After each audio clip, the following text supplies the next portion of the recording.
2, 3, 4, 5. Test. 1, 2, 3, 4, 5.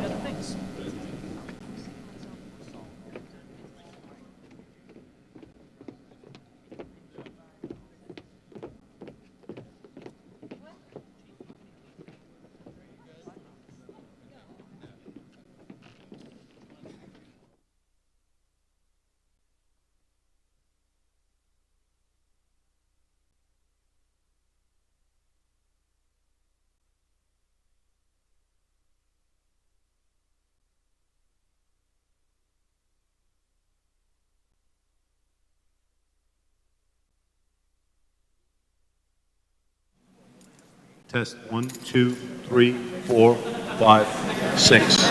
Testing. 6, 5, 4, 3, 2, 1. That seemed low.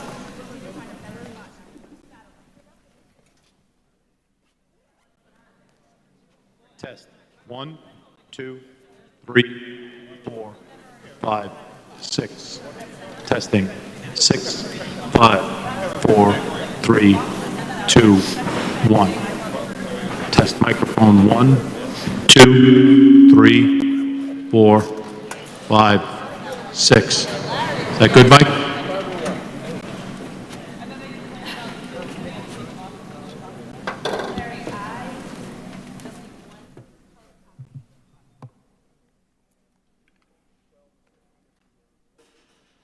Okay, wireless 2 coming in.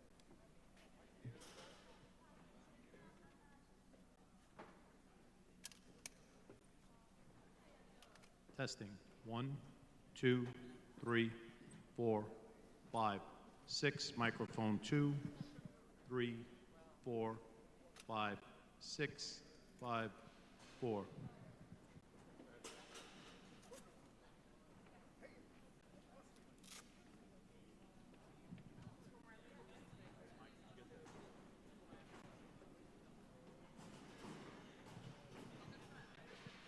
Testing microphone 2, 3, 4, 5.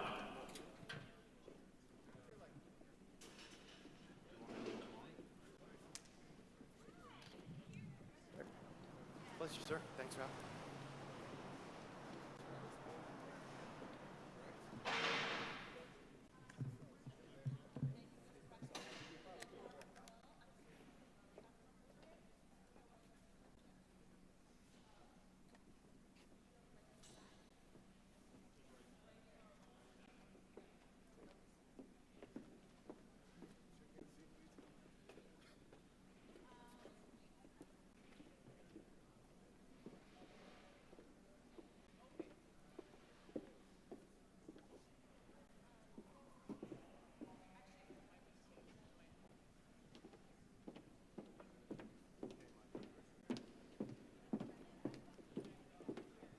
Testing microphone 3, testing microphone 3. 1, 2, 3, 4, 5, 6. Testing microphone 3. 1, 2, 3, 4, 5, 6, 5, 4, 3.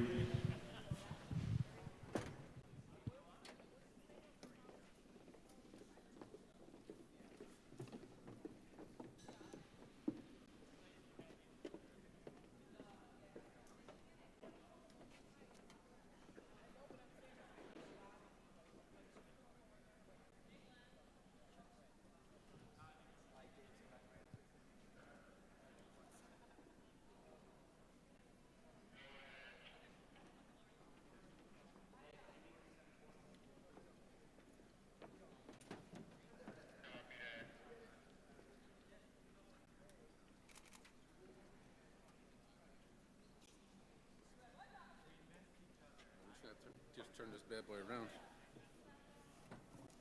They face this way.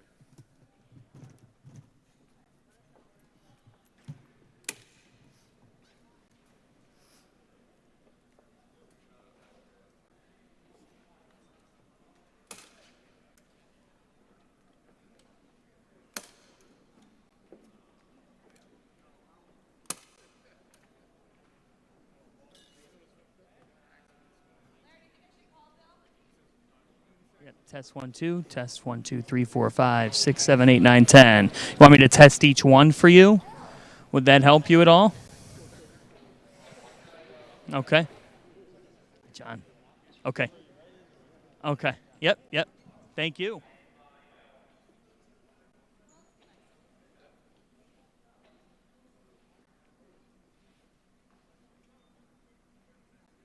Stop coaching. I was very fortunate that I didn't have to go cold turkey. I was able to start the Big East Conference, and we came across the sky like a meteor. One recruiting year that they had that really turned everything around was the Ewan Mullen Pinckney recruiting year.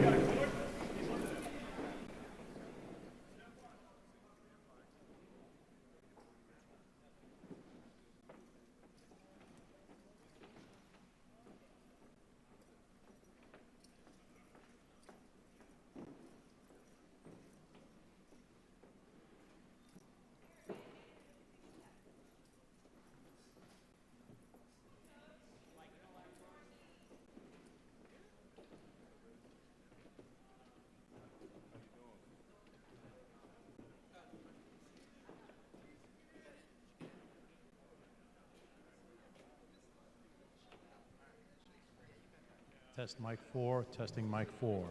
1, 2, 3, 4, 5, 6, testing microphone 4. 6, 5, 4.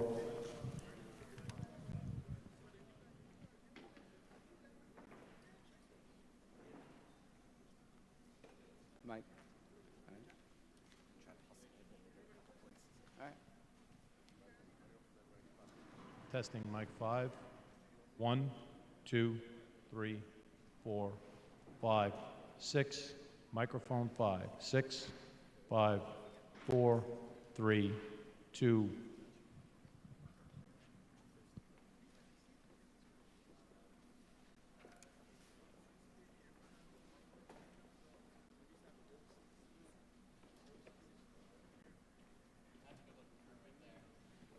Testing microphone 6. 1, 2, 3, 4, 5, 6, 5, 4, 3, 2, 1.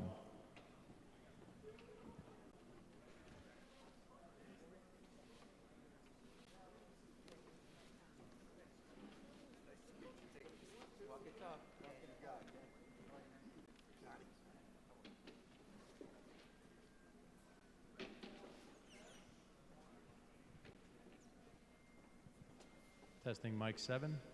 1, 2, 3, 4, 5, 6, 7.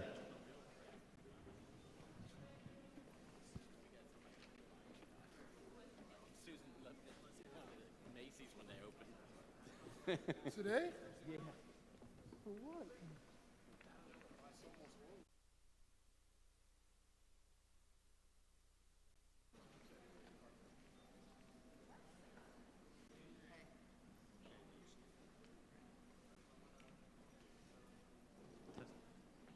Testing microphone 1. Talking in.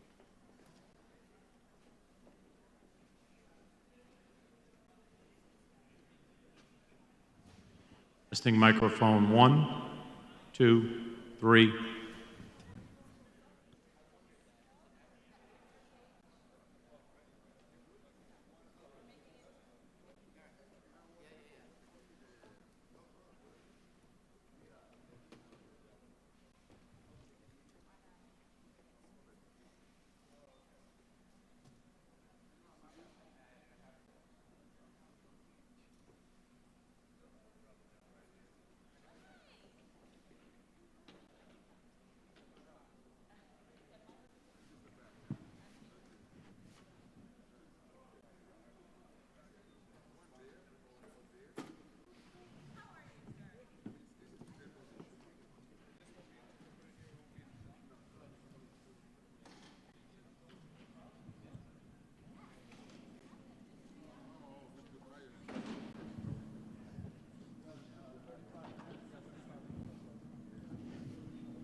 them all now.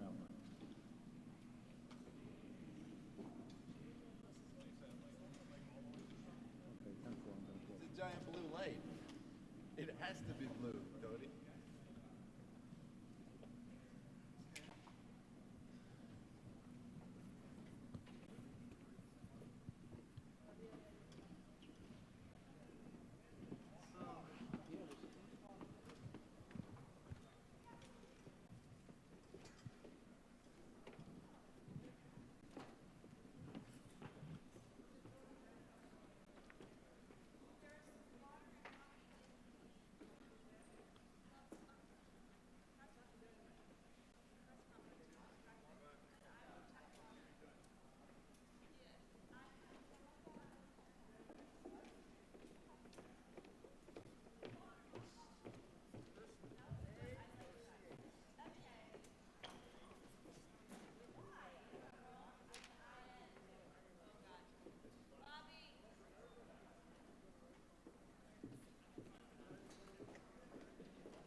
4, 5, 6, 7, 8, 9, 10.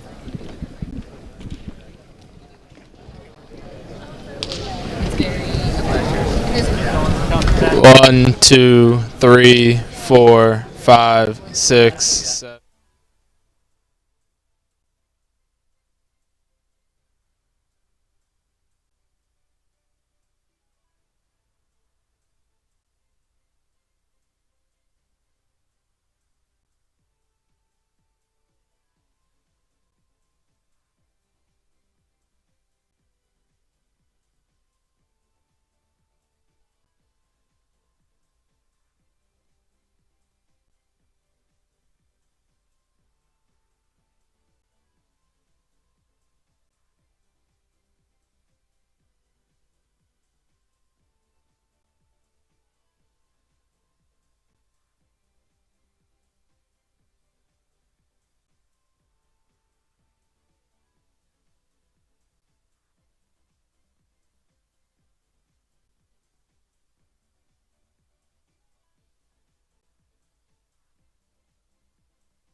Good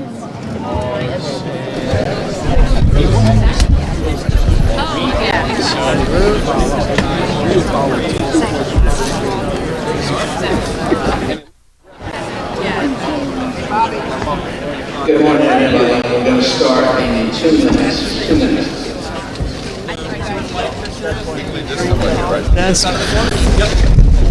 Testing 1 2. Test test test.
How much time?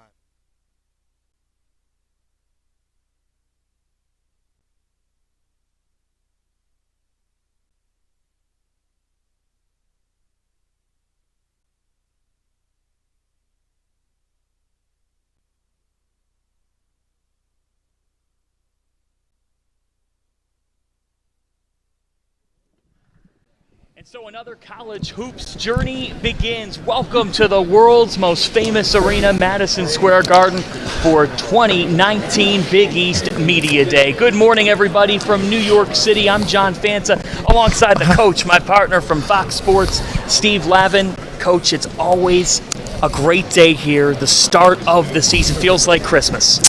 It really does, and it's a great opportunity for the student athletes to interact with each other in a non-competitive way, and important for them to be able to handle themselves, conduct themselves in an appropriate manner, because they're representing their universities, they're representing the Big East, and of course the coaches have an opportunity to get together, and the media is here to try and get a glimpse of the important points, the main talking points of this season.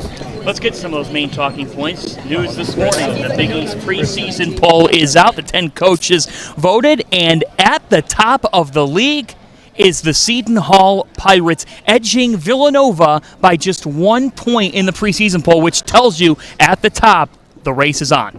Yeah, and when you look at the job Kevin Willard has done, you know, it's continuity. He's been there now coming up on a decade, and when you have continuity, and the type of recruiting that Seton Hall's been able to do, they're just consistent. And now this is a chance for them to do something really special and win a regular season championship. Xavier checks in at number 3, and then you have a couple of teams tied, Providence and Marquette, for the Golden Eagles trying to retool with the loss of Sam and Joey Hauser. And for the Friars, a tough year last year that was beriddled by injuries. But looking at this poll, I know you just mentioned what Kevin Willard's done. Why is Seton Hall ahead of Villanova in the preseason?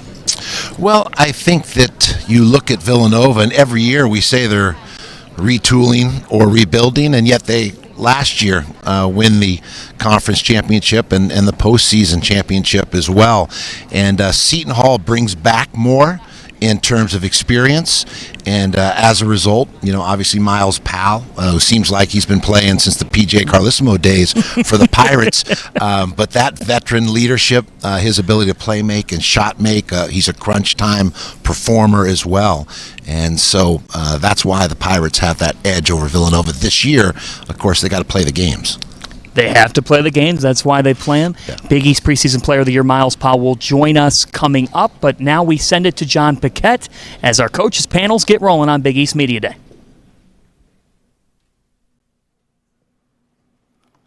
Welcome, everybody, to Big East Media Day.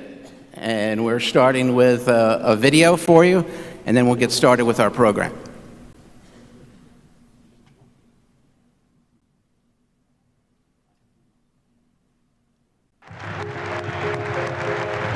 When my time came to stop coaching, I was very fortunate that I didn't have to go cold turkey. I was able to start the Big East Conference, and we came across the sky like a meteor.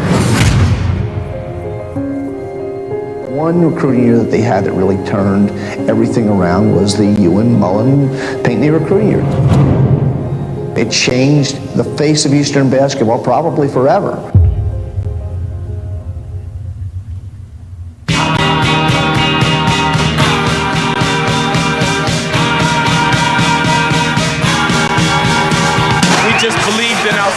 And a lot of hard work on everybody's part. Every March, Madison Square Garden is home to everything that is college basketball.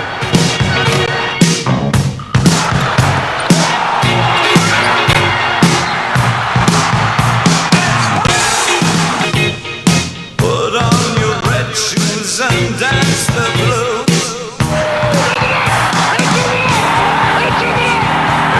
What? How's the weather? Yeah. It's snowing out. It's a blizzard, but we ain't gonna stop.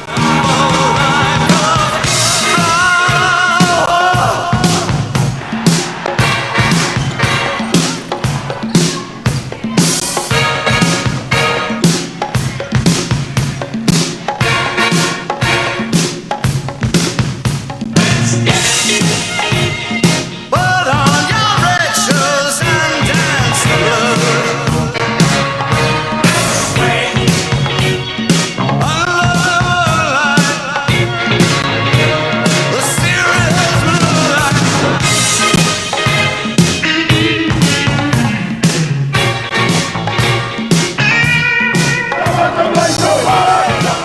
Rightly, there were questions early on about whether the Big East could withstand the test of reconfiguration, and I think if you were here, we've done that and more. It's a monster league now. Last man standing, bring the flag. Tough to coach in, but great for spectators and great to play in. The march of the Big East goes on.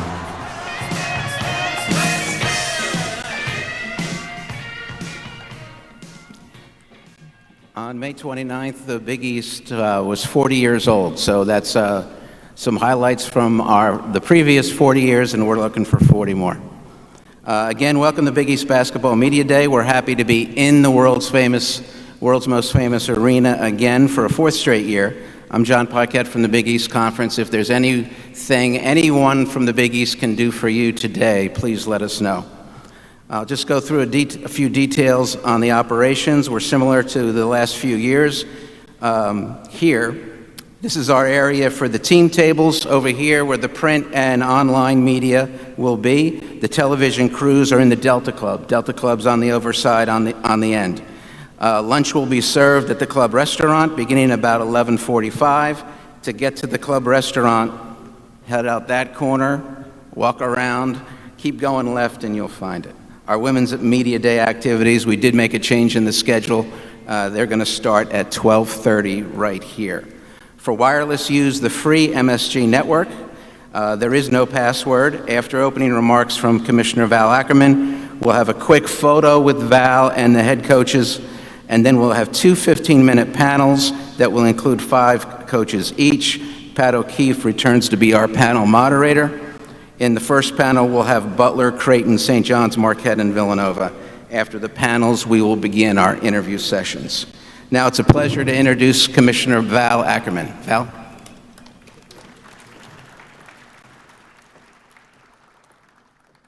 Thanks, John, and good morning, everybody. Thanks so much for being here. Welcome to our annual Basketball Media Day for the Big East Conference. As a note, our activities today, in addition to being available live to all of you, are being live streamed on a special edition of Shootaround, which I think everyone knows is our Big East Digital Network's basketball digital show.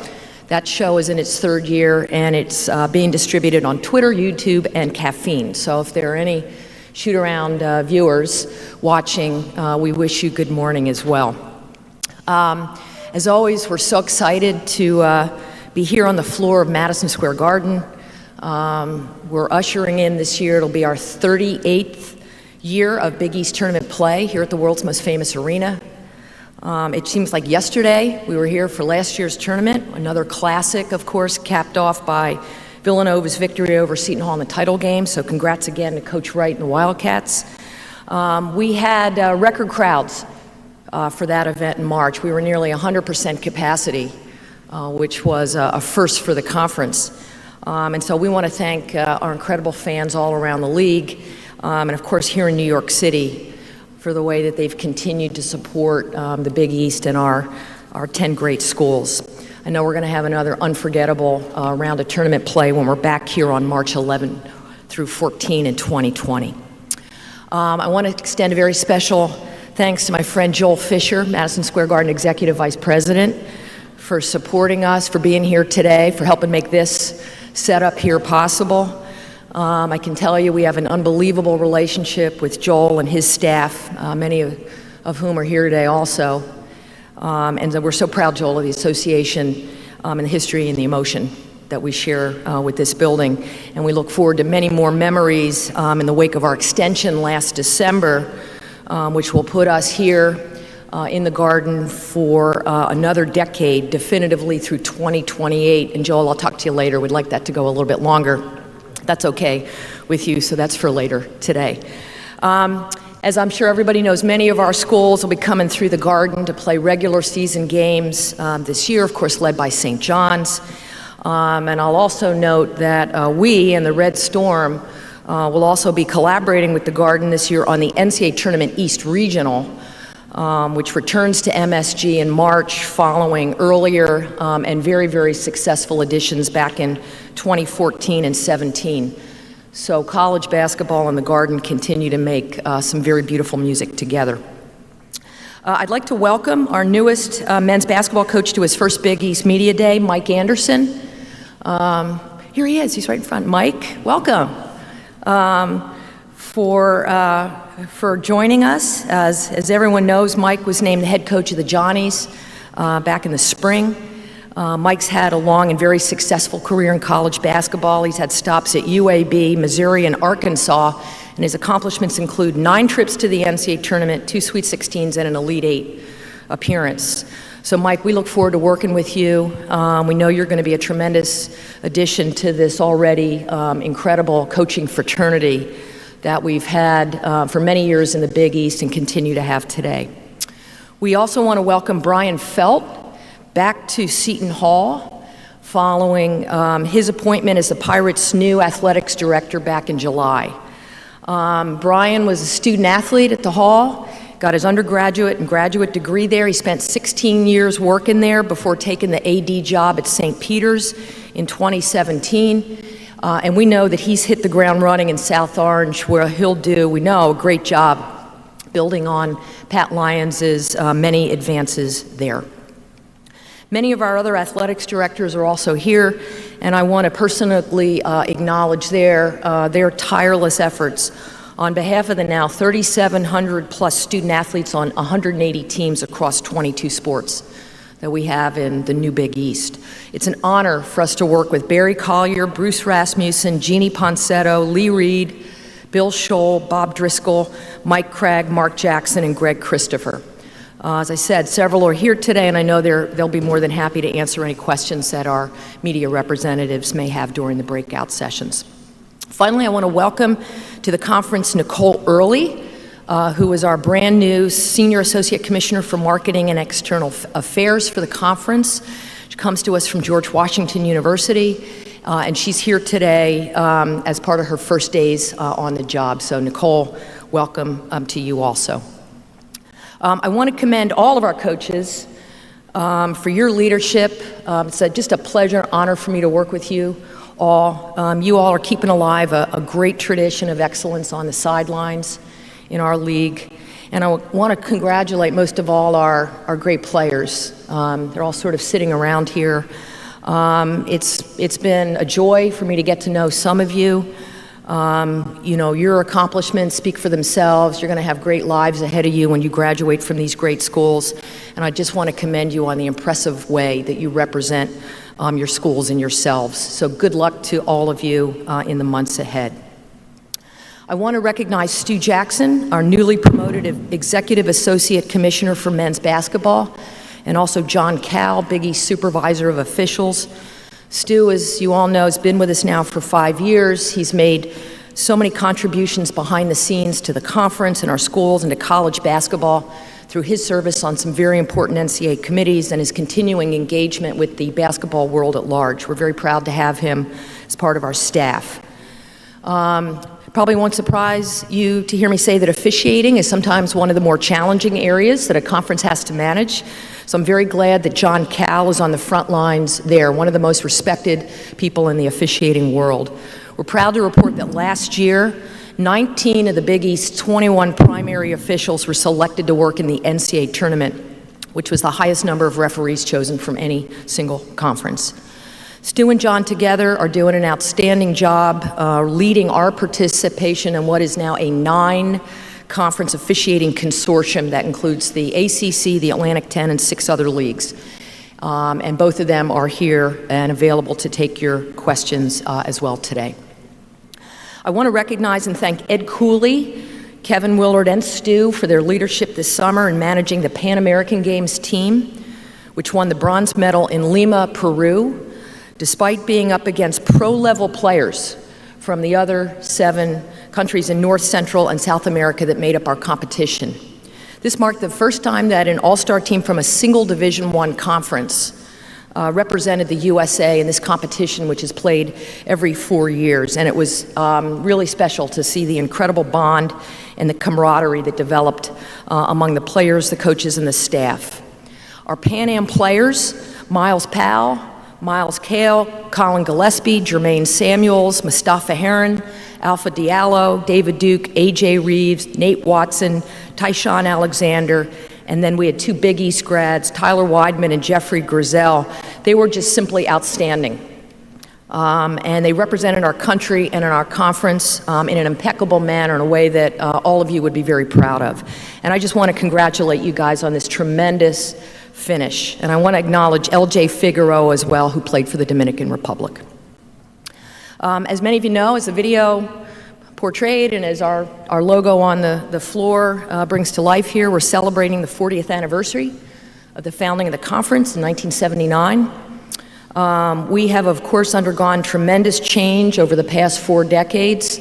I've only been part of the last 6 years, but the history of this league precedes it, of course. I had a chance as an observer to follow a lot of these changes over the years. The roads had many twists and turns, to say the least. And when our school set sail on this new chapter 6 years ago, I can tell you that nobody knew for sure what was going to happen, but what a ride it's been. The conference, I can tell you, is in a very good place right now, and so many of the people in the room today can take credit for that. You should be very proud.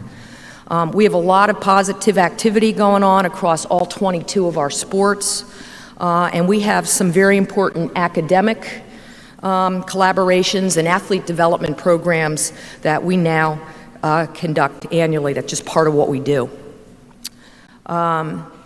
We know that the return next year, one of the league's charter members, University of Connecticut, will add another exciting set of chapters to our proud history. UConn spent 34 years in the Big East, beginning in 1979, and during that stretch, they brought home 80 conference championships across all sports, including 10 regular season men's basketball titles, 7 Big East tournament crowns, and 3 men's basketball national championships. In addition to men's and women's basketball, UConn's bringing 18 other sports to the conference, and we expect that this will bring us a very high level of competition, very intense rivalries. Many of those are old rivalries, some of course are new ones, and strong collaborative working relationships with President Tom Katsoulias, AD Dave Benedict, and UConn's coaches and staff. I and a couple of members of our staff from New York were up in Stores a couple of months ago. We were there for the NCAA Men's Basketball Academy that was held in July. And the enthusiasm level, I can tell you, about UConn's return to the Big East was really sky high. And Joel, already lots of questions about ticket availability for the 2021 Big East tournament, so I'm sure that's music to your ears and mine too. While we felt going into the season that we were pretty settled with our 10-school makeup, when you had a chance to take a look at the geography, this shared history, the strength of the basketball brands in men's and women's basketball, and of course the track record of Husky support in helping build this event here at the Garden, it was really clear. There was no better fit for the new Big East than the University of Connecticut, and so this one-team expansion that will begin next year in 2020 went through with the unanimous support of our board. So we have a lot to look forward to on that front, but first things first, we of course have a lot looming in the coming months. The year is shaping up, we think, to be a very strong year for our schools on the floor. We were a relatively young league last year, and even with all of that, all of our teams, all of our schools made it to the postseason. This never happened before. 4 to the big dance, 5 in the NIT, and 1 in the CBI. That was first in Big East history. This year we have 34 of a possible 50 starters back, including many top performers from last year. And we know that experience and maturity factor should bode well for all of our programs, especially in the postseason. This year marks the start of our first of our 4-year non-conference scheduling series with the Big 12. That'll see 10 schools from both conferences playing 10 games annually, so 5 home games per league. We're dubbing this challenge the Big East Big 12 Battle. And these games will be taking place throughout the month of December. The series, of course, augments the Gavitt Games, our 8-game mid-November challenge with the Big 10, which will enter its 5th year this season. The Gavitt Games have given us in the Big 10 a chance to open up the season with a bang, and we have some very compelling matchups looming this year. Starting on Monday, November 11th, DePaul's going to take on Iowa, and then culminating on Thursday the 14th, when Michigan State, who'll be playing in the Gavitt Games for the first time, travels to Seton Hall. Finally, last few words here. As everyone knows, a critical ingredient in our success has been our relationship with Fox Sports, which remains a media company on the move. We have several colleagues from Fox Sports that are here with us today, and I just want to thank each and every one of you for your amazing support of our conference and our schools. Since our partnership started 6 years ago, viewership of Big East basketball across the Fox family of networks is growing. It's more than doubled since the 2013-14 season. This year's schedule features wall-to-wall coverage, including nearly 150 games on Fox, Fox Sports 1, and Fox Sports 2. Once again, the Big East will have more over-the-air national broadcast coverage than any other Division I conference, with 18 games on the Fox Broadcast Network. That includes the Big East Tournament Championship game. And then through a sub-license that Fox has with CBS, we have 4 games on CBS for a total of 22 broadcast appearances. No other league can boast that kind of coverage. 16 Big East games will also air on the CBS Sports Network this year. And so we want to thank our colleagues there who are with us, some of them today, for their support of men's college basketball, of course the NCAA tournament, and then for their efforts on our behalf. So I'm happy, sometimes tired to report there's a lot going on, really, really exciting stuff in the Big East. And it remains a tremendous honor for me and my staff to work for such a committed and unique group of schools. So thanks again to all of you for being here today. We really appreciate it. I'm now going to turn things over to John Paquette for the next segment. But before I do, I want to make sure that everyone knows that John was inducted into the COSIDA Hall of Fame this past June. This is, for those of you who don't know, the highest honor for an executive in the college sports information world. And John, it just remains a privilege for me to have you on our staff, so thanks very much for all you do.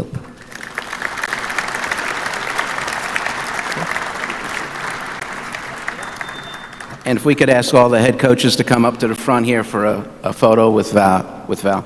Thank you, Val.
Now we're going to start with our first panel, and moderator Pat O'Keefe would ask, first panel be Lavin Jordan of Butler, Greg McDermott of Creighton, Mike Anderson of St. John's, Steve Wojciechowski of Marquette, and Jay Wright of Villanova.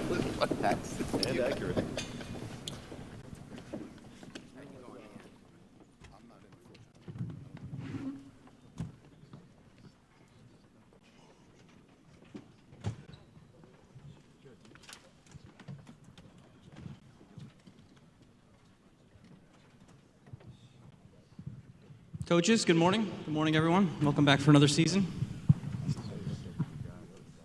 I like to give the honor of the first question here to the coach who raised the trophy here in March. So, Jay, we'll start with you. And, you know, we're so accustomed to seeing such a veteran presence on your team. Your championship team's full of veterans. But I guess when you send 9 guys to the NBA over the last 4 seasons, you lose a lot of that veteran presence. So as you look at your team this season with not as much experience, how different is it for you? It is a lot different. As we all know, when you have veterans on your team, and I think our league is going to show that this year, you're better early in the season. You know, you're more prepared when you go into those preseason tournaments. You can get some big wins. You're more prepared when you get into league play because your veterans have been there.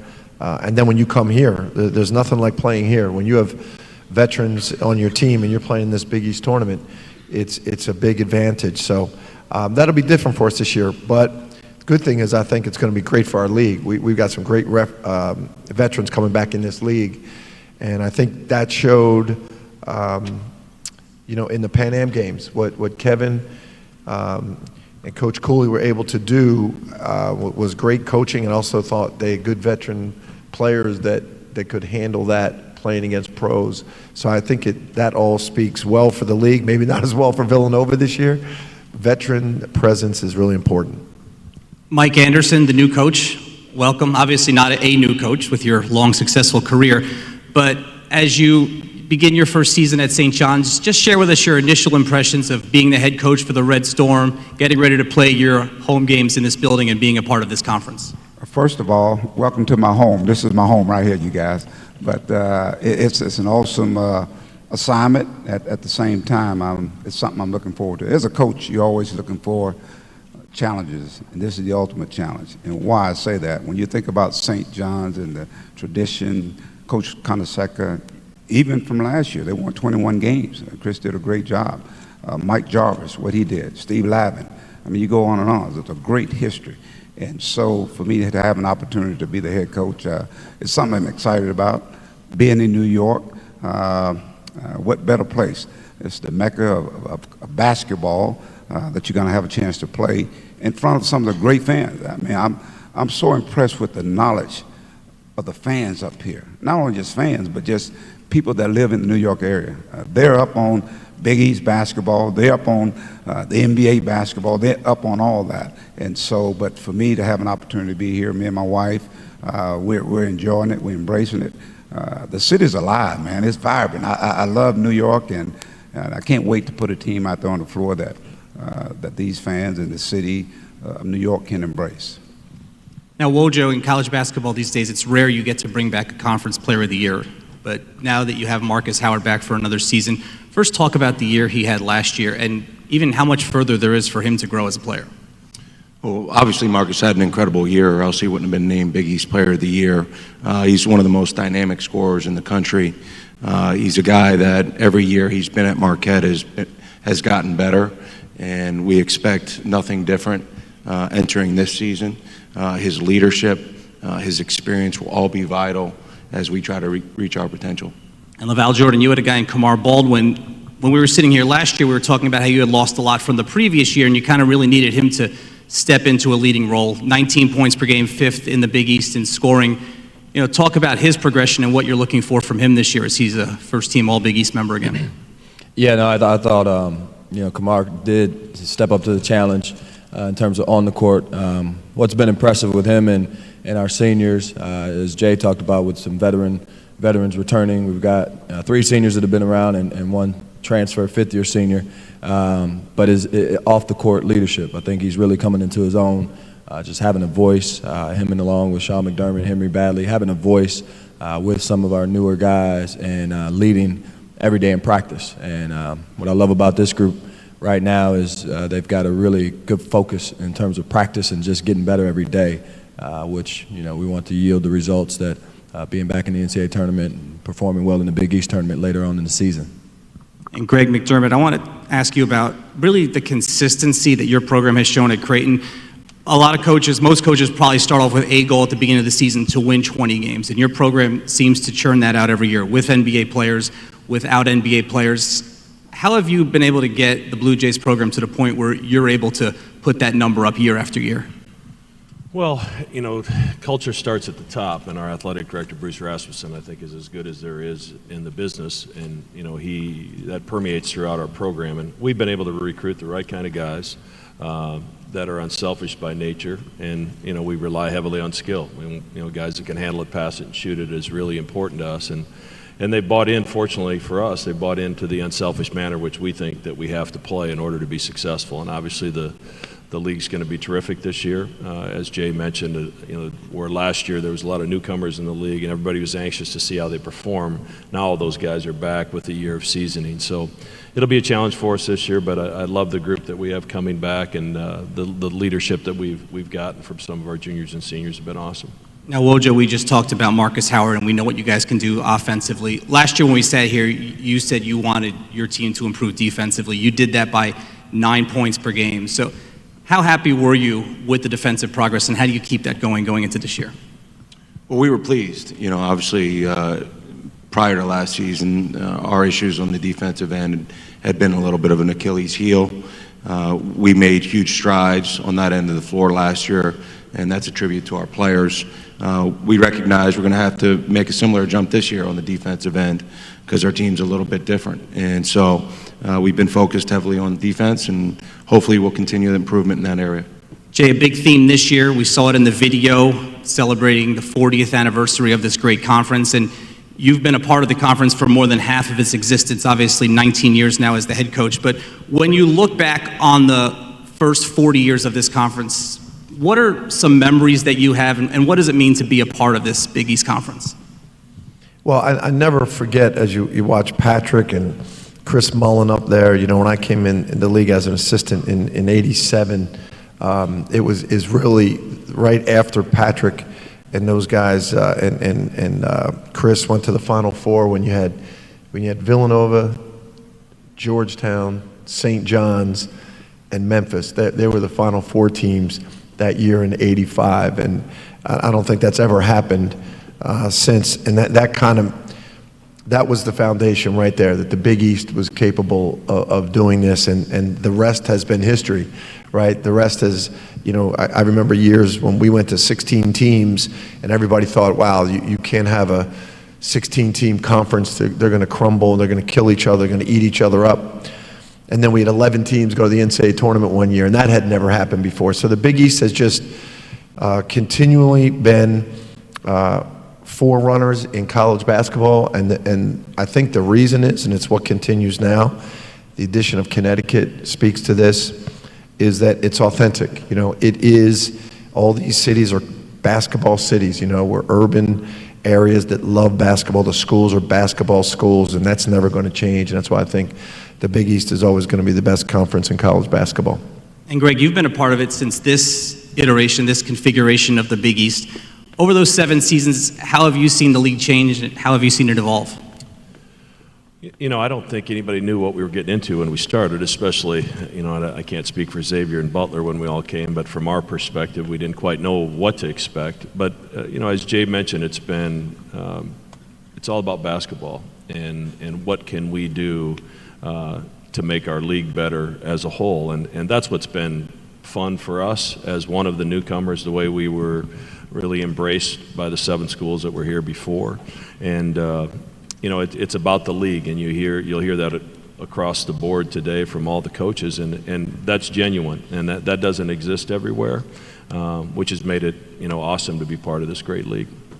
Now, Mike, when you took the St. John's job, as you mentioned, NCAA tournament team last season, but because of professional opportunities, graduations, 6 of the top 8 minutes players no longer with the program, but who was left were 2 pretty good guys in Mustafa Heron LJ Figueroa. Just talk about those guys as kind of the centerpiece or the building blocks of your program, and how nice it is for the transition to have those guys still in tow. Well, I think you're absolutely right. If you're going to start a team, you want to have some guys that can come back, and they were key contributors to the basketball team. LJ led the team in rebounding.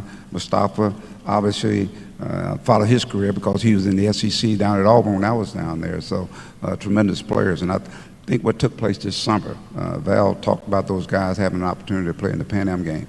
I thought that's a valuable experience for these guys as they come back and be leaders on this basketball team with so many new guys, and they will be new in terms of my system, but I think to have those guys back is going to be very, very, very important in terms of establishing the work ethic, what it's going to take, and obviously being a part of the Big East, playing in the Big East last year. They're going to help us navigate, through this great league. Got great coaches, got great teams.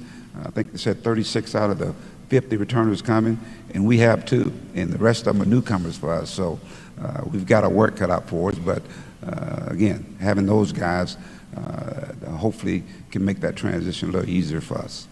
Laval, if you talk to players, or even more specifically coaches around the country, they all, at some point when they're talking about Butler, talk about Hinkle Fieldhouse. They love it and hate it at the same time. Obviously hate it because it's so difficult to play there, but the obvious reasons why you love it, the history, the charm, all of that. I think now 50 consecutive non-conference wins at Hinkle Fieldhouse. How have you and the Butler program been able to turn that into such a home court advantage through the years? Well, as Jay said, there's basketball cities, basketball schools. Indianapolis, the state of Indiana, is a basketball state, and they really embrace Butler basketball. And Hinkle Fieldhouse is one of those places. Obviously, our guys get to play 18 games in Hinkle, and then we get to finish the season in Madison Square Garden. And there's no two better places to be for college basketball. I think our university and Barry Collier and our administration have done a tremendous job in upgrading Hinkle for the fan experience, for our players, for recruiting. And it's just, there's nothing like it. Hinkle Magic is a real thing. Our fans, our students, our players love competing there every night.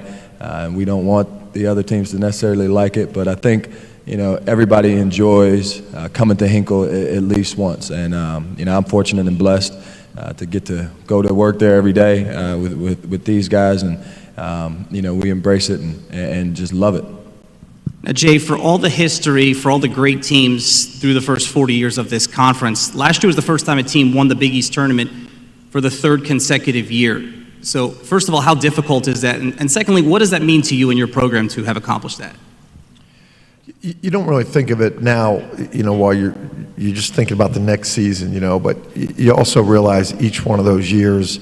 I remember in 16, I think we won the championship, and we luckily beat Providence in an overtime game here. Truly, luckily, last year, the Seton Hall game could have went either way. How difficult those games, how close each team is. That's what you really take away from it. You think, all right, you know what the results are, but you also know how close each team was to winning that, and how good this league's going to be every year. So going into the next year, you think about how good those teams were you just played against. Coaches, thanks so much. Good luck to all of you this season, and we'll invite the other 5 coaches up to the panel now.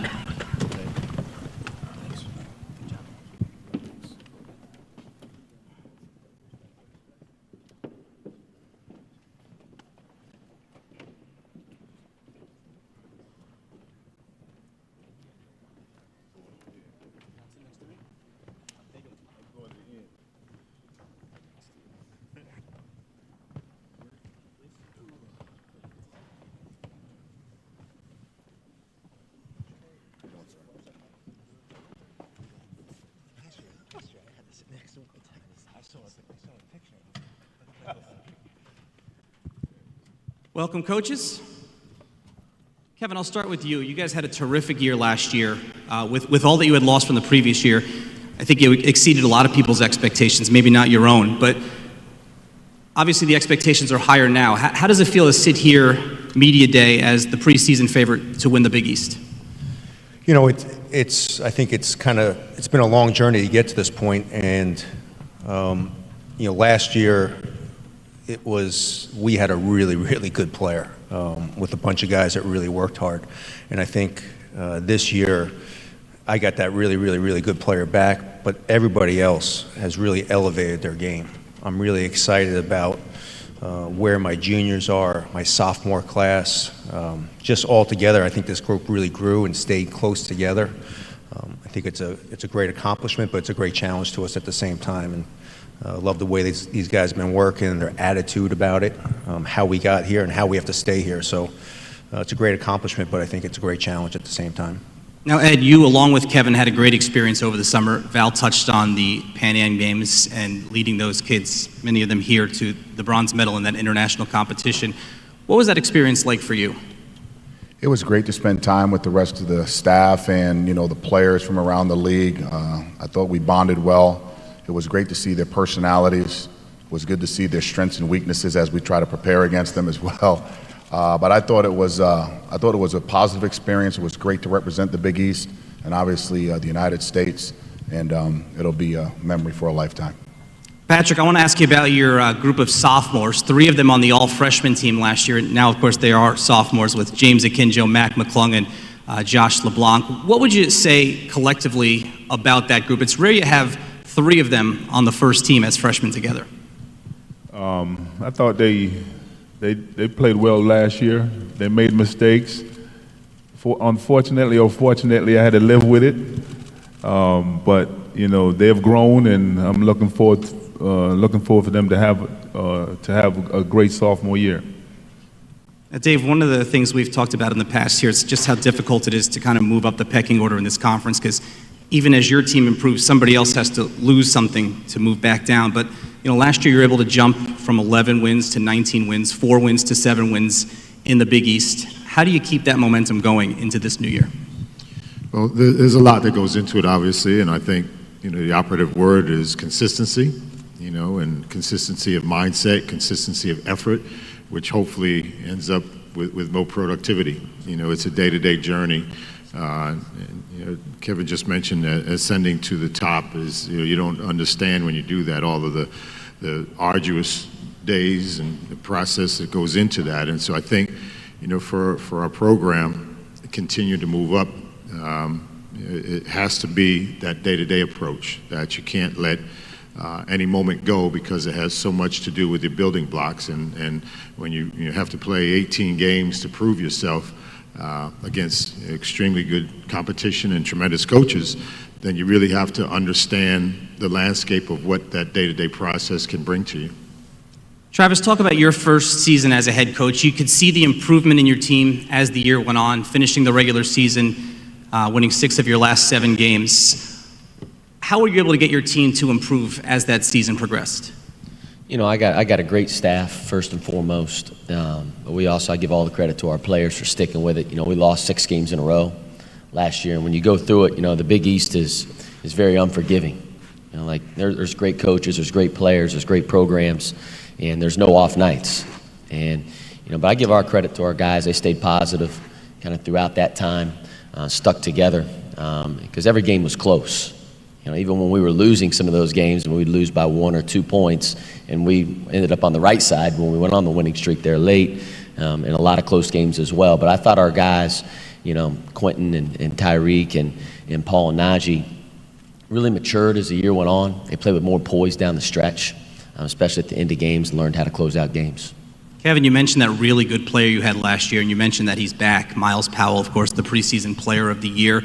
How much of a difference maker is it for your program to have him back for 1 more year?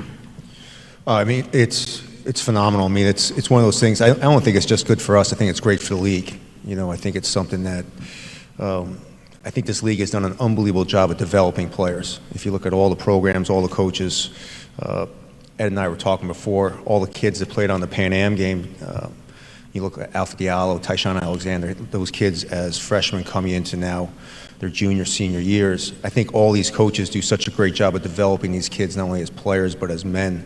And to have someone as special as Miles Powell, who's not only a phenomenal player, but an exceptional leader, exceptional person off the court, it's not only great for Seton Hall, but I think it's great for everybody in the conference. Now, Ed, Alpha Diallo shined in those Pan Am games, and you obviously know his game so well. How good was that experience for him in developing his all-around game? Well, it gave him a chance to get an international flavor as well as continue to diversify his game. We're going to play Alpha at every position on the floor because emotionally and mentally he's tough enough to do that. We feel he's a tough matchup, and I'm just proud of his maturity and how he's growing as a person, how he's growing as a leader. And we're going to need Alpha to be dominant every night if we're going to be one of the teams that's talked about in this tough league because the coaching is great, the players are phenomenal, and hopefully he can lead some of our other guys to get to his level. Patrick, as we mentioned, 40th anniversary of the conference. I don't think there's anybody here who's had the perspective you've had, so what are your memories of the Big East Conference? I don't remember anything.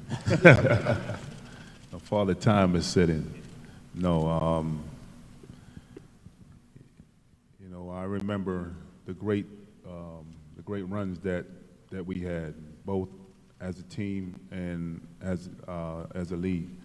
You know, the battles that we had with St. John's, the battles that we had with Villanova, Syracuse. You know, that was when basketball was basketball, in my opinion. But the league has changed, but it's still the same. Every school that's in it have improved. Every school that's in it have hired great coaches to lead their program. So even though it was great back when I was playing it, there's still a lot of great players that's carrying the torch. And Dave, you were a part of it for a long time as well, 3 different stints, including 14 years as an assistant at UConn. And you were there during the time that Patrick was alluding to, the late 80s into the 90s. What are your memories of that time in this conference? Well, it's funny. Jay said he came in 87, and for me it was 1986, and it was a 9-team league at that time, and you know, for us, you were just trying to avoid that 8-9 game. You didn't want to be a part of it, but being a part of it, you knew how hard you had to work and how much you had to climb. And so to see, you know, all the different programs who had their special time, as he said, Patrick with St. John's, and obviously his era being so iconic at Georgetown, and you know, the run that we were able to experience at Connecticut, spoke to Dave Gavitt's magical touch and what he did and what he passed on to everybody in the Big East office, to all the coaches, and ultimately to the players and fans that shared so many positive experiences, not only in Big East games, but in Madison Square Garden. And so I can recall from 1986 all the way to present day, very specific moments like they were yesterday, because they meant so much to the fabric as a participant. And I know, you know, for the fan base and people that judge Big East basketball relative to the rest of basketball across the country, it separates it. It separates it in a very, very special way, always has. And I think, you know, as evidenced by the coaches here and the players that are represented, always will be. And it's got to be pretty nostalgic for you having UConn come back next year, right? Yeah, in a lot of different ways. You know, obviously it's been a long time since I've been there, but, you know, as Val was alluding to with some of the statistics, the things that Connecticut has meant to the Big East is, you know, kind of always been, you know, since that inception in 1979, always been co-joined in a lot of different ways. And so welcoming them back to the league is obviously special for them. I know they're excited, but I know the Big East will benefit greatly from it. No question. Travis, back to this year's team. You're the only team that returns 4 double-digit scorers from last year. We mentioned the strong finish, the improvement as the year went on. How much are you going to rely on that depth and that balance on your roster? You know, a lot. You know, I think, you know, Najee, Paul, Q, and Tyreek, you know, obviously they've went through a year of being at the top of the scouting report, right, which matters. And I thought they improved, they matured as the year went on. We're going to rely on their leadership and the depth that we have. And we have a lot of new guys on our team. We have 7 new players. So we're trying to mix those guys in, and we were luckily able to go on a foreign trip this past summer, which kind of helped maybe speed that up a little bit. But I love the depth of our team, and I love the leadership of our team. One more for Kevin. Miles Powell and Shadeen Samuels is the Women's Preseason Player of the Year. First time that's done in this conference since 2003 in UConn. What does that mean to the Seton Hall program as a whole? I think it means a lot to the university. I just think it shows, not on the men's side, but Coach Bozzella, what he's done on the women's side. He runs his program tremendously, and I think it just shows the university in the whole supports our programs tremendously. It really is a family atmosphere. I've been there 10 years now. I'm extremely blessed to be there. But I think it also shows the commitment that the university has given to these guys, and it's one reason why they're, prospering the way they are. All right, coaches, thanks a lot. Have a great season, everyone. Thank you. Thank you, Pat. Thank you, coaches. The interview sessions will start now, so we'd ask Butler, DePaul, Marquette to go to the TV areas and for the other teams to go to their team tables. Thank you.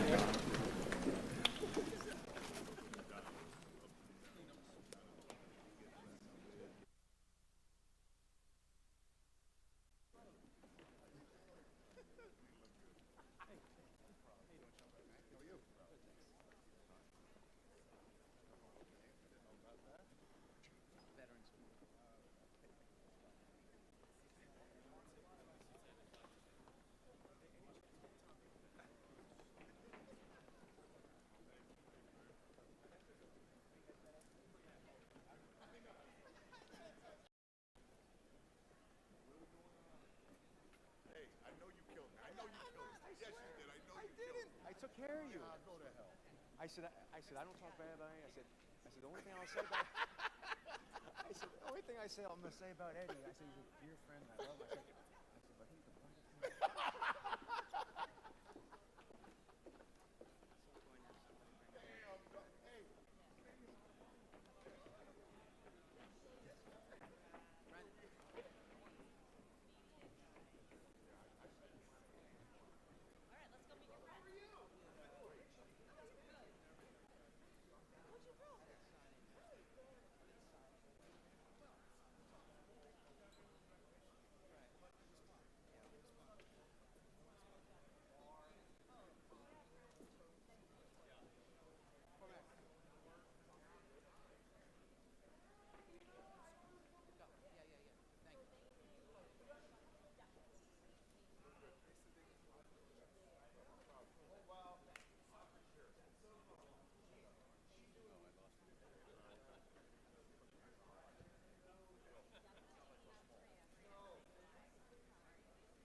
We're tipping off our interview segments with the Big East Preseason Player of the Year. First time that a Seton Hall Pirate has won the preseason honor since 1992. It is the Trend native Miles Powell, who came dressed to impress, I might add. Yeah, I had to do something nice. I knew Tom told me a couple of weeks ago that I had won the Preseason Player of the Year, so I just wanted to come and make a statement. So much so. Show us the inside of your jacket. It says free my big brother, and it says Preseason Player of the Year. So, I mean, like I said, I had some time, and I knew what was going on, so I just wanted to come and look nice. You know, there was a lot of speculation after last season because of the way you performed, leading the Pirates to the NCAA tournament, that you may move on to the NBA. Take us through the process, your decision-making, kind of your thinking, and what ultimately tipped the scales to you coming back to Seton Hall for your senior year. Well, first off, I want to just thank Coach Willard. I mean, he was such a big part in everything. And I mean, when I first went up to his office, he kind of shocked me because the first thing he said to me, like, Miles, if you're going to do this draft process, you're going to go in it as in you're staying, you're not coming back to school.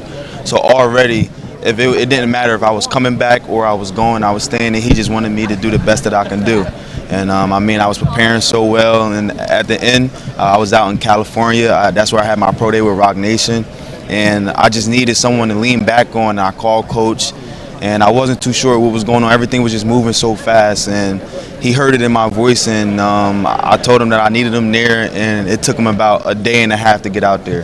He got out there, and I just felt like I just wasn't ready to leave yet. And how much the Big East hyped me coming back and all the love that I was getting, I honestly felt in my heart that I made the right decision. The family that I have, the brothers that I have at the Seton Hall, I mean, I wasn't ready to leave them yet. We came up a little short in the Big East championship. We didn't go as far as we wanted in the tournament, so it was still things that I wanted to accomplish that wasn't finished yet. So I mean, I'm gonna be the first person to graduate ever in college in my family. So I'm gonna be the first person in my family to have a degree.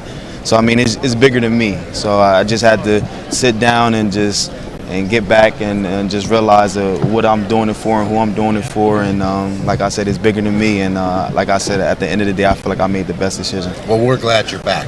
Thank you. I'm glad to be back. Absolutely. Miles, last year, you came into Madison Square Garden for Big East Media Day, and the number 8 was next to Seton Hall on the preseason poll. Yeah. It's a different case this year. You're number 1. Yeah. What's been the message to the rest of your team about managing high expectations? I just told them that we got to come in, and this league is so good. Last year, I think if we didn't win those last 2 games against Villanova and Marquette, we would have played on the first night of the Big East tournament, and we would have finished 8th or 9th. So just like that, I mean, it's like everyone in this tournament is so well, and you never know what can happen. So just as we was 8th last year, it's just a preseason poll, and the preseason don't really mean nothing. So I mean, it's a great honor, but like I said, we know that we're everybody's best game, and we got the target on our back this year, so we definitely have to be ready. And as a leader, I'm just trying to get my young guys to understand that and to be ready. One of the big storylines throughout your career is the transformation of your body. What goes into your workout regimen? I mean, like I said, I lost so much weight. I know what my body likes and what it don't like, and what I have to do to gain weight and what I have to do to lose weight. So I mean, I just stick to like what I like. Like I said, salads, grilled chicken, trying to stay away from carbs, no fast food, try to stay away from fried foods, no soda, trying to stay away from juice, just Gatorade when I need it. So just little things like that that I know in the back of my mind that helps my body that I just try to keep doing. Your game from year to year has transformed as well. We talked about physically your body and your fueling your body and your diet, nutrition. What one aspect, if you had to really lock in, do you want to improve upon, and what did you focus on this off season in terms of bringing something new so you can continue to perform at such a high level? Well, I want to say that playing with the USA team this year, the Pan Am, it really helped me a lot because playing with the other great scorers and the other great guys in this conference, Coach was out there telling me, I don't want you to score 25, 30 points. We know that you can do that already. I was working on coming off pick and rolls, getting in the paint, making plays for the other players. So I mean, with Seton Hall, I mean, we're not really jump shooters. Like I got Quincy McKnight, he gets to the lane, he gets in the basket. Miles Kell, he gets to the basket. So in the summer, I got to play with some shooters, Tyshawn Alexander, Sam McDermott from Butler. So it was just different. I had shooters where I can get and make plays, and just had big men the older big men that already played overseas with the 2 that graduated. So they knew how to set screens and know how to roll. So it was just, I got to work on my point guard skills and just making plays for other people instead of just myself. So I mean, I realized that you don't have to score the ball to be effective, and I feel like that's what I learned so much this summer. You're at the top of the headlines, being the Big East preseason player of the year. This Seton Hall team's a consensus top 15 team in the preseason. What's something that people don't know about this team that you're watching in practice? How physical we are. I mean, the big guys that we have, we got Tyrese, he's a freshman, he's 6'6". Sandro, he's 6'10". Torian, he's 6'9", 6'10". We got 2 7-footers. We got Brody, he's 6'9". So we got people that like to bang. Miles Kale, he has a good size to him, 215. Jared Roden, you guys gonna see how his body developed, and him coming in from a freshman to a sophomore, just how more fit and how much tone he has to his body. So Coach Willard definitely makes us get after it during practice, and I just feel like we bang a lot, and I feel like everybody's going to see how physical we actually are. As an upperclassman, speaking about some of the other teammates of yours, and as a leader trying to bring out their best and understanding how to help them reach or get closer to their full potential. Miles Kale, as an older brother, an upperclassman, a leader, what are the things that you try to instill in him or remind him? Because he was critical in some big games last year, showed glimpses of stardom, and this year for you to win the league, to make a deep run in the NCAA tournament, which are your goals, he's going to be a key factor. Yeah, I think what's so good about Miles Kale too, he got 1 year to pretty much sit and to watch the seniors too. When he was a freshman, they was a senior, so he got a little glimpse of that, and I feel like that helped him a lot because it didn't matter what the seniors were doing, they did everything to their best of ability and 110%. If it was us putting in practice, us walk through, they always competed, they always wanted to do better than the younger guys. There was never a time where the younger guys can say that we had one up on the older guys. And sometimes I just go to practice and nudge MC like, come on, let's give it to these young guys, so that's the only way that they're going to learn, because that's the only thing that they're battling against right now. They haven't really played a game yet, so their game is us right now in practice. So this is how we get better as a team. So just little things like that I learned from the seniors that I can pass down on to the younger guys, and I feel like Miles and Sandro, them having that 1 year with them in their senior year, it helped them too. Dressed to impress, ready to impress, and what Trenton makes, the world takes. And they'll be watching this season. Miles Powell, congratulations on preseason player of the year. Thank you guys for having me. Congratulations. I want to talk about your stylist down the line. We didn't have time, but we didn't even get to the entire it is. Accessories, just the glamour. You're ready for the garden. He's ready. Let's send it over to Pat O'Keefe. All right, John. Got a couple of Johnnies here, Mustafa Herod and LJ Figueroa, both second team preseason All Big East. A year ago you guys were brand new to the conference, brand new to the St. John's program. Now you're kind of the old guys here with so much turnover. How different is it from 1 year to the next for you? Super different. It's another year older, another year wiser. Try to get better, throughout the summer. But it's super different. You guys are roommates. You guys are good friends. He says he's another year wiser. Is that true? Is he really wiser this year, LJ? Definitely a lot wiser. I mean, thinking of this being my second year playing at this level, I think I experienced a lot, and I have a lot I can show. You had the opportunity to transfer to another school. You thought that decision through, and then you decided to come back to St. John's and play for Mike Anderson. What ultimately went into your decision to come back to the Red Storm? I just wanted to keep my decisions open, just try to make the best decision for me and my family, and it was definitely staying here at St. John's. How is the new regime? It's always interesting, especially for upperclassmen. You've been through the program, in your case, a couple of programs now during your career, but how different is it playing for Mike Anderson? How has the feeling been in the preseason? It's different. He's up and down. He's a grinder. We're going to play fast this year. It's going to be fast-paced. It's going to be a lot of defense. It's going to be a lot of pressing. So it's something that's I'm not used to fully, but I'm definitely fully embracing it. Fast, I would think that is appealing to most young players right now, right? But it's hard though. It's hard to play as fast as we play. We had to put the work in for it. 6 a.m. conditioning, all that stuff. So, LJ, watching your game, that style of play seems to suit your game pretty well. Is that fair to say? Definitely. I feel like my game has gone to a whole nother level these past couple months. Just playing at this pace, it's the pace I like to play, but I didn't know there was, a higher level to it, and it definitely is gonna show what I can do, definitely. All right, I want to ask you guys about your experience over the summer. Both of you got to play in the Pan Am games for different teams. So we'll start with you because you play with all these Big East guys and played for Ed Cooley and Kevin Willard. What was that like, not only to represent this conference, but to represent your country? It was an honor. I tried out for Team USA twice in high school, didn't make it, so third time's a charm. And I was just, ready to go out and compete and, do whatever I had to do, just to provide for the team. So it was fun.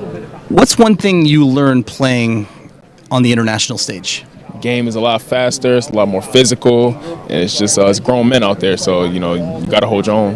And how about you? Whereas he played with a bunch of other college kids, kind of his peers, you were playing with a lot of adults and some professional players, right? What was that experience like for you with the Dominican Republic? Definitely was a great experience. You know, a lot of guys, you know, some guys were from New York, so 20 plus years in the professional field. So, you know, I learned a lot off the court from them that translated to on the court. And just, you know, playing for my country is definitely a blessing. And the guys just brought me in like I was family, and it was all love.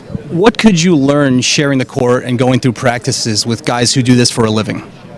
Definitely learn a lot. Show the younger kids that, you know, just keeping it simple always works. You know, you don't have to do too much on the court, you know, just to get out of your game. So I definitely learned a lot that I can express to the younger guys on the team. Now, your teams played each other, right? But you weren't able to play in that game? You were hurt, is that right? Yeah, I was hurt. Hurt my ankle, sprained my ankle the game before.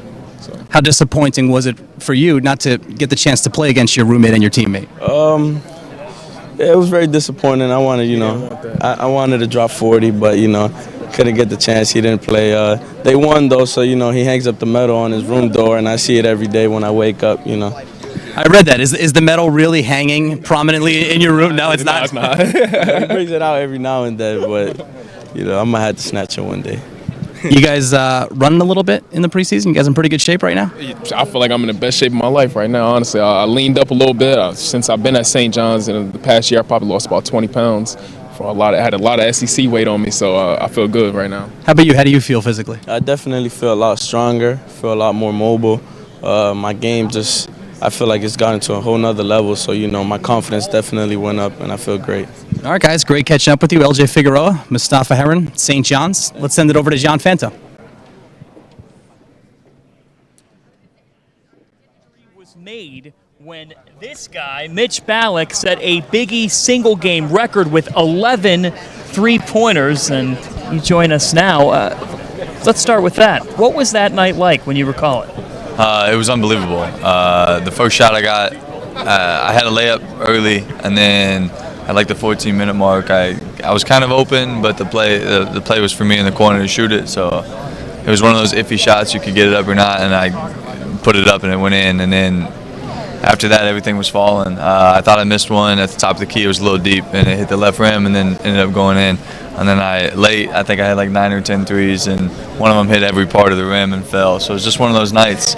Honestly, like when I was in the middle of it, I didn't know really how many I had. I just kept shooting shots when I had open looks. Guys were getting into the paint and kicking it and spraying it, and I was just had my feet set and knocked them down. So it was just one of those unbelievable nights, and I couldn't really explain it.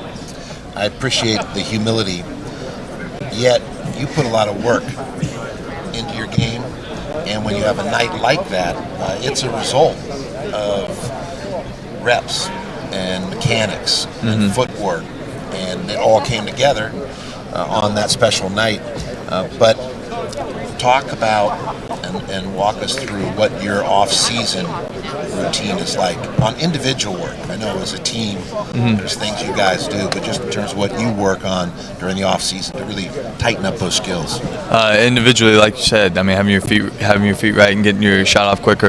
When I got to the next level, I had to learn how to get my shot off quicker, because you have guys that are longer and more athletic closing out on you, so the quicker you can get it off and the more comfortable you feel, the easier it is for you to make those shots. And my off-season routine, I put a lot of shots up, and this off-season I made an emphasis on just getting to the rim and making plays off the dribble. I have decent vision to where if I get into the paint, I can spray to a teammate shooting a three, or I can dump it off to the big fella for a dunk or toss it up to him. So just being more crafty and creative when I get into the paint, setting my feet, and just kind of having more of a mentality to score and make plays for my teammates will put more pressure on them to do that. Not just so when they do run me off the line, I can get to 17 feet or a 15-foot pull-up and floaters in around the rim. So I've been adding that to my game, but other than that, I just shoot a lot of game-like shots and catch and shoots, and then when nights like that happen, it just kind of motivates you to keep doing it and just see the level you can get to and just build that consistency. So it was huge for me, obviously, that game, and hopefully I can build that consistency as the seasons go. Tyshawn Alexander, your teammate in all Big East preseason selection as well. How do you two push each other? We push each other everywhere. I mean, he's been my roommate the last. This was our 3rd year together, so I mean, we push each other when we're playing video games. Whether it's we play Super Strikers, we push each other in there. So that competitive edge just comes into when we're on the court. We challenge each other. We both have that respect level of one another that we're not afraid to say anything to each other. If he does something, I can say something to him, and if I'm not my best or I'm not playing the way that I'm supposed to be playing, then he can check me. And both of us respect each other enough to where we can call each other out and make each other better in that sense. So it's a good relationship that we have both on and off the court, and our competitive edges really help us work together. You know, last season there were stretches where you were the hottest team in the Big East, but then had other stretches early February to mid-February really kind of hurt you. There were injuries, a lot of adversity. What does the core group learn from last season now moving forward so that you can achieve the goals that you guys have in mind this year?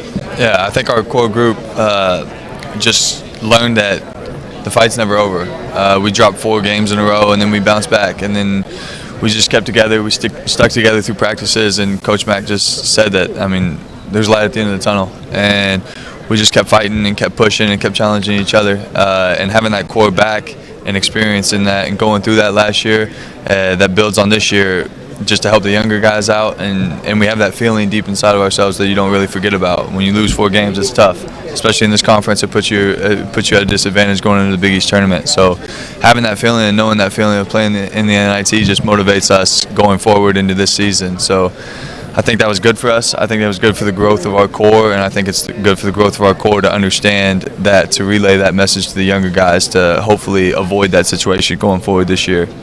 Well said. And for you and the Blue Jays, you'll be looking for a 22nd postseason appearance in the last 23 years. That says a lot about this program. Before we let you go, I didn't have to introduce Coach to you because what did you say? He's the Creighton god, man. He runs Creighton. I'm a citizen. Yeah, you're a driver's license.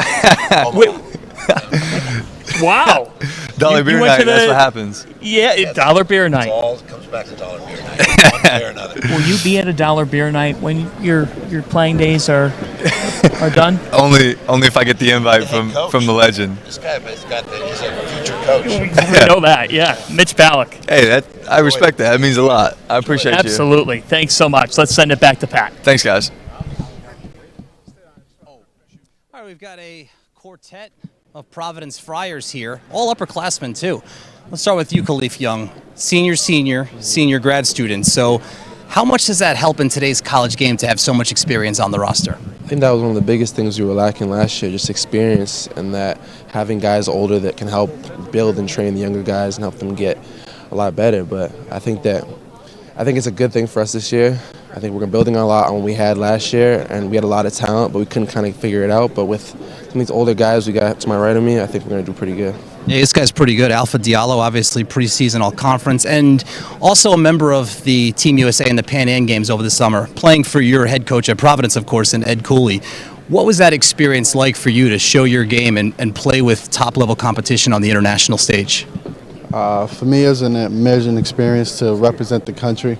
And then going down there and representing the Big East Conference also, it was a fun experience, even playing for Coach Cooley in the summer. And Malik White, last year when you look at the season, you guys had some ups and some downs. Maybe sometimes scoring was an issue. You guys had to battle some injuries as well.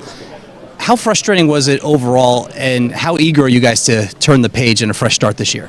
We look at last year, we put that in the past. We're just looking forward to, getting on the court this year with these new group of guys we have and just playing hard, and giving it our all. We're an older team, we're a vocal team, we got experienced players now, so I think we'll be looking forward to the season.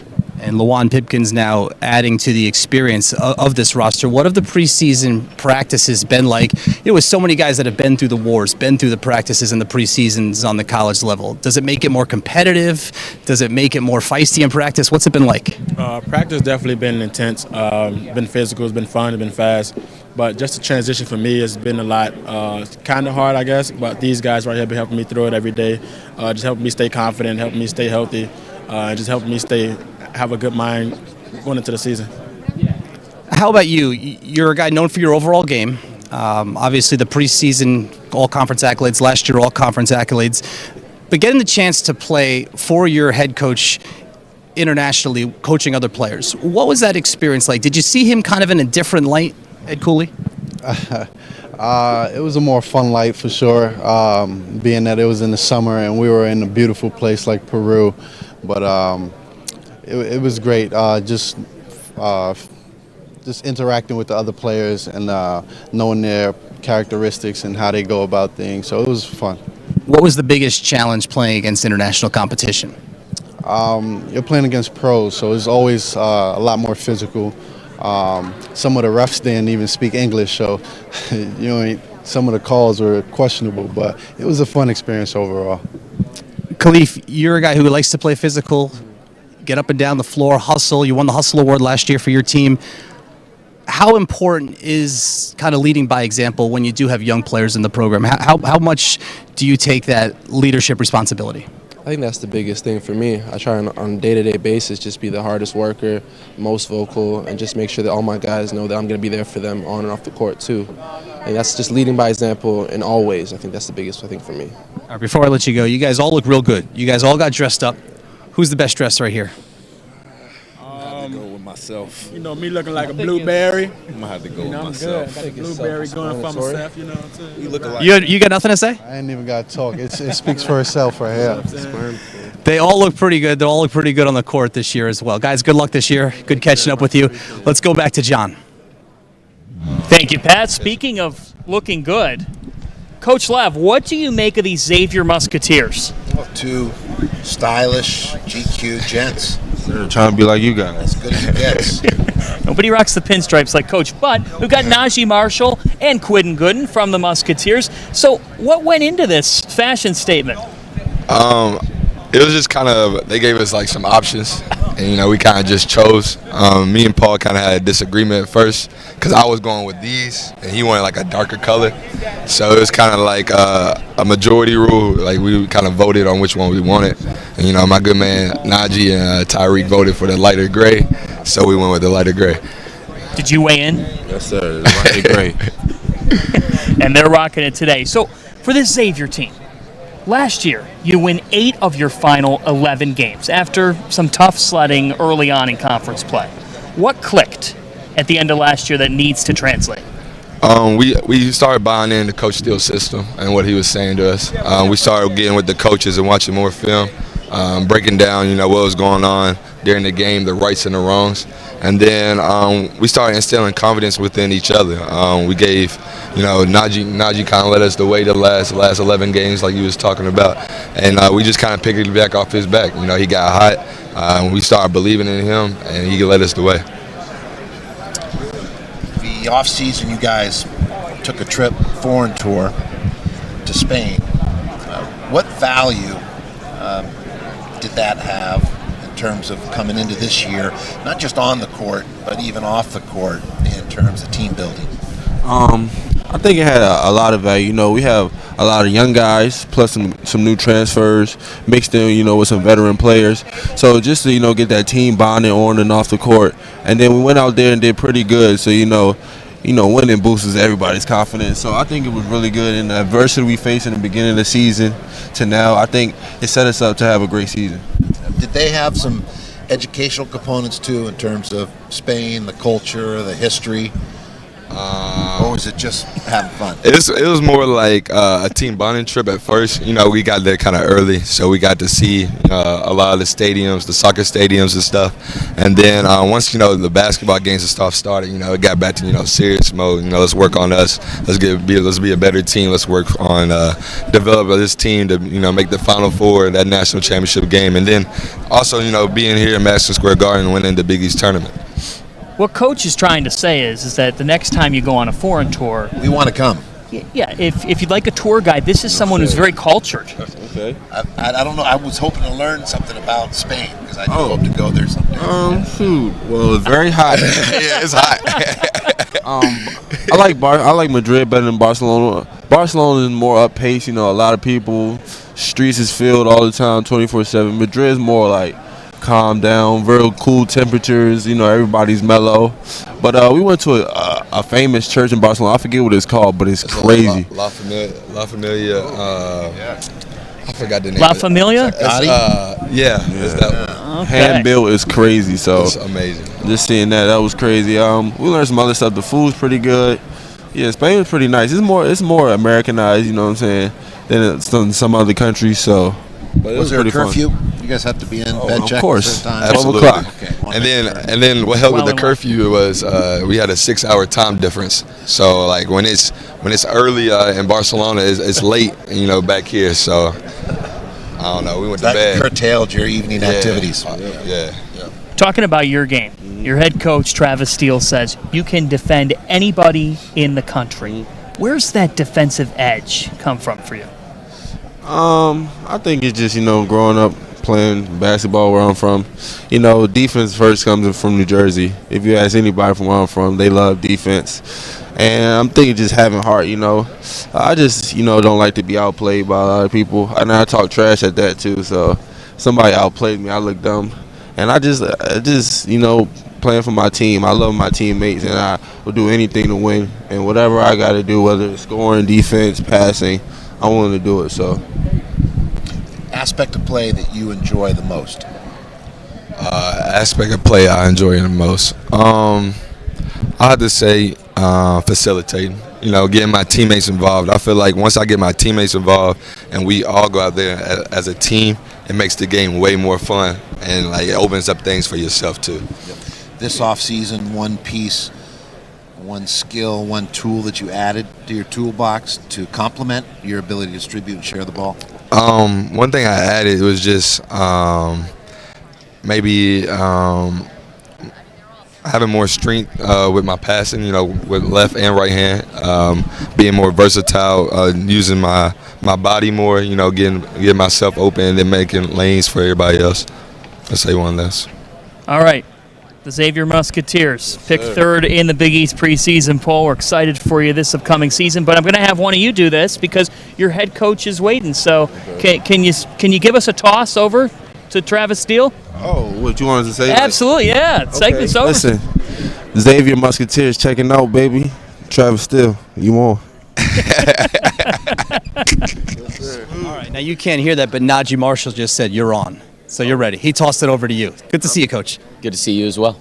So, real easy question. What do you know this year that you didn't know? I know you were on the staff for a million years at Xavier, successful programs, but you were the head coach for the first time last year. So what do you know now that you didn't know last year?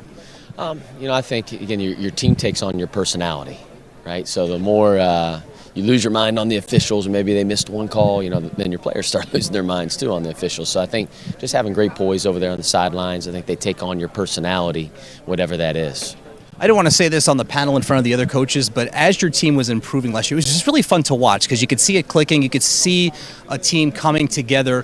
What was the difference as the season went on? You had the rough start, kind of getting your feet wet, and then you finished 6-1. And by the end of the year, Xavier was the team that nobody wanted to play. Yeah, our guys stuck with it. You know, they stayed positive. They kept working hard every single day. You know, the difference in this league between winning and losing is so finite, so small. And our guys know that. But I thought our defense got a lot better at the end of the year when we went on our run. If you just take the last 11 games of the year, we'd have been ranked the number 24th best defense in the country. But defense wins and it travels. We just heard the leader of that defense, Najee Marshall, with John Fanta, and the comment that you had made that he can guard anybody in the country. Expand on that a little bit. How good of a defensive player is Najee Marshall? You know, Najee's one of those guys. He's elite because he can dominate the ball. He can pressure it. He can contain it. He can guard in the post. He can guard shooters off screens. He's really good at ball screen defense. You know, I think he is the best defender in the entire country, and he has the ability to take a guy out of the entire game. Which again, you think about our league has some of the best perimeter players in the entire country. He makes it really, really tough on those guys. How much of a difference does it make? You've got a lot of talent coming back. We mentioned earlier 4 guys who average at least 10 points per game. So if 1 or 2 guys are having an off night, there's other guys that you can go to. How much of a difference does it make to have that depth and that balance? I think it's huge, and it starts in practice. I mean, the competition that we have in practice right now is awesome. Iron sharpens iron. And so you have to come to practice, get ready to go every single day, just like you have to do here in our league as well. So, but you're right. I mean, there's certain games where a guy gets in a little bit of foul trouble. Well, now we have the depth that'll still be able to keep us competitive during these games. You're a basketball fan. You grew up playing. You grew up watching the game. You told me before that you used to come here to watch NBA games growing up. What does it mean to you? Do you ever step back and kind of look around and see where you are? Madison Square Garden, head coach of Xavier, head coach in the Big East tournament here. You ever kind of step back and take that all in? Yeah, you got to pinch yourself, right? This is like a dream come true. You know, Xavier is my dream job. Blessed. We have great administration, great leadership. And then when being here in Madison Square Garden in the world's most famous arena, I mean, it doesn't get any better. How about the home life? I understand. Congratulations, order. A father for the second time now. Congratulations. Yeah, we have our second boy, Anderson. So Winston's our 6-year-old. So we got a backcourt now. You got experience and you got youth there too, side by side. That's exactly right. We're going to stay man to man, hopefully, though. Exactly. Are you getting any sleep these days? A little bit, here and there. I got a good night's sleep last night here in the hotel. Yeah, no kidding. It's probably the best one you had in a while. When you look at this upcoming season, and you kind of size up what you have to go up against and the gauntlet in the Big East Conference, what's the one thing that you want to have your team focus on to be successful this year? I think it's the defensive end. And I think that, again, in our league, there's so many talented offensive players, and the coaching's so good that they put those players in really, really good positions. And we got to be elite defensively. We need to be a top 10 defensive team. Then I think we could be a great rebounding team as well, just with our positional size. All right, good first season. Looking forward to seeing you build on it this year. Good luck. Thank you. All right, there's Travis Steele and Xavier. We'll send it back over to you, John.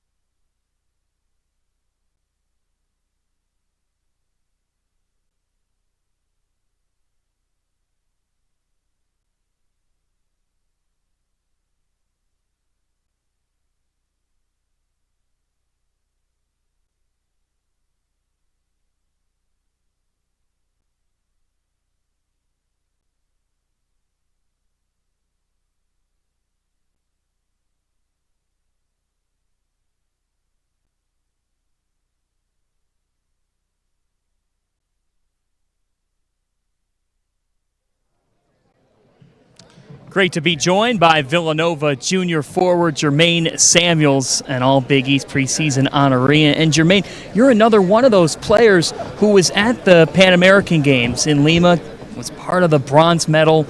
And that experience, training camp, and then traveling internationally representing your country, what did it mean for you? I was extremely, happy about it. It was an opportunity that was given, and I was really, really appreciative of it. And getting to know guys that you play against, compete against every day, or in the Big East, is, you get to live with them, and also being coached by Cooley and Willard as well. I was really thankful. This year, some retooling, some new pieces with players coming in, and then new roles for players that got to step up now into primary kind of go-to players. Not forcing, but the reality is there's going to be more on your shoulders. And in stretches last year, you showed your potential. Give us an overview of what you've seen to this point. I know it's early, but with the newcomers coming in and just the overall chemistry of the team and the development of the squad. It's been a lot of fun. It's been a journey, and I think we're going to be a really good team. Coming in every day and just putting in the work is what it's really going to be about. Everybody's open to coaching. Everybody's has the will and the drive to compete and get better. And even the freshmen just learning about the culture and what it's about. They've been really, really soaking it in, and day by day understanding what this is all about, and that it's bigger than themselves and bigger than myself, and it's all about the common goal by the end of the season. Is there one aspect of play this offseason that you focused on, both in that international competition from that experience, but then in skill work or strength?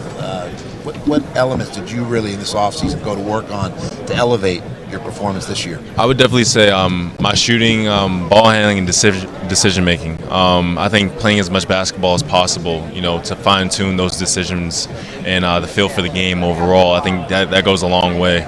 And I was just really, happy I got a chance to, play in the Pan American Games and further that, growth. We appreciate you joining us, and you look dapper and sharp. Your coach Jay Wright, GQ Jay, would be approving of your look today. Very Lav sharp. tries to take after Coach Wright. He tries. Well, I pick up, some tips from Jay, and now I'm picking up some tips too. I like the specs. Thank you. Very sharp. Got that intellectual, scholarly look going. Yeah. Jermaine, thanks for the time. Thank you. Appreciate it. We know you've got some other spots to get to, so we will transition right now. You can head on back because we've got Marcus Howard waiting in the wings right now, so he's going to literally take over. So live TV, folks. Jermaine's going to head back, so he's checking out. Yeah, can you check in here? There you go. Good to see you too, man. Appreciate it. Wow. The best dressed continues here. This competition is something else. A little bit of a tuxedo feel going on. Tuxedo / suit. Hey, last one, you gotta go out the right way. And the Gucci. Yeah, a little more understated than. They're still flashy, but a little more understated than Miles Powell. His had the sparkles on. I will say he had the sparkles on. So You represent the Midwest. I'm trying. Grounded. I'm trying my best. Hey, Arizona kid, and I talked to him earlier this offseason. Coach Lav, you can reflect on this too. You went from Arizona to Milwaukee, Wisconsin. Oh yeah, I was really looking for something changing weather-wise. So I came to Marquette for the weather. Most definitely. Yeah, you see that. For you, all Big East preseason first team, and it's a headline here coming into today that there's going to be quite a race for the top honor. And I know that you're team-oriented, but you brought up Miles Powell just a moment ago.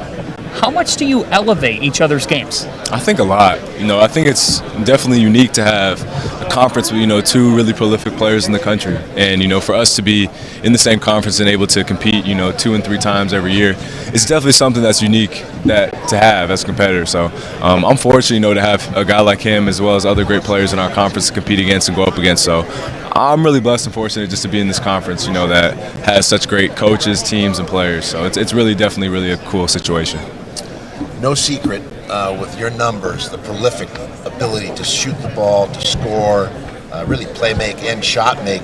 So you've had that bullseye on your chest. Teams, when they game plan, are devising schemes to stop you. And you've seen a lot of heavy coverage.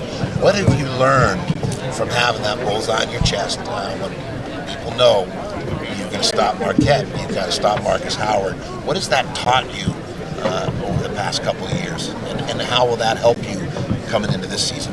It's a lot easier said than done, but I think over time, as my years have gone, just being able to play at a different pace. I think when a team is really covering on you tend to speed up. But I think the more so that I'm able to kind of take my time and play at my pace, it definitely helps me. And I know that with the team we have, there are going to be games when things aren't going my way, but I know we have a team that is definitely going to help pick up the slack, when I'm not playing at my best. So slowing down some. Definitely. I would definitely feel that early on I would play at one speed, and that's always playing fast, and that helps at some instances, but it's definitely a game of being able to change pace and change speed. So that's been something I've tried to, emulate in my game as the years have gone on. On top of tempo and monitoring that, this Marquette team is different. In your first practice, Steve Wojciechowski comes in, and you've got 2 posts down low. That's a little different for these Golden Eagles. How is that working out here in the preseason? No, it's been great. It's definitely been a change that we haven't seen as a team to play with 2 bigs, but I think it's definitely going to be something that's definitely going to surprise a lot of teams in the conference as well as around the country. So I'm looking forward to, having different lineups in as a team, and I think we're definitely going to bring something different that Marquette fans haven't seen in a while with 2 traditional bigs. But I'm just looking forward to being able to compete, man. I know a lot of our guys are excited to play against somebody else. We beat up on each other so often in practice that I know when the game time comes, we're really going to be looking forward to it and really going to be ready for the challenge. Schumacker and one of your teammates on that's the perimeter. That's my guy. That's my guy. Defensive stopper, but also people sleep on his offensive skills. Definitely. And that aspect of his game continues to develop. What should we expect to see out of him this year? Give us a sneak preview. Oh man, Schumacker is such a multi-diversitional player. He brings so much to the table for our team. Like you mentioned before, he's one of our, if not our best defender on the team. He always has the responsibility of taking the opponent's best player. But on the offensive end, man, he's really progressed as an offensive player in terms of everything. You know, he can really drive. He's one of the best drivers in the country, in my opinion. And he's really developed, you know, that mid-range to three-point jump shot. You know, each and every year it's gotten better and better. So I expect I know us, and I think the country should expect a big year from Sakar. You know, he's going to bring a lot to our team. He makes us better on both ends of the floor. Theo underneath. Yeah, still the enforcer. He's a monster. You know. There are not too many people around the country, you know, look-wise, who you see Theo and you say, "Oh my goodness, it's crazy that he's in college." But you know, he's definitely evolved as an amazing post player for us. You know, you guys saw last year with how he protected the rim, but offensively, you know, he's really evolving around the rim, different finishes. You know, really becoming a better free throw shooter. You know, he really made that a point of emphasis in the offseason and working on his free throw shooting. So I know us as a team, we're looking forward to seeing his progression, and then him being able to play with two other bigs. You know, Ed and Jace are really going to help complement his game, and we're going to play a lot through the paint this year. So I know it's going to be really good to see as a team, you know, how those guys play down low.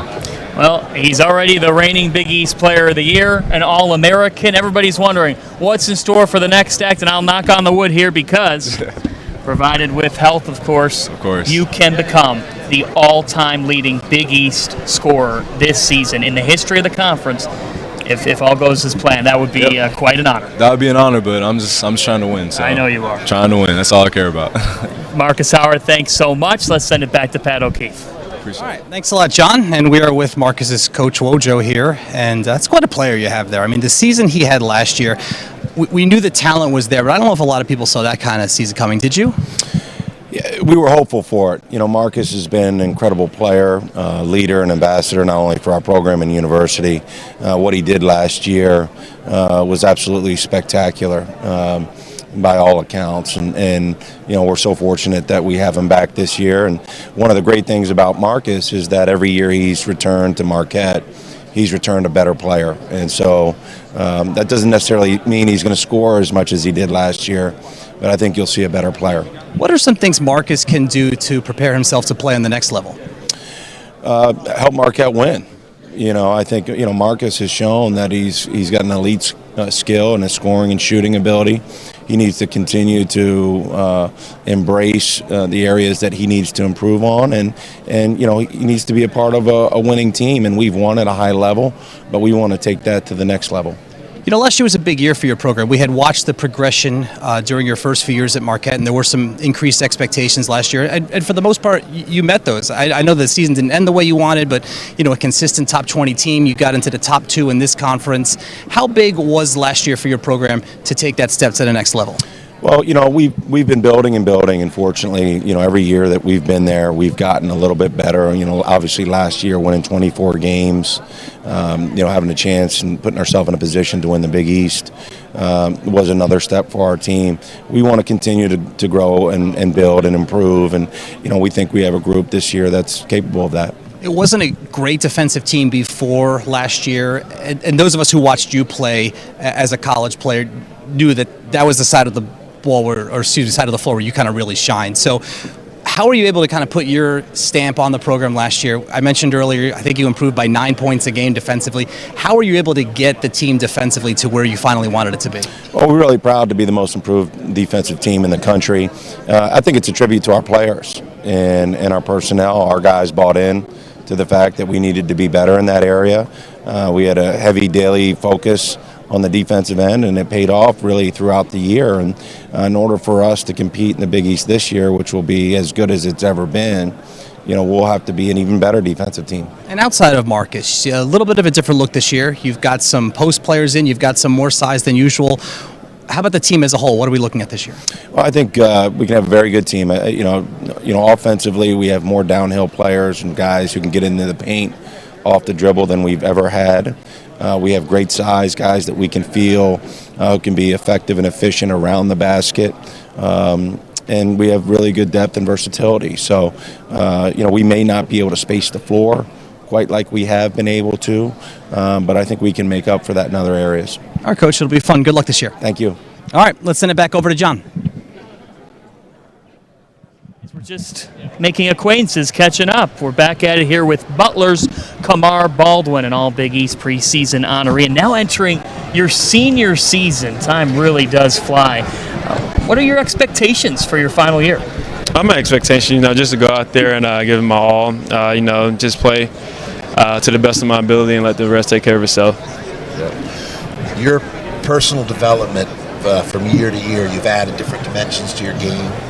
And we were just talking off camera here about shooting and that you've been putting in some time.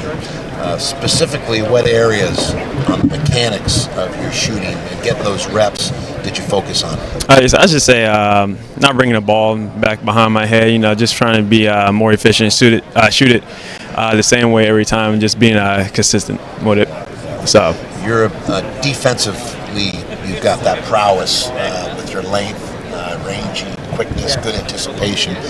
Is that something that came naturally, or at a young age, did someone impress upon you the importance of defense and that side of the ball? I'd say it's a little bit of both. They always say defense wins championships. So, if you stop the other team from scoring, then you're naturally just going to score and then win the game. But it's kind of been an emphasis this year with our team, just trying to be more or be tougher on defense this year. So. You're picked 8th in the Big East preseason poll. What is the national media overlooking about this Butler team? I'll just say we just have a ton of guys that want to win. So, they're willing to do anything. Whether it's effort, encourage, roll. So, all that really matters for us is just winning. So, that's what our goal is this year.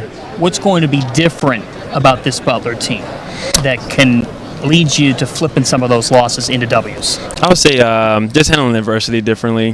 Just being able to bounce back and not sink in when we hit it. Just being able to come together as a group and respond from it. Coach Jordan, his style of coaching, break that down for us. His style is kind of like free flowing as long as you take care of the ball and taking good shots. But if we get outside of that, it's more okay. We're just gonna run plays and just play through the offense. But he's very relaxed, just very free flowing. So just letting the guys do, just letting us play our game. So So he'll give you freedom offensively. Yes, sir. If you're execute and make good decisions, take care of the ball. Then if not, yes, sir. Run more sets, take a little more control. Yes, sir. So. Yes, sir. He's a gentleman, Kamar Baldwin, and we're going to pass it off to some of your dog's teammates. Thanks so much. Yes, sir. Thank you. Take care. His Bulldogs teammates, Sean McDermott and Henry Badley, joining me. Nice to see you guys. How are we doing? Doing well. Thanks for having us. Your first media day. You were just telling me. What do you think? It's a little hectic, but it's been fun so far. How about you? Your first as well? Yeah, it's been fun. Great experience. First time being here. I love it so far. We were just listening to Kamar Baldwin, or at least I was through my earpiece. What kind of a teammate is he? What kind of a player is he to share the court with? He's a great all-around player. I think he leads great off the court, and he's a great player on the court as well. Plays offense and defense like he should. He's a vet guy, so we trust him. He's our leader. Sean, when you look back at last season, it seemed like you guys had a lot of tough breaks, a lot of annoying injuries. Maybe the offense wasn't where you wanted it to be. How frustrating was last year, and how eager are you to kind of turn the page to this year? Yeah, obviously last year wasn't what we wanted it to be, but like you said, we're eager to just jump into this season, move forward, not worry too much about last year, and just get ready to go this year. Has there been a different feel around the team this preseason? I think so. I think obviously last year wasn't what we wanted, so I think everybody's just kind of got that in the back of their head. We're not going to let that happen again, so everybody's ready to go. Henry, what is the feeling around the program? Because look, years that aren't as good as you want, they happen. They happen in every program. But a program like Butler's kind of gotten to the level where it's such a consistently strong program. How confident is everybody around the program that, hey, it's kind of like a blip in the radar and let's move on? Yeah, we're very confident. I think the coaching staff, they do a great job of recruiting the right players, and that's the first thing that you can do when having to have a great program is to recruit the right guys. So with that, we're coming in as dogs. We want to fight, and we're going to compete. Whether we have a great game, bad game, we're going to compete at all times. So that we're very confident. Earlier I asked your coach, Laval Jordan, what is it about Hinkle Fieldhouse that makes it such a difficult place to play? Now, you grew up in Anderson, Indiana, so obviously that was on your radar your whole life. What is it about Hinkle Fieldhouse, A, that makes it so tough for an opponent to play, and B, that makes it so special for you to play in? Yeah, I think the biggest thing is just the passion that the fans have, whether it's students, whether it's people that have come to games for 40 or 50 years. The fans bring it every night, so I think that's what makes it so tough. All right, guys, looking forward to watching you in a great season. Thanks a lot. All right, let's go over and hear from Coach Cooley. As Coach Lavin and Coach Cooley are talking things up here, the magic of live television, Coach Cooley. Let's do it. How you doing? Let's do it. Year Absolutely. 9 for you, and what an offseason it was. What a summer. You were busy. You didn't really have much time because you coached the Pan American Games team for the Big East. Sure. It was really fun to do that with Kevin. Kevin Kerbert was on our staff, Mike Martin from Brown, and the players were phenomenal, Coach. The players did a great job. Even seeing them here today, we all gave each other a big hug. That 16, 17-day opportunity to embrace, to love and share, those kids were amazing, and I'm so happy to see them. It's early in the season, but give us a little overview. What's the feel, your pulse for this team and where they are compared to the end of last year? Are you pleased with the progress? I'm really pleased with the progress of our guys. Now, I'll tell you what. I'll tell you what. We have a microphone for you. And Jimmy Jackson is here. Here we go. We're off the rails. I can't get a phone call back. I know you was busy this If summer. you've ever seen him in his PJs making peanut butter and jelly sandwiches. We had more jellies. Hey, we're making peanut butter and jelly sandwiches. He's in his underwear and he's going, hey bro, how many do you want? Now, rumor has it when you showed up to start the week, Coach, that he was in the pool just on his beach chair. Oh wow! I can't. I'm not going there. Drinking with him margaritas. The back of his house is like a Ritz Carlton. He's like he always here. Oh, I'm from Providence. I'm this tough guy. Also, I go back. He's laying out. So he's got a pina colada. It was my neighbor's house. It was my neighbor's house. I live down the street. How my family doing? Everybody good. Everybody's great. Good to see you. Really. See you too. Didn't I just see you last night? It's a family reunion right now. So I'm going to have a question for Jim. I have a question for you. I didn't do it. Given the fact that you're America's guest, tell me your favorite golf course. That's a good one. You know? No, that's a good one. I love Sage Valley. Okay, Sage Valley. I've never played there.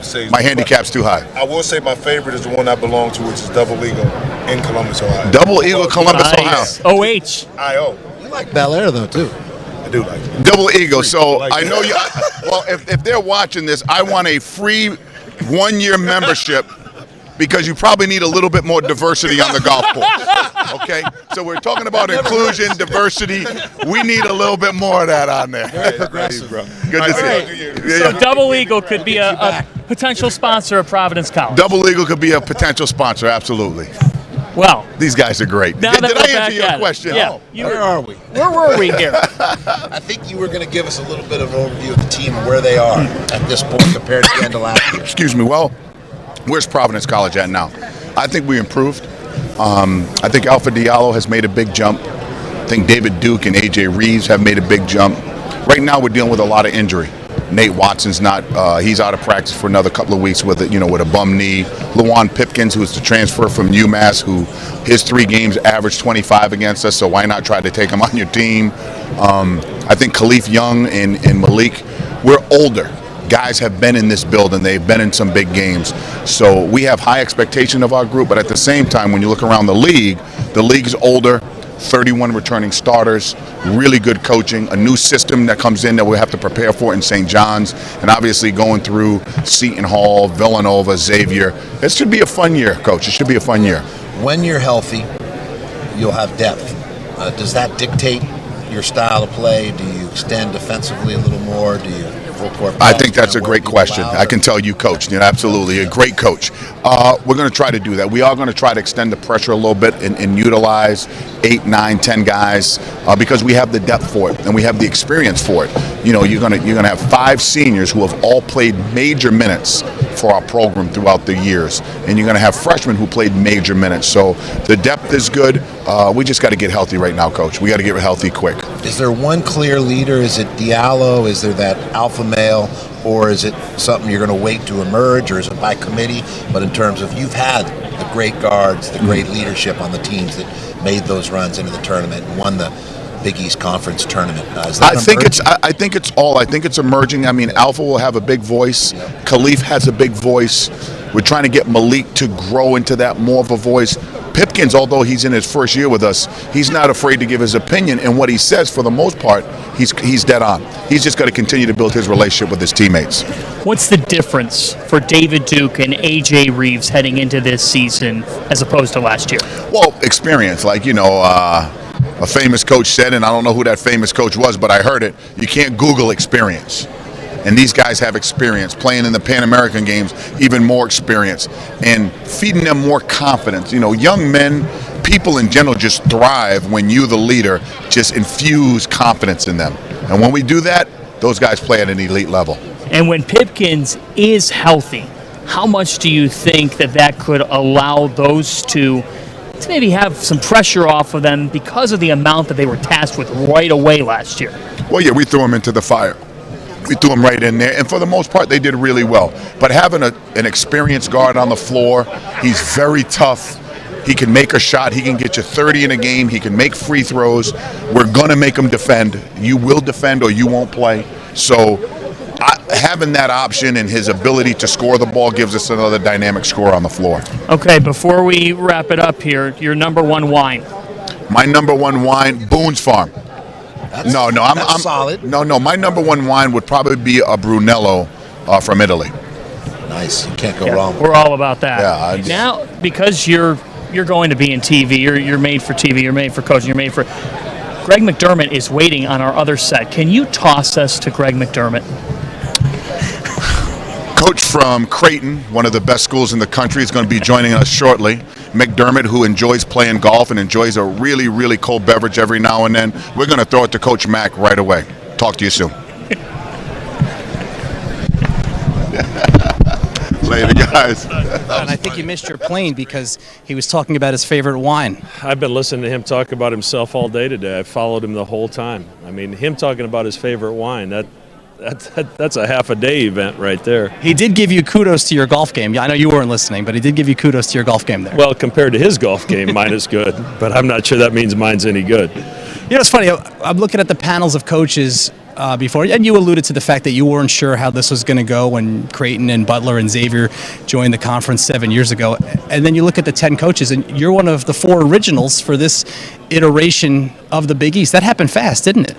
It's hard to believe it's happened this fast, but as I said earlier, it was awesome how we were embraced by the original 7 and made us feel part of it from day one. And to see where the league has grown in those 7 years has been pretty incredible. So obviously I've got some good friendships with the guys that are in the league, and there's great coaches throughout this conference. When you look at Creighton's tenure in this conference, it helped when you came over, you were a top 25 program, and you had the National Player of the Year, who happened to be your son as well. But even after Doug moved on, the way you've been able to consistently keep this 20 to 25 wins, usually an NCAA tournament team. You have some NBA players, some years you don't have any NBA players. How are you able to do that? Well, you try to recruit the right guys, and we've been able to establish a culture that I think is a very positive culture, and it's about being unselfish. And I think when you have guys that know how to play the game and they're willing to give of themselves for their teammates, it gives you a chance. And basketball is really important in Omaha, and I think our guys understand that. We've got a great fan base that supports us incredibly well. So you want to go out there and give it everything you've got for them, and fortunately our teams have been able to do that. And you've got another good one this year in Tyshawn Alexander, a first-team All-Big East guard. What are you looking for from him this coming season? Well, I hope he can make another jump. He made a great jump from his freshman to sophomore year, going from 5 points a game to 16 or 17 points a game, and had some great life experiences and basketball experiences this summer, attending a Chris Paul camp and then playing on our Pan Am team. I think he's prepared himself to handle the expectations that come with having a season like he had last year. He's not going to surprise anybody anymore, and he understands that takes a lot of work to put yourself in that position. So he's been a great leader for us and is led by example with his work ethic, and I'm hopeful that he can take another step this season. What did you think of the Pan Am Games, the conference kind of banding together to represent the United States, and the opportunities it gave kids like your kid Tyshawn to play against international competition, maybe pick up some different coaching? Just overall, what did you think of that for the conference? Well, besides the negative impact that Cooley and Willard had on Tyshawn, having to spend a month with him, I'm still knocking that out of him.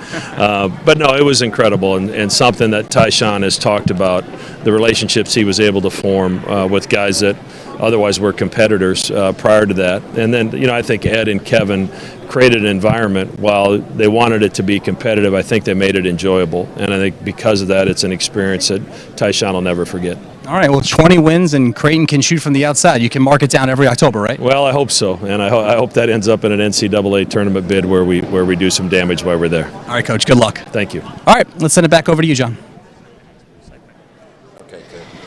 All right, back at it here. Live from the Garden, we roll on with Big EAST Shootaround, and he just came onto the set. It's Evan Daniels from Fox Sports. What's up, man? How are you? Evan, it's great to have you. We've been talking about all the big name players, and a lot of the big names are here. Who are some players that stand out to you that people may not know about yet? There's this one guy that I actually saw here, and I got to spend a little time with a minute ago, Omer Yurtseven. He's a transfer into Georgetown. I actually think that he's going to be the most impactful newcomer in the entire league. I had an opportunity to watch him back in high school. He's from Turkey, international kid, decided to come over to the United States. I thought he was a 5-star, top 25 type level talent when he did that. Went to NC State, spent a year there, and transferred to Georgetown, but I think he could be the most impactful newcomer in the entire league. He's 7 feet, really good hands, can shoot, can really stretch the floor. He said that spending some time with Patrick Ewing has certainly helped. He also mentioned Louis Orr. He said he's helped his inside game quite a bit too. So I think you insert him into the Georgetown lineup, and I think he's going to be really effective on both ends of the floor. Speaking of newcomers, stay with that subject. Is there a gem that maybe isn't getting the love? Where the early returns from the coaching staff saying, you know what, this prospect is better than advertised. People don't realize how good he is. Yeah, I was just talking to Travis Steele about a kid named Kiki Tandy. It's an awesome name, but he can really score, and he called him a microwave. And this is a kid that I think will probably come off the bench for Xavier, and he just brings a scoring punch. I think he's a kid that we'll see have games of 20 points. Now, he may only play 10 to 15 minutes a game some games, and then you're going to see him play 20 minutes another, and he's going to put up 20 points. He's going to be their best shooter. I think that he's just so effective scoring the basketball, not only off the catch but also off the bounce. And if you look back at Xavier's team last year, their Achilles heel was the lack of shooting, and I think you insert him into their lineup, and he really brings that. Kiki Tandy. Kiki Tandy. Yeah. He's a dandy. Wow. Well, are you surprised? Yeah, we're Are you warming up. surprised? Come on, warming man. up. In the Mid-season form. Mid-season form. In terms of recruiting storylines, Mike Anderson gets hired by St. John's. And the immediate reaction nationally is, can he be able to get city kids, New York City kids, here at St. John's? And Coach, you know about this. What do you think he needs to do just that?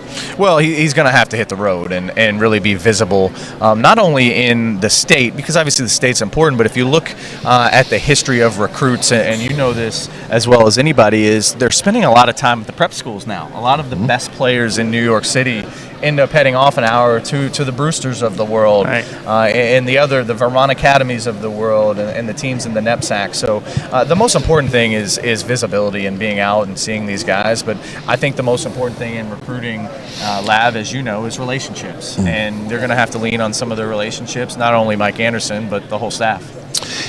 Is there any interesting trends that you could enlighten us, our viewers, about when it comes to recruiting, let's say in the last couple years, the way in which coaches are recruiting, or the way in which prospects or recruits are making decisions in choosing schools, because you're obviously the expert in that area, 24/7 talking about recruiting.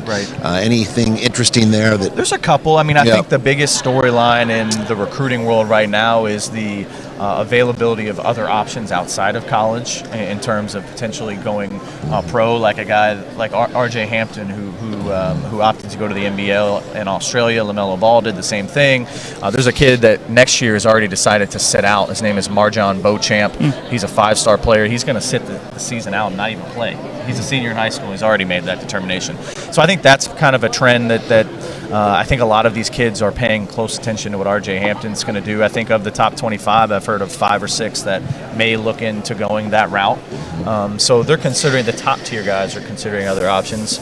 Other trends, I guess, social media has just really changed the landscape of recruiting in a variety of ways. Totally.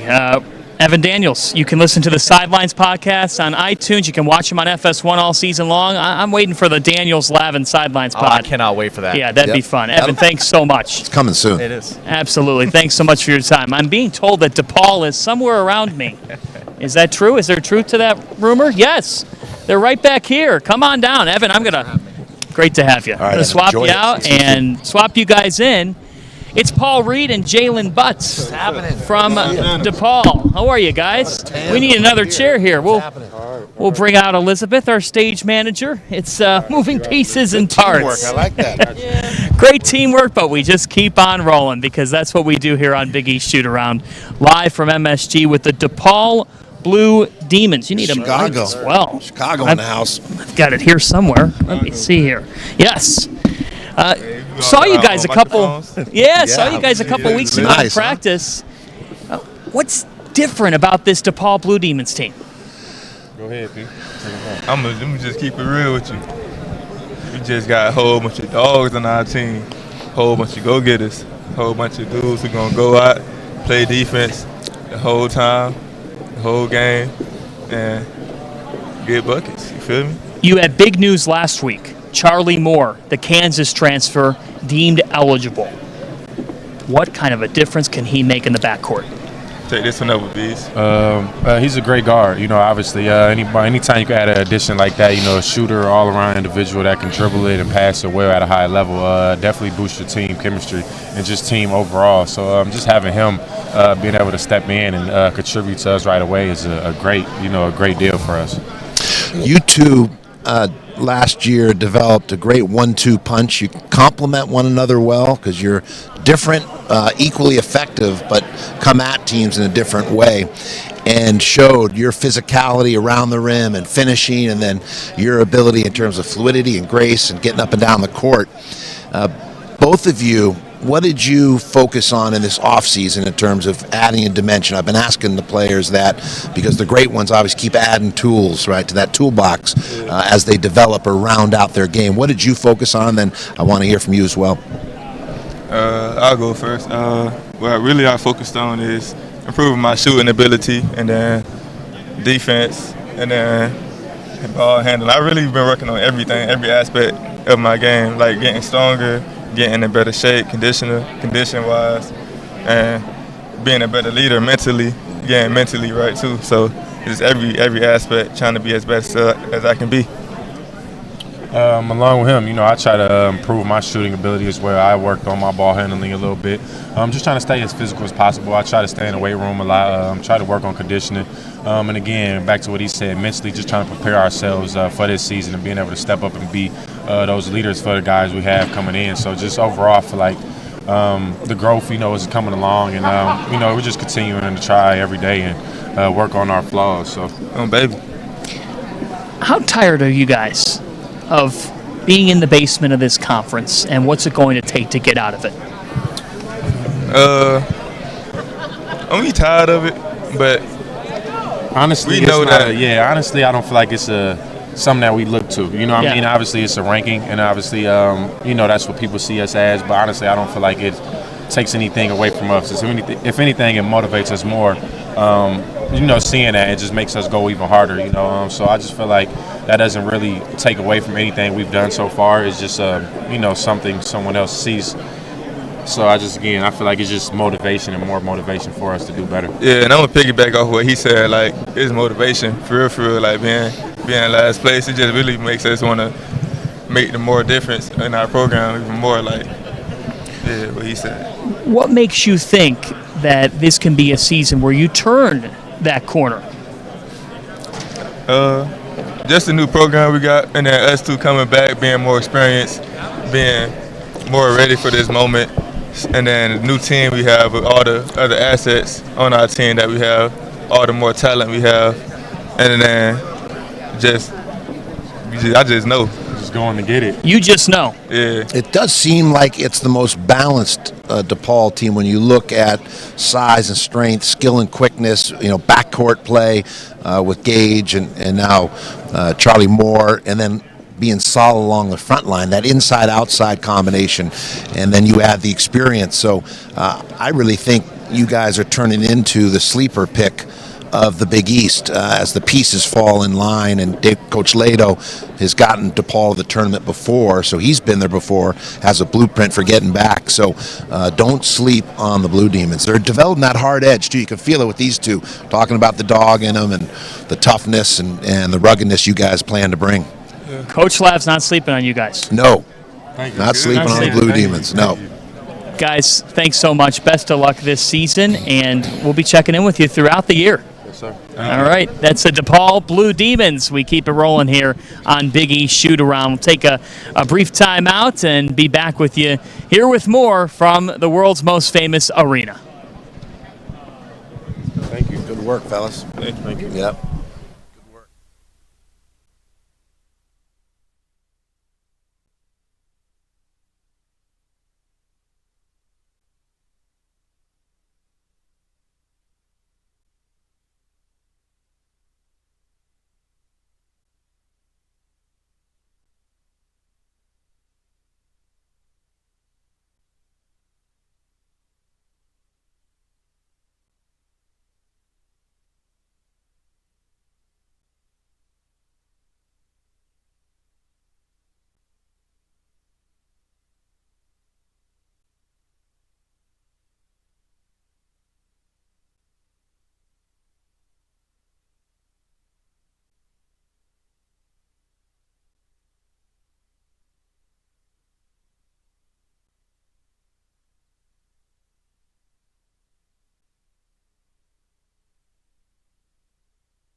Welcome back to Big East Shoot-Around. Pat O'Keefe here at Madison Square Garden, joined by DePaul head coach Dave Lado. Welcome back for another year. Always great to see you. Thanks, Pat. Appreciate you having me. What is this day like for you? You get to see all of the competition, all of the coaches who you guys share a kinship with, but you'll be doing battle with over the next few months.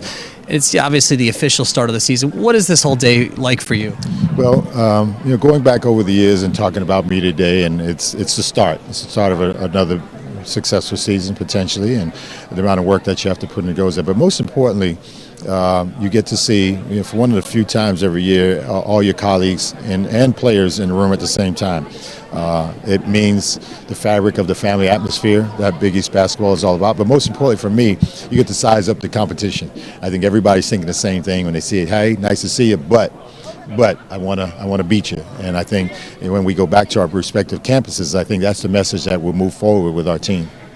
We've talked before, we mentioned this on the panel earlier this morning, the difficulty of kind of moving up in this conference because top to bottom it is so deep. And you were able to take that jump, nearly doubling your win total last year, going from 4 to 7 wins in the Big East. When you look back on last year, what are your thoughts on the way your team played?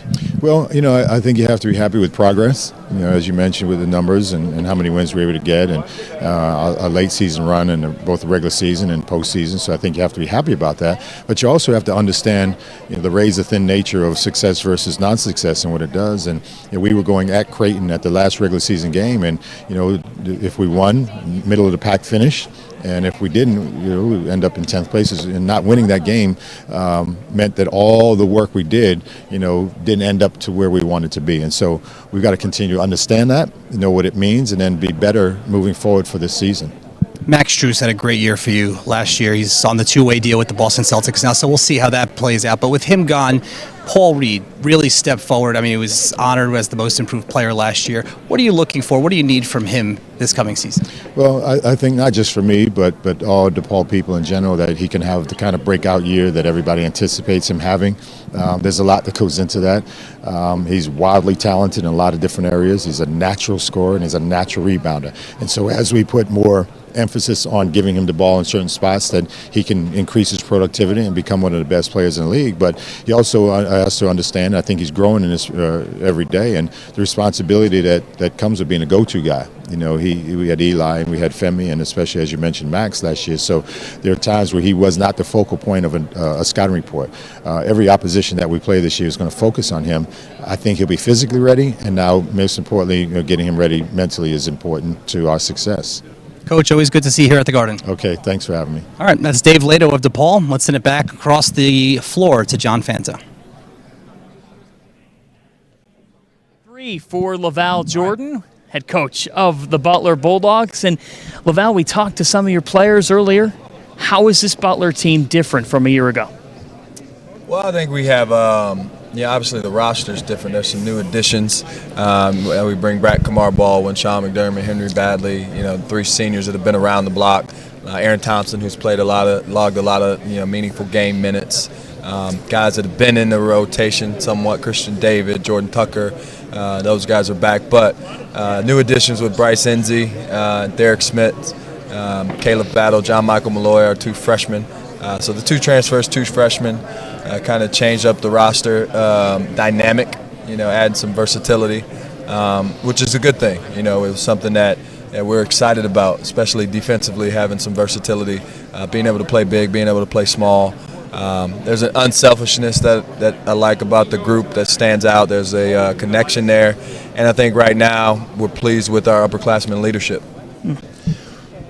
A lot of new pieces and then new roles for returning players. And when you work that puzzle, as you have to being the head coach, are you on pace or you feel you've got to accelerate that pace? I mean, coaches are never pleased. We're perfectionists. But where do you think this group is given the new pieces and the new roles for the returning players? I think we've gotten into that conversation a lot earlier. Now on the court we've had some knick-knack injuries, so we haven't had everybody out there as much as we'd like to just get the repetitions all at the same time, but that'll come. But I think the mindset is certainly there in terms of guys embracing their roles sooner rather than later. And when you're coming off of a season where you didn't get accomplished what you want to accomplish, I think it's a little easier to get into that conversation because guys want to win. They want Butler to be good, and we got a high standard and expectation in our locker room. We've got Georgetown's Mac McClung at our other set. Before we let you go, I'd like to bring this forward here. As you know, Coach Lavin has been able to get some amendments passed in Omaha for multiple dollar beer nights in one season, and I'd just like to ask the question, could we ever see a dollar beer night at Hinkle Fieldhouse? You'd have to take that up with Barry Collier and our administration. He's in the house. We love it. We love the energy from our fan base currently. If you want to get them more excited in your own way. He's the campaign manager. If Lav wants to get them a little more excited in a different way, he and Barry can have that talk. Lav, what do you think? I think we still need some lobbying. There's some work to do. I'll have to get to Indianapolis and get with the Bulldog base and try and energize them as we build a consensus towards a dollar beer night. But I think there's good prospects. The potential's there. Sounds like a trip to Elmos. Yeah, that definitely. If he can get that done, all right. I'm buying. We'll celebrate. Laval Jordan, thanks so much for the time. Let's send it back to Thanks, Pat. guys. All right, we got Mac McClung of Georgetown and apparently Ed Cooley of Providence, a cameo. My daughter's a freshman at Georgetown, so when we play there, I'm going to come look for you. All right. Yes, there we go. Coach Cooley, part of a lot of interviews today. Better watch out. Oh yeah, yes sir, yes sir. Yeah, boy, we coming for you, boy. One of 3 Hoyas to be all freshman team last year, Mac. You were just saying before we started the interview how much different you feel last year compared to this year. What is different? I think going through a year of maturity, and I changed a lot of things about myself and my game, and the way I eat, the way I shoot, the way I work, just everything I changed just to prepare for this season. It's very rare to have 3 players on the same team, all freshmen on the all-freshman team. Is there, a friendly rivalry or friendly competition among the 3 of you? Oh, we love competing. That's the thing about all of us. We're all, they say dogs, but, I think last year we wanted to make noise, but this year we're more together and we want to win is our biggest focus. What's it like, and this is predating your Georgetown days, what's it like being an internet sensation? I don't really pay attention to it. Everybody, wonders if there's any more pressure or not, but honestly I'm just focused on becoming a better player and winning. How satisfied were you the way you played last year? Obviously backed that up and showed that you're more than an internet sensation. You've got an all-around game and it showed on the floor. How satisfying was that for you to be able to perform the way you did as a freshman? I appreciate it. I don't think I performed to my expectation, but that's how life is. So I just got to continue working to get there. What are the expectations this year for you and for the Hoyas? For the team, we have a lot of big expectations. We want it all. We want the Big East title. We want to go far in the NCAA tournament, and I believe we have the talent. But it's just a midst of coming together and finding each other.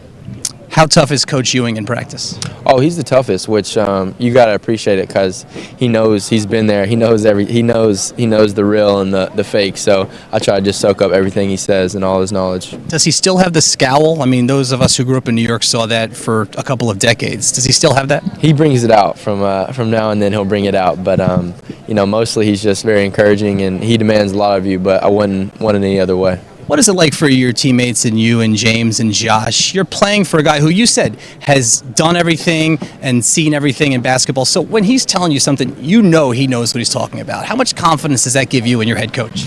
A lot. It's so easy to listen to him, even when he's yelling at you, because he's telling you for the best. He wants the best for you. So having the confidence in what he says is really big as a team, I think. You had a lot of great moments as a freshman last year. One that I remember, and I was just telling you, I was standing right here at the end of the St. John's Georgetown game. You kind of had the exclamation point on that game with a two-handed dunk at the other end of the floor. What was it like? Because that was a raucous crowd. What was it like that day silencing the world's most famous arena? Oh man, it's unbelievable to play here. And like you were saying, I think it was a round of like 6 down and backs, and I'm glad I went in at the end of the day. But no, it's great playing here, and that was a special moment for sure. All right, well, good luck this season. Looking forward to watching you. Thank you very much. All right, that's Mac McClung of Georgetown, and you're watching Big East Shootaround, Big East Media Day here at Madison Square Garden.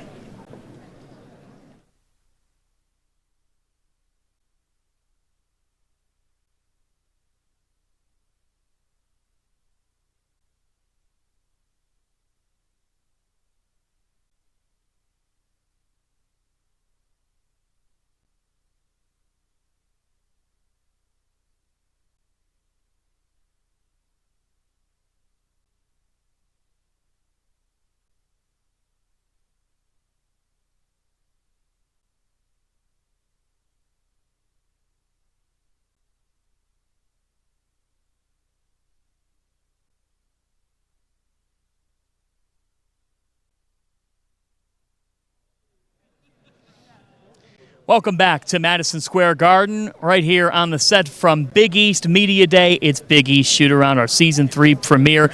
Alongside my partner, Steve Lavin from Fox Sports, I'm John Fanta. So great to have you with us here throughout the day. And let's talk preseason honorees. And a lot of the players have said it, preseason doesn't mean anything, but that said, you see what people are thinking heading into the year, and then we'll see if that translates. What stands out to you as we look at the All Big East preseason team? Well, no surprise, because we have players returning from strong seasons, and then that year of experience. Miles Powell, an example. Marcus Howard. Last year, the Big East was about guard play, and once again, we're going to have some outstanding guards in this conference, and so these awards are an indication of good players returning. Looking at Marcus Howard, Coach, he has, if you name the accolade, he's done it in his first 3 years. And an NCAA tournament run is really the last thing remaining. But for him individually, you've coached a lot of star players. How do you keep your stars motivated and focused? Well, each player is different. So based on their makeup, their emotional makeup, and the feel that you have for them, that's how you make adjustments and are able to push the right buttons, is developing a rapport or relationship and understanding what makes a player tick. There's some players that need a foot in the fanny, light a fire under their fanny. Others, you got to put an arm around them and encourage them. So it really depends. But I think that's what coaching and teaching and parenting and leadership is about. But Marcus Howard, as prolific a scorer as we've seen in college basketball, the quick trigger, he's improved at putting the ball on the deck and creating a real blow to Marquette to lose the Hausers.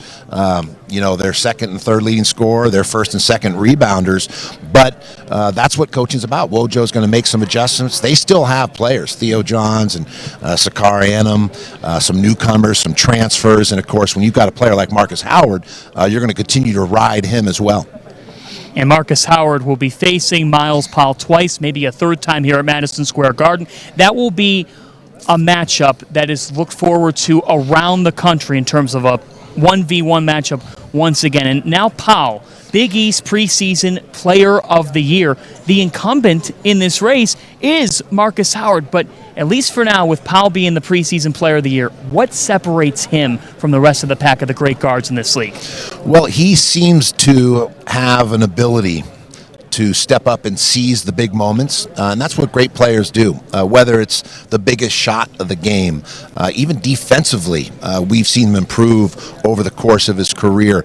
He's taking care of himself now in terms of his physicality, the way he eats, his diet, but he loves the big moment, the crunch time performer, late clock, late game situations. There's no one in the country that I'd rather have the ball in their hands than Miles Powell, and that's why Kevin Willard's had the success he's had. Is he understands how to put players in position to be successful. But what I like about Powell is he works within the framework of the team. At times, Kevin Willard has to encourage him to be more aggressive on his catches and to look to impose his gifts on the game, because he's an unselfish player, and that's a good place to start, but they need him to obviously carry the load this year once again. Right here on this floor, Powell going for 30 in the first half against Georgetown last year, Big East tournament record. Electrifying. And, it was absolutely incredible. More moments in store. And let's look at the Big East freshman of the year. That's Jeremiah Robinson Earl, part of a top-tier recruiting class for Jay Wright. Yeah, and Villanova just reloads, like you said, I think number 4 ranked recruiting class. And when you've won 2 national championships in the last 5 years, that's when you're going to be able to sign those kind of classes because of the attention that a national championship brings and the credibility. And so no surprise, Villanova continues to reload and not picked first this year, which will probably be refreshing for Coach Wright to not have the bullseye on his team. But everyone knows that Villanova is going to be right there once again. When you coached against Jay Wright, how did you prepare for Villanova? Well, it really came down to personnel. You know, you've got to look not only at their style of play, but, you know, you look at players within that style of play and what their tendencies are, what their strengths are. And so if it's an Archie Diacono, his ability to work the on-ball, you know, screening action, pick and pops, pick and rolls, you know, how are you going to defend him? So Jay makes great adjustments, not only from game to game, but within games, first half to second half, or even coming out of a timeout. And then over the course of the season, he also adjusts to his personnel and talent as well as any coach in the country. And that's one of his real strengths. So you kind of assess, you know, Villanova's style of play if you're going up against them, also their personnel and how you're going to neutralize or offset some of their key weapons. Looking big picture in the Big East, who's a dark horse candidate? I think DePaul. You know, I like DePaul's front line. You look at Reed and you look at Butts. Those two were high percentage finishers. They didn't get the most shots last year when you had Strus and company, but I think this year Dave Lato's going to play through the post. He's going to attack the paint, and he has the personnel and experience now with Butts and Reed being juniors, and those are both potential NBA players. Don't be surprised if Reed and Butts don't have long careers in the NBA, and once you get your roster to a place where you've got some NBA players, you've got a chance to have special seasons, and that's why I think the Blue Demons, Gage out top, you talked about Charlie Moore earlier. Moore, big addition, Coach. This will be the most balanced Blue Demons team that we've seen in decades. All right. Great breakdown there of the DePaul Blue Demons. After this, we're going to get reset here. Number 33. Oh, he's right here. Let's bring him on here. Patrick Ewing. Big fella. Making some time. Good, Coach. Good to see you. And you can you were all over it. Your microphone ready. Always here at the Garden. Thanks so much for taking some time, Coach, as we are winding down the day fittingly with you and your Georgetown Hoyas. Waiting to get reset here. But I know it's been a long day of a lot of interviews here, but you enter your 3rd year here now at Georgetown. What is the difference with this team as opposed to the first 2 that could lead this Hoyas team even further? Well, we have a lot more talent this year than we've had in my 3rd year. We lot more parity. Like I just said, the talent level has definitely improved. So hopefully that will translate into more wins. How about your own transition, becoming a head coach? You had worked for 16 years in the NBA as an assistant, studying the best and preparing for this moment to be a head coach at Georgetown. You learn from so many great coaches. But when you self-examine, even look at your comfort level from year to year now at Georgetown, how has that been? It's been great. Yeah. Like you said, I've been working at this job for a lot of years, studied under a lot of great coaches, played for a lot of great coaches. So all the philosophies and all the teachings that they use, I've blended in my philosophy. And I still think the best is still yet to come. We continue to grow. We continue to build. And I'm still growing. The day you stop learning is the day you die. And I'm still learning my craft and trying to be the best at my craft that I possibly can be. And, I just keep on growing and keep on learning. Looking at your roster, a big addition. Evan Daniels, Fox Sports Insider, just brought his name up. Omer Yurtseven. Who's that? Omer Yurtseven. What about his skill set makes him a high-impact player? His size, the things that he can do. We're missing Jesse Govan, who played great for us in his 4 years. But Omer is similar in a lot of ways, but also different. Omer can shoot the three just like Jesse did. Omer is probably a better post presence than Jesse was, and Omer is a lot more physical than Jesse was. So I'm pushing him and I'm driving him, trying to get the most out of his talent. He had a great run when he was at NC State, and we're trying to get him to continue that level of performance, but also better. Your young fellas, McClung and Akinjo, had flashes of brilliant play, and you could see that steady improvement from the end of last season to where we are now. Is there dimensions of their game that you're pleased with in terms of what they may be added or improved upon? Well, we're still trying to get them to improve on every aspect of their game. Both James and Mac, they had great freshman year, and also Josh LeBlanc. They all had a great freshman year. They were given the opportunity to play as freshmen, and a lot of freshmen are not given that or afforded that opportunity. So we live with a lot of the mistakes that they made, and hopefully by me giving them the benefit of the doubt last year, they'll grow and improve and help us to be a much better team this year. And this season brings a challenging non-conference schedule. Yes. More challenges in store, including right here. Right. You're in the 2K Classic. Right. That's going to be a big measuring stick. You've got Penn State at home. What do you make of the non-conference slate that could have your team ready for this monster of a league? Well, you have to improve your schedule, every year. My first year in the league, that was my first head coaching job. So we tried to not make it as tough as we could. This year, we have a much better team, and we hope that by me toughening and making the schedule a lot more tougher, that will also help us to be a much better team as the Big East Big East Conference approaches. You're familiar with this building. Obviously, you are as well, Coach Lavin. But, Coach, I can't help but notice when you walk around here, the staff, the people, a lot of the same people are here that when you were playing. Right. Home. You know, how cool is it when you come home just to see those people and interact with them in the hallways? Oh, it's great. A lot, like you said, a lot of these, the ushers and the security, they were here when I was playing. Also, my number's up in the rafters up there. So you see it? That's also good. This Real nice. This was my home for 15 years. And I still think it's my home. The Knick ownership and the fans, they still respect what I did, and they still embrace me as a Knick. We just saw all those banners hanging, many of which would not be possible without this guy right here. Patrick, best of luck this season. Thanks for taking some time. Oh, it's my pleasure, and thanks for having me on. Absolutely. We're back with one final segment after this.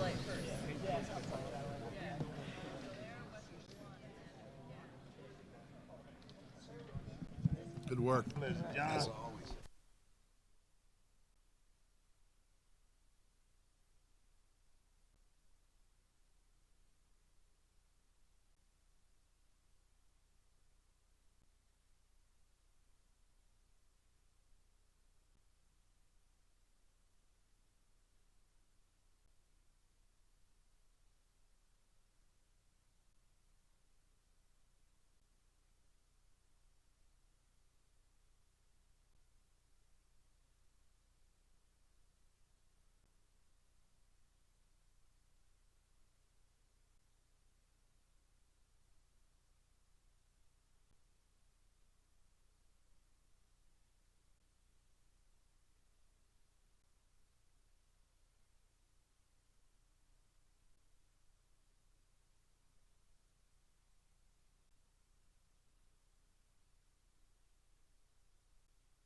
Big East Media Day here at Madison Square Garden, the 2019 edition wrapping up. Great to have you with us all morning long on Big East Shootaround. He's Steve Lavin. I'm John Fanta with one final thought, Lav. What do you have? Well, I just think it's interesting that for the first time in seemingly decades, we'll have to get the actual number from John Paquette, the genius, when it comes to Big East history.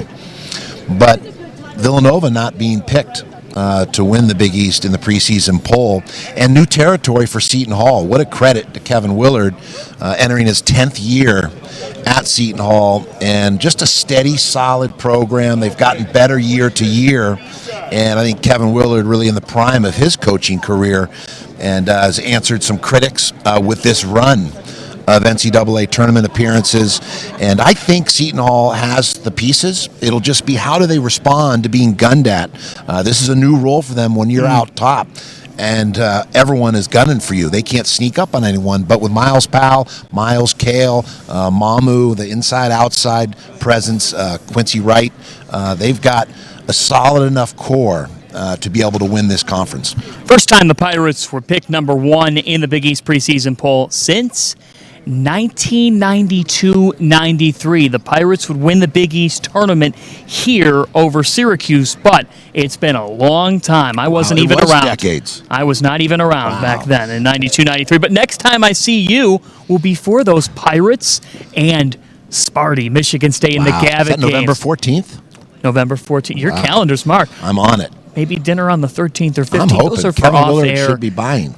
He or will be Izzo, buying. one of those two should be buying. Coach Slav, it's been great to be with you Pleasure. all day Always long. great to be with you, For John. our great crew here on the Big East Digital Network, Kevin Brawlington, Dagan Hughes, Bobby Mullen, a cast of thousands, Pat O'Keefe, who is at our second set. He is Steve Lavin. I'm John Fanta. The day of coverage is not over because coming up at 12:30, it's Big East Media Day Women's Edition. Women's Hoops edition of Big East Media Day. That's coming up here at 12:30. DePaul won in that conference under the legend Doug Bruno. And it will be an interesting season in the Big East. Thanks again for watching here at the Garden. We're just getting started. Tune in at 12:30 for much more to come here.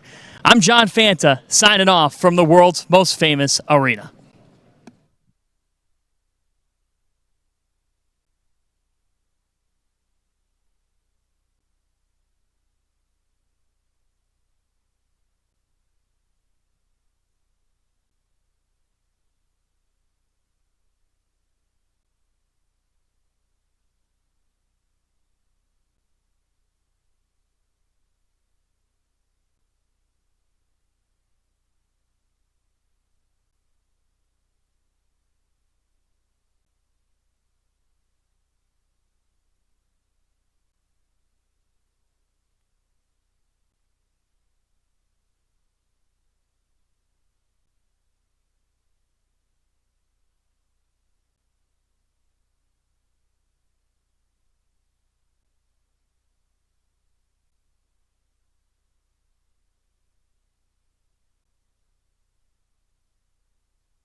Big East Media Day rolls on. Matt Schumacher and Meghan Caffrey here with you today as we are getting ready for Big East Women's to start up. Matt, as we take a look around the league this year, as we take a look at the preseason poll, DePaul is at the top this season, and then there's a lot of parity as we go on. Yeah, there certainly is. You look at the poll there, you've got St. John's and Seton Hall, two teams who finished at the bottom of the league last season. Now they're projected in the top three, and it gives you an idea of, one, how much this conference lost going into this season. I believe it was 7 or 8 of the 10 top scorers from a year ago were all seniors. And so that leaves us with a new look Big East on the women's side. It's really exciting.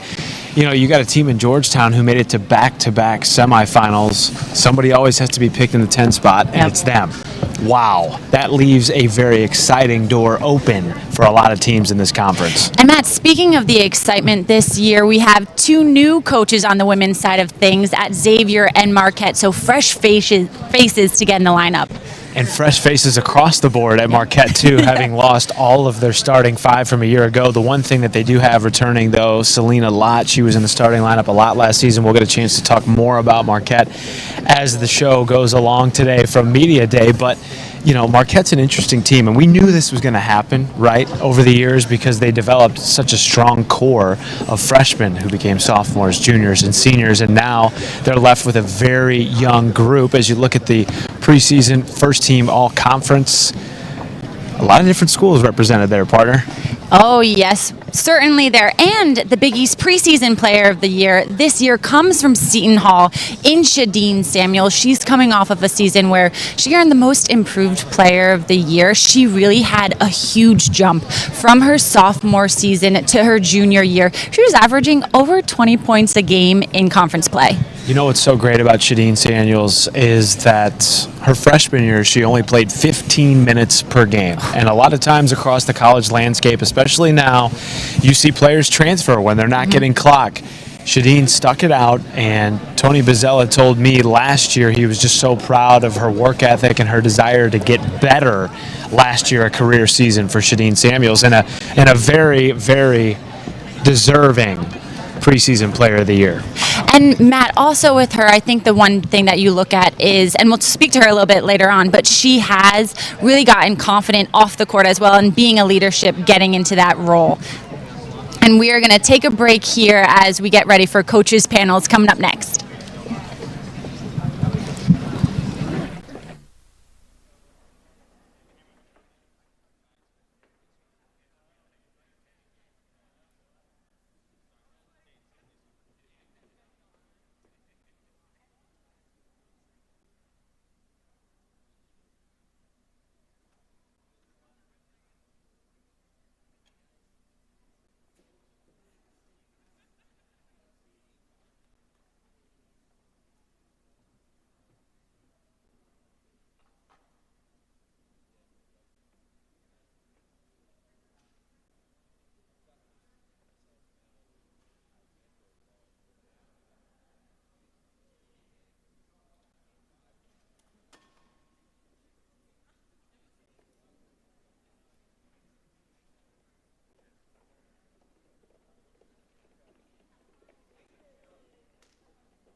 Good afternoon. I'm Pam Flinke of the Big East Conference. On behalf of my colleagues, I'd like to thank you for attending what is now our 6th straight Big East Women's Basketball Media Day here at Madison Square Garden. We're looking forward to another productive and fun afternoon at the world's most famous arena. Please know if you have any questions or need assistance throughout this afternoon, our staff is here to help. Before we begin the program, I'd like to welcome Big East Commissioner Val Ackerman to the podium for some opening remarks. Val?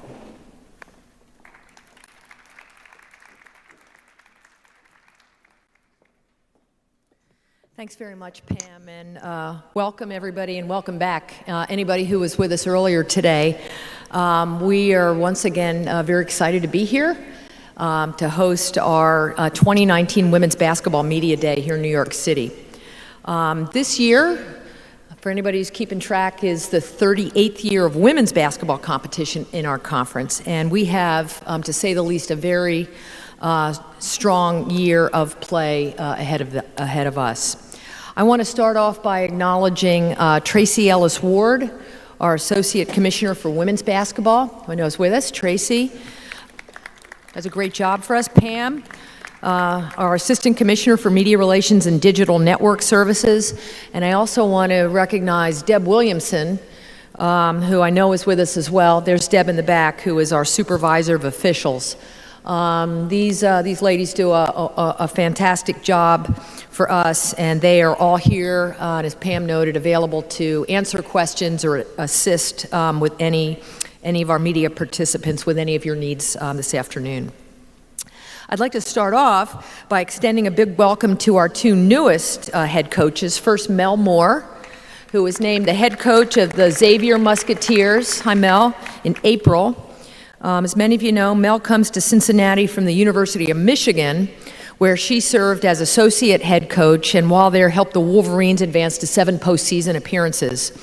Mel has also had stops at Princeton, Dayton, Indiana State, and Siena. And we're happy to know as well she was a former player at Siena, where she was inducted into both the Siena and Metro Atlantic Athletics Conference Halls of Fame. Also here for our first Big East Media Day is Megan Duffy, the new head coach at Marquette. Megan was previously the head coach at Miami of Ohio, where she led the Red Hawks to 2 WNIT appearances in her 2 years there. Megan's stops include St. John's, so it's nice to see her reunited with Coach Tartamella, George Washington, and also Michigan. And Megan had much success on the hardwood. She had a storied career as a 4-year basketball letter winner at Notre Dame. So we know that Mel and Megan have been very hard at work the last couple of months, and they're bringing a lot of energy, enthusiasm, and of course know-how to their programs. So I just want to say, ladies, welcome to the Big East. We know you'll both add a great deal, and we look forward to working with you this season and beyond. We have a number of highlights to mention, some of them look-backs as we head into this year. We're very proud that we sent 7 teams into the postseason last year. 2, of course, went to the NCAA. That was DePaul and Marquette. And we have 5 other schools, Butler, Georgetown, Providence, Seton Hall, and Villanova, that qualified for the WNIT. Our congratulations first go to Coach Bruno and the Blue Demons, who earned an NCAA berth for the 17th straight year, an outstanding accomplishment. And 2019 also marked the 3rd consecutive trip to the big dance for the Golden Eagles. I'll tell you that our 5 collective conference WNIT bids was a tie for the most by a single league last year. In conference play, DePaul, of course, won the Big East tournament for the 4th time in 6 years after the regular season crown went to Marquette. Speaking of Coach Bruno, who's now in his 34th season, Doug, I hope I have that right, he is now 6 wins away from career victory number 700. And that's a milestone that would put him in an exclusive club with Coach Peretta, who's now at 765 wins and counting, as he heads into his 42nd year. I think I have that right. So I just want to say how fortunate we are to have these incredible leaders in the women's game and as part of our league. And I want to thank you both for everything you do for your programs, for the conference, and for our sport. Yes, please give them a round of applause. I want to acknowledge Kurt Godlewski, who was last year's Big East Coach of the Year. Kurt led the Bulldogs to their most successful season since starting the Big East, including a 15-1 start and a round of 16 finish in the WNIT. I also want to commend Jim Crowley and the Friars, who put together the best campaign in Friartown in women's basketball in a decade. Their WNIT bid was their first since 2009-10. And they earned their highest number of Big East wins since 1996-97. Our hats go off as well to the Friars' Mary Baskerville, who returns after an impressive freshman season that culminated in Big East Freshman of the Year accolades. Another note, yep, congratulations, Mary. Last year, for those of you who are keeping track, we earned our best non-conference winning percentage since the conference reformed, and we expect, to put it in simple terms, that this year will bring lots of parity, highly competitive play, and very strong prospects for the NCAA tournament. As I noted this morning, we're very proud about the relationship that we have with Fox Sports, and we're looking forward to another season of solid women's basketball coverage on Fox Air this year. Every one of our women's programs will have at least 2 nationally televised regular season games on a Fox network this season. In total, we've got 15 regular season games on FS1 and FS2 combined. FS1 is going to air the Big East Women's Tournament Championship game. That'll be in prime time on Monday, March 9th this year. And both semifinal games will be on FS1 on Sunday the 8th. FS2 will also air all 4 quarterfinal games on Saturday the 7th. I'll note that we have shifted the tournament so that it'll now start a day earlier. It will now run from Friday through Monday instead of Saturday through Tuesday. And we hope that those additional weekend windows will make that a more attractive event for all concerned, including our supporters. And then I want to add that 2 additional regular season games involving Big East teams will air this year on the CBS Sports Network. For those of you who tuned into our 3 previous all-access commercial-free games on FS2, round 4 is in the works. We have Joe Tartamella and Tony Bozzella lined up to give Oscar-winning performances again this year. They'll be fully mic'd up and ready to go when St. John's meets Seton Hall on FS1 on January 26th. We remain the only conference and the only basketball league, including the pros, to offer commercial-free all-access games involving our coaches. So I want to give a personal thanks to those of you who have volunteered to do this. It's great for our sport. We're keeping up our significant presence in the digital space with our continued coverage on the Big East Digital Network. That's going to be distributed this year on Caffeine, Twitter, and YouTube. And I want to especially thank, as I always do, Tim Eichhorst and Rush Media for the incredible support. Tim, thanks for being here, of the network and of our conference. You've been amazing to work with, and we're so grateful to you and your team. Women's basketball remains the biggest beneficiary of BEDN.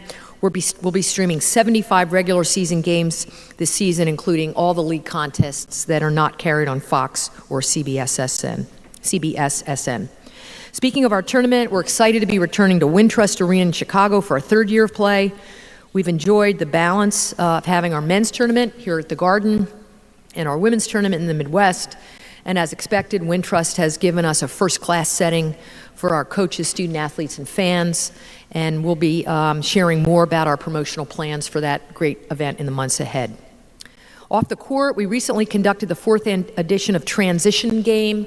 This is an event that we created in 2016 to benefit women's basketball student athletes in their junior and senior years. I'm going to commend Tracy for doing a great job putting that together every year. This year we had 30 players from around the league coming to New York in September. They were able to participate in a comprehensive career development program designed to help them think about life after their playing days are over, including both basketball and non-basketball alternatives. We were lucky to have some of the top people in the sport come in and offer their perspectives to these young women. They included WNBPA Executive Director Terry Jackson, Connecticut Sun VP Amber Cox, Fox Sports women's basketball analyst and former Georgetown student athlete Monica McNutt, who I know is with us, and recent Villanova standout Janet Tucker, among others. We are the only conference to offer a program of this kind to our women's basketball student athletes. And I know we're going to be hearing many success stories when these young women move on from the Big East into the real world. Finally, I'd be remiss if I didn't note that we're very excited, of course, that the 11-time NCAA national champion UConn Huskies will be returning to the Big East next year. As many of you know, the Huskies have won or shared many Big East regular season titles and Big East tournament crowns, 16 and 18 respectively.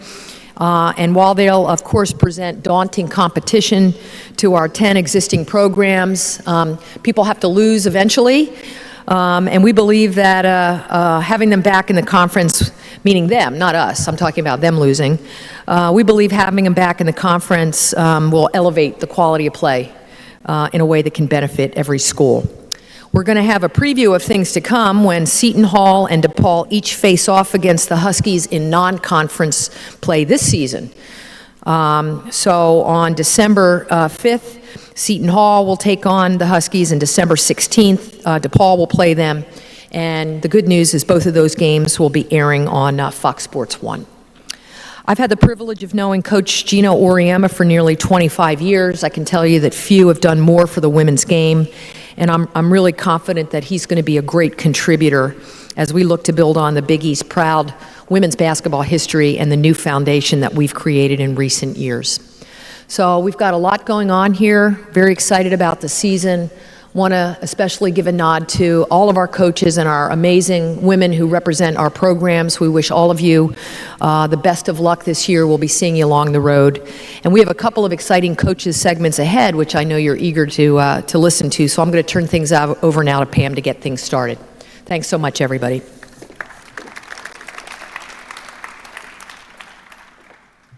Thanks, Val.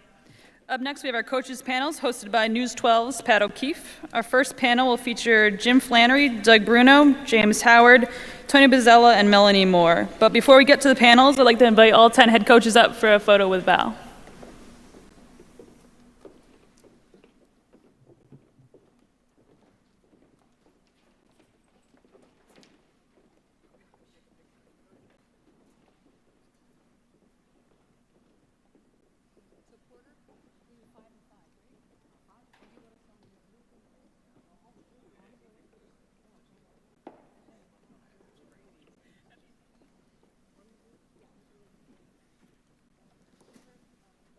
Thanks, Phil.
Are we on yet? There we go. Welcome. Hello, everyone. Welcome. Hi, coaches. Welcome. We all Hi, good? Pat. How are you? All right. Hello. Little test. Beautiful. Test.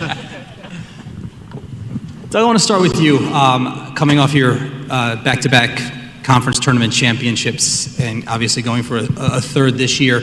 As players change, new players come into the program, you graduate high-caliber players. What are the challenges of defending a championship and maintaining such a high level of competition? This is just a great league. The Big East is absolutely one of the best leagues in the country. It's made great by these great players that are here today. It's also made great by these coaches. The coaches are all excellent coaches, and everybody coaches a different style. So the challenge every year is to retool with the players that are returning, bring in the new players. But the challenge is the competition. There's just great competition in this league. It's what makes it a great league. James, a couple of seasons for you now under your belt at Georgetown. Both years you go to the semifinals of the Big East tournament, a run in the WNIT. How have you been able to get your players to play at a high level when it's so important at the end of the season? Well, I think it starts early. It starts in the summer for us. We know when you lose a lot, we believe the next player up. So we prepare through practice each year. To be ready to go in January to try to make a run. It's all about the chemistry. It's all about them buying in and them playing as one. And with this group right here, I really like this group because I think this year we have a team that buys in, and they're looking to hopefully in January make a run again. Melanie, welcome. Thank you.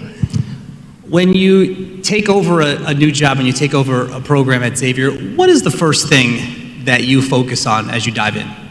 Yeah, so the first thing was the current team and making sure that they understood that we're a family and kind of incorporating our core values and getting the culture in place. And that was the number one thing that we focused on from day one. Flan, how do you look at last season at Creighton? You didn't play in the postseason where we're accustomed to seeing you play, but you had some high moments, beat DePaul, beat Marquette. When you look back on last year, how do you look at the season?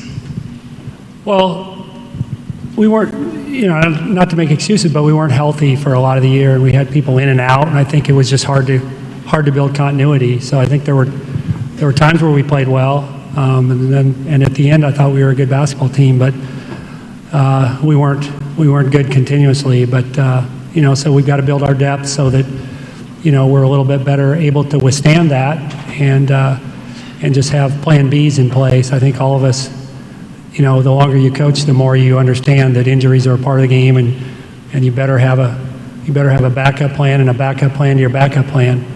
And so we got better, but we weren't good enough throughout the year. But I credit our kids for hanging in there and playing our best at the end. Those high moments, those wins over teams like DePaul and Marquette, is that something you can build on going into the next season? Yeah, absolutely. I think our players probably understand that when we were good last year, we were good. But obviously consistency is a big thing. But I don't think our players look at last year as a failure.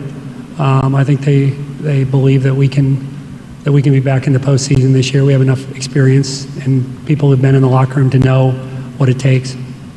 Tony, you have the Big East preseason player of the year in Shadeen Samuels. First time Seton Hall's had that in a very long time, since 1988. How nice is it to, as you start day one, to kind of build around that player? Pat, it's just wonderful. In 1988 was when I was there. That was a really long time ago. But the plays work a lot better when you have people like Shadeen, and I'm just proud of her because here's a young lady that averaged 4 points a game as a freshman and averaged 7.5 points a game as a sophomore, and she just worked hard all the time. And to receive this award is an indication of how hard she's worked, and I'm very proud of her for that. And Doug, when you look at the performances of individual players, go back to last year and Shantae Stonewall and what she did with that 28-point performance in the championship, what does it say about her as a player, or players who are able to kind of raise their game when the lights are the brightest? Well, just like Tony mentioned, Shantae's worked very hard to make herself a better player every year. She's never been satisfied. And that's why I'm excited about this season, is because Shantae is returning as a senior, Kelly Campbell's returning as a senior, and they are not just another couple seniors, but they're very mature seniors. And I'm impressed with their maturity and their leadership. And then Deja Church is with us here today. She's a transfer from Michigan that started 2 years in the Big Ten and has been cleared to play this year, and she's going to really, really help us as well. James, at Georgetown, you lost some very talented players that have moved on, but the style of play is still there. That aggressive, hard-nosed defensive style of play. As you're going into another season with some new faces, how much does it help to kind of have that style of play to lean on? It's big. I think with change come opportunity too. But one thing that we will always be defense first. And defense mentality, you can lose points, but you can gain defensively. And I think our young women are working hard every day to know who they are.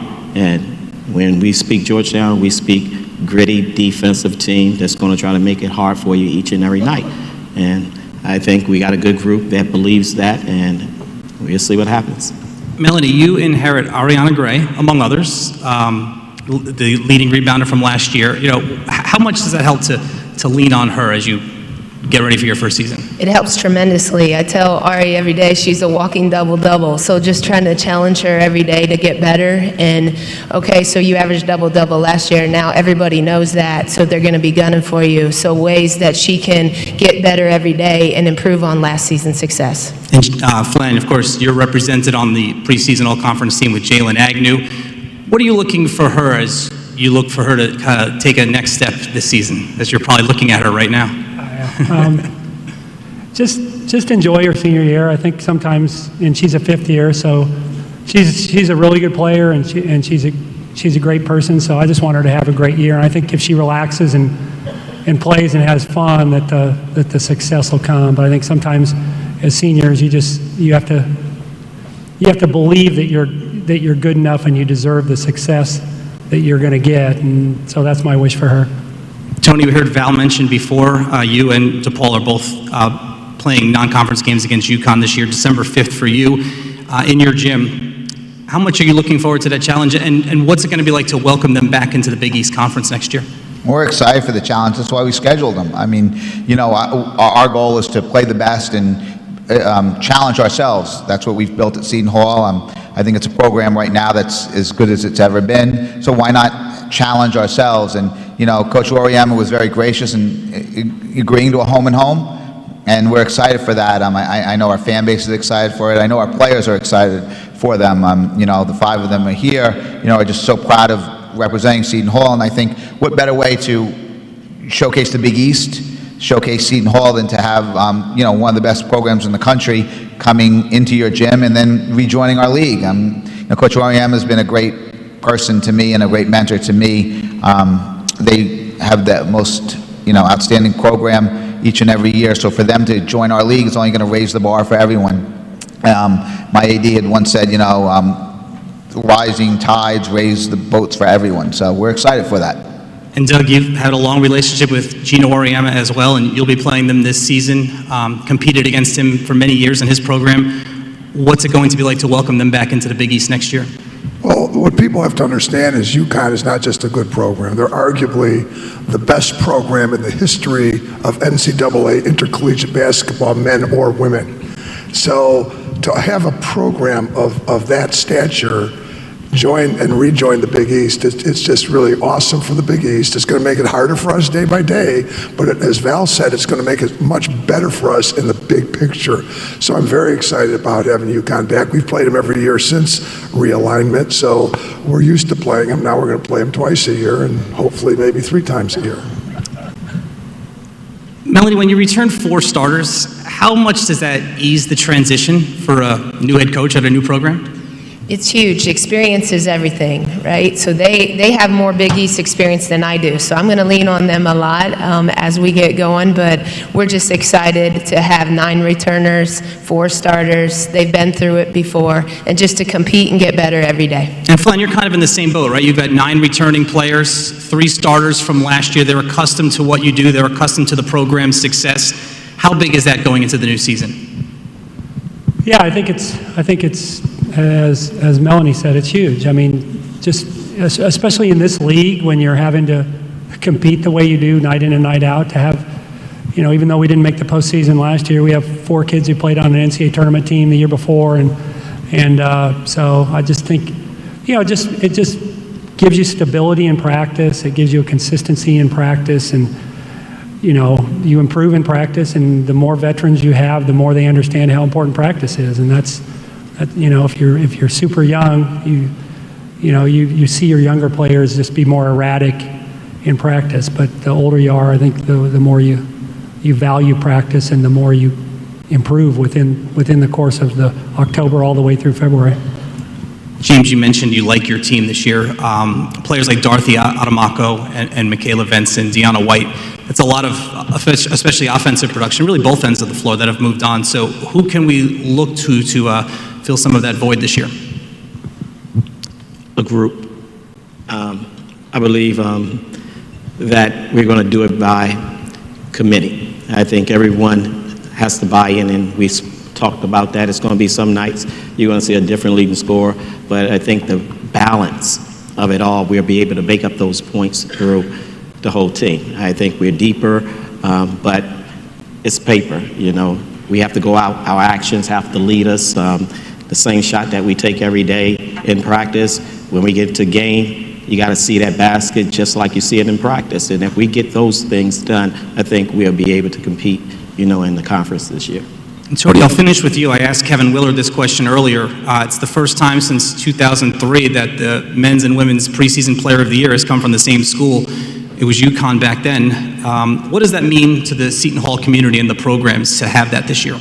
I think it's great for our athletic department, our fan base. I mean, Kevin and I have worked together for 10 years, 3 at Iona, and this will be 7 at Seton Hall. He's a great friend of mine, and you know, both Shadeen and Miles represent not only great basketball players, but great people. Miles Powell is one of the most respectful young men I've dealt with in my 30 years of coaching, and Shadeen Samuels is a tremendous young lady on and off the court. So not only their accolades, which is great for Seton Hall and our community and our great fan base, but it's great that 2 great people are representing them. 1 young lady, 1 young man who are both seniors, who've been here all 4 years, have gone through the growing pains of being freshmen all the way through going to be leaders as seniors. So I'm really proud of them. I'm so happy for my friend Kevin, and I'm so happy for our Seton Hall athletic community, because without them, with our athletic department supporting them, we wouldn't be able to do that. And it's just exciting. It really is, Pat. Coaches, it's great to see all of you. Good luck this season. Thanks. Thank you. And we'll invite up the other 5 coaches now.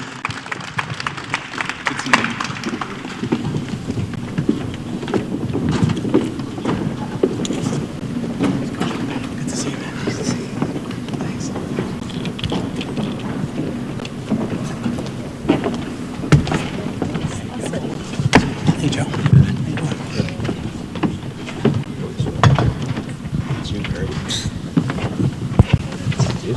Nothing, nice socks.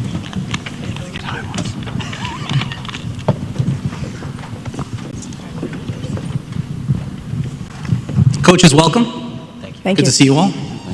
Joe, I'll start with you. It's St. John's highest preseason pick in a while. How does it feel to be sitting here today with such high expectations for your program? Well, I think the last 2 times we were 14, 15, 15, 16. Our expectations don't change, you know, year in and year out. So for us, it's business as usual, and we're trying to get better every day. Obviously, we know it's a preseason poll. We want to be there when it finishes and obviously be able to win it. But certainly, we hold high standards for ourselves. Certainly, they're motivated with how we finished last year and trying to be able to get our program back to where we know it can be. So we're ready for those expectations, and they've been working really hard. Harry, one of the themes this season is the Big East celebrating 40 years, obviously, 38 for women's basketball, but either way, you've been here since the beginning. How have you seen this conference evolve and grow during your time at Villanova? Well, I've seen it do a lot. I've seen it do a little bit of a roller coaster, but at one time, you know, we were arguably the best conference in the country, and we lost a lot of really good teams. And I always say this: the ACC coaches years ago always used to tell me that we used to tell them that we had, you know, Connecticut, Notre Dame, Louisville, and they used to tell me how it's just relevant.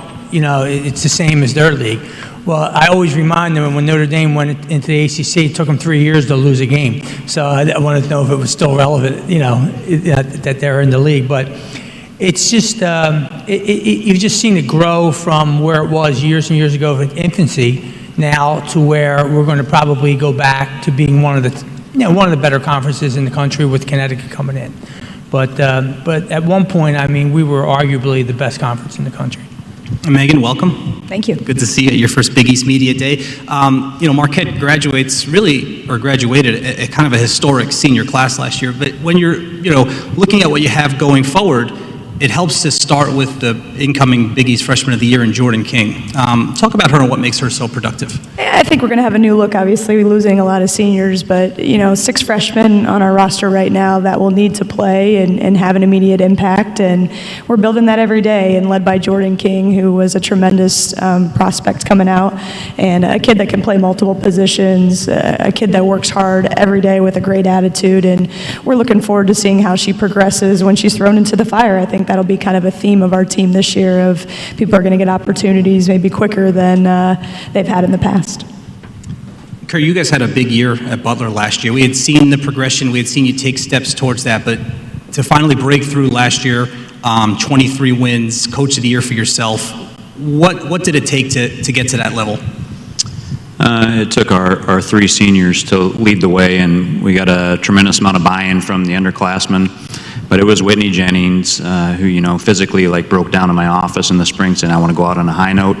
And then that started the whole ball rolling, and everybody just bought in and had one mission, and that was to be as successful as we possibly could. And then all the work that took place was very meaningful in the summer and the fall. And and Kristen and Shay and Kat now have gotten to experience that, and now it's their opportunity to kind of have that same attitude and develop that same chemistry within our team now. How much did they learn from those seniors that you spoke about? Because you obviously want to keep this momentum going into this year. Yeah, I think they learned a lot. They got to experience it, and as we're coming here today, they were talking a lot about the experiences that they had with those three, and talking about last year's team and the things that we can take and apply to this year's team. So I think a lot. Jim, you had a similar progression at Providence now as you enter your fourth season, better every year, and you kind of had a breakthrough last year, winning a Big East tournament game for the first time since 2001, going back to the postseason.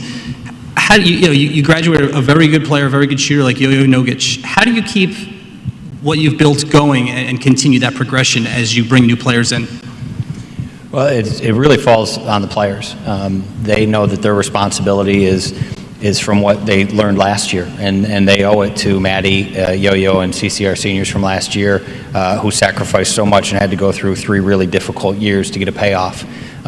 They saw what that took, and they appreciated that, and they understood part of it, but they also can't be satisfied by that, and they have to have that intrinsic motivation to keep getting better. Joe, St. John's had 5 players averaging double figures last year. Many of them are back with you this year. How much does your program continue to rely on that balance and that depth?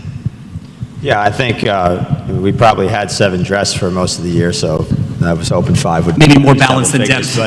But yeah, we have more depth. I think this year it's been fun, especially having 12 players in practice and not 5 or 6, and I was really proud of those kids last year. I mean, they grinded out that year probably as good as we could have, and played some great games and won a historic game at home and did a lot of great things with what we had. So, moving into the year, I think, again, we're trying to share it as much as we can and rely on the players that we have who have the experience in the games that they've played. And we had a good group to the mix, but we're going to continue to try to share it and make sure that we're taking the right shots. I think a lot of that falls on decision making and being able to play together for a number of years. So having those kids back, will help us along with incorporating our new group. Harry, as a coach who's been doing this as long as you have, with the way the game changes and obviously with the way the players change over the years, how are you able as a coach to have success in 1982-83 and still have success in 2019? I think it's the players. I mean, when you can get decent players on a consistent basis, and Philadelphia area has a lot of good players, so we kind of try to stay relatively local at first when we start recruiting, and we've been pretty lucky to get some of those players over the years. And when you get good players over a period of time, you can consistently win. I mean, might not win the most, but you'll consistently win enough games to be respectable throughout the country. Megan, you have players like Isabel Spingola, Selena Lott, players who have experience in really big-time games over the last 2 or 3 years. How much are you going to lean on them this coming season? I've already leaned on them a lot so far, just getting their expertise on what it means to win a championship. And, they're all moving into different roles now, which is fun to watch, and watch them on the good days and the bad days and working through that. And, I'm really proud of those returners who are coming back with a vision and a hunger, leading those 6 freshmen that we talked about. So it's fun to watch them in all different roles evolve. And I know their work ethic every day is something I know they're proud of, and they're going to be doing some great things for us, for sure. And Kurt, you sat here last year, you said you wanted to put an emphasis on playing faster. How much of a difference did that make for your program? Probably not much.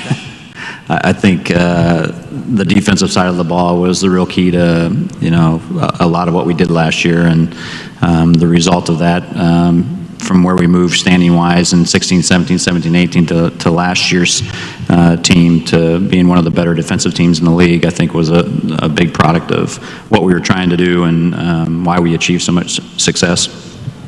Jim, for your team to win a postseason game in the Big East tournament, to go back to the postseason, we talked about the progression, we saw the progression, but how important was it for your players to get to see and to get to experience success like that?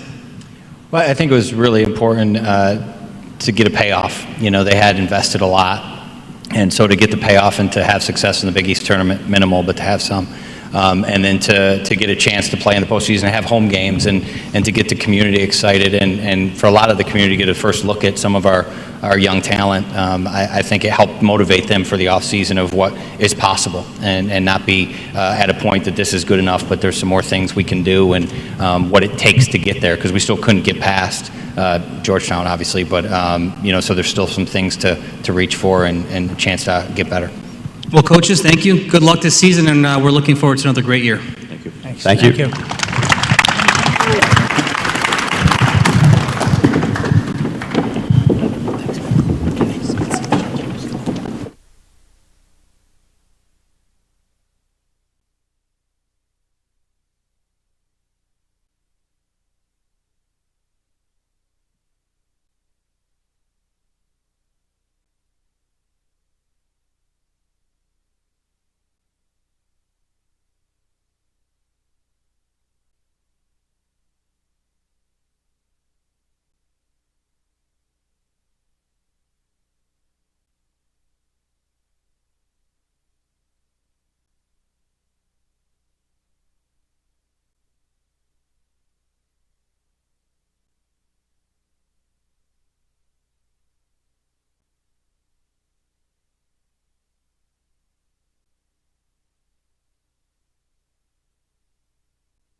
Welcome back to our Big East set, where we are joined with the Big East Women's Basketball Preseason Player of the Year, Seton Hall's Shadeen Samuels. Shadeen, let's start here. Look at this outfit that you have going on. You've got the tie, a little velvet jacket. Yeah, so being that it's my senior year, I thought I would come out, in Seton Hall blue and just represent. And Player of the Year, Big East preseason. You had to show up a little bit. I did, but I kind of planned to wear this before I even found out. So. Okay. Fair enough. Fair enough. Shadeen, you went from averaging 4 points a game as a freshman, 7.5 points as a sophomore, and then over 20 points per game your junior season. Now you earn the Big East Preseason Player of the Year. How is this the payoff of all of that work that you've put in? It really means a lot. Like you said, I didn't have the best years, my first 2 years being here, but I knew getting in the gym and working really hard would get me where I wanted to be. But honestly, I want to thank my teammates and my coaching staff, because they've put a lot of time and effort helping me get to where I want to be, and the confidence that they have in me is just amazing. Last year before one of your games, I was talking with Coach Bozella, who's over there taking a video of you right now to post it on the website, Twitter, all that stuff. But he told me one of the things he was most proud of in terms of you and what you've been able to do at Seton Hall was that you stuck it out. You only played 15 minutes a game your freshman year, but you stuck it out, you stayed on campus, you kept working, and now obviously the accolades speak for themselves. What was that process like for you early on in your career, feeling like you could play, but working through your time on the bench? It was hard, like no one thinks that, no one wants to be on the bench, no one wants to not play. So it was hard, but I knew like if I just put in the time and effort and showed him, Coach B, what he wanted to see out of me, then I would get the results that I obviously got later on. Shadeen, you mentioned the confidence that your teammates and the coaching staff has had in you throughout this journey, but how has your confidence in yourself grown throughout your years? It's been like huge, because I was talking about this the other day, and even like my freshman year, I didn't see myself as like offensive player. I was more focused on like defense and the little things that I could do to help my team. So now that I see where I am and like, I've been scoring a lot more, it's just like sometimes I take it in like, wow, like that's actually me. So, I just, looking back, it just helps a lot. Now, one of the things that contributed to that was the new system you guys put in last year. More of a run and gun, more fitness, more conditioning in the off season. But Coach B talked to us and said, look, Shadeen has really blossomed in this system. Why do you think that is? That goes back to high school. Like my high school team, we played a very fast pace, always running up and down the court. So when he put that in, I was kind of happy because that's what I was used to. Even though you had to do all that running? Even though I had to do all the running. But I like it a lot, and I think, we get more opportunities to do things throughout the game when we play faster. Your high school coach, Dan Ricky, and Coach B, maybe they friends? They're talking back and forth a little bit. Hey, let's get this system going for Shadeen to shine. Definitely. Coach B and Coach Ricky's always talking, always calling each other on the phones, talking about how practice went. So I'm pretty sure they're sharing their practice plans with each other and, making things up as they go along. So let me ask you about this season. Now it's year 2 in this new system.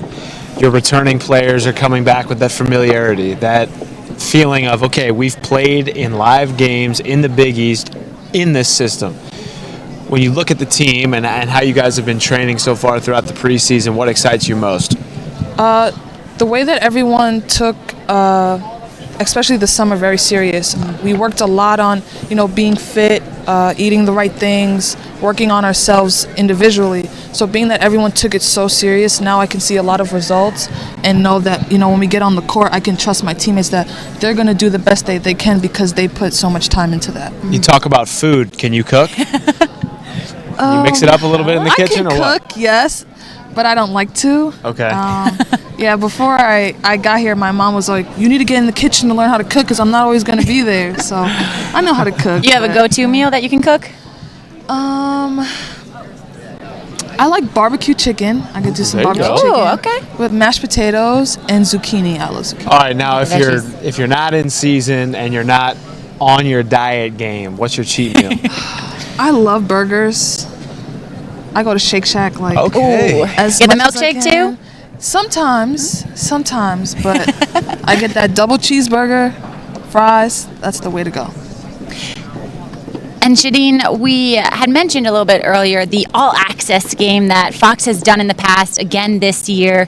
Your team is going to be in it facing St. John. So give us a little preview. What can we expect to maybe hear from Coach B with this fun rivalry game? I mean, it's exciting. Every time we play St. John's, it's always a tough game, exciting game to look forward to.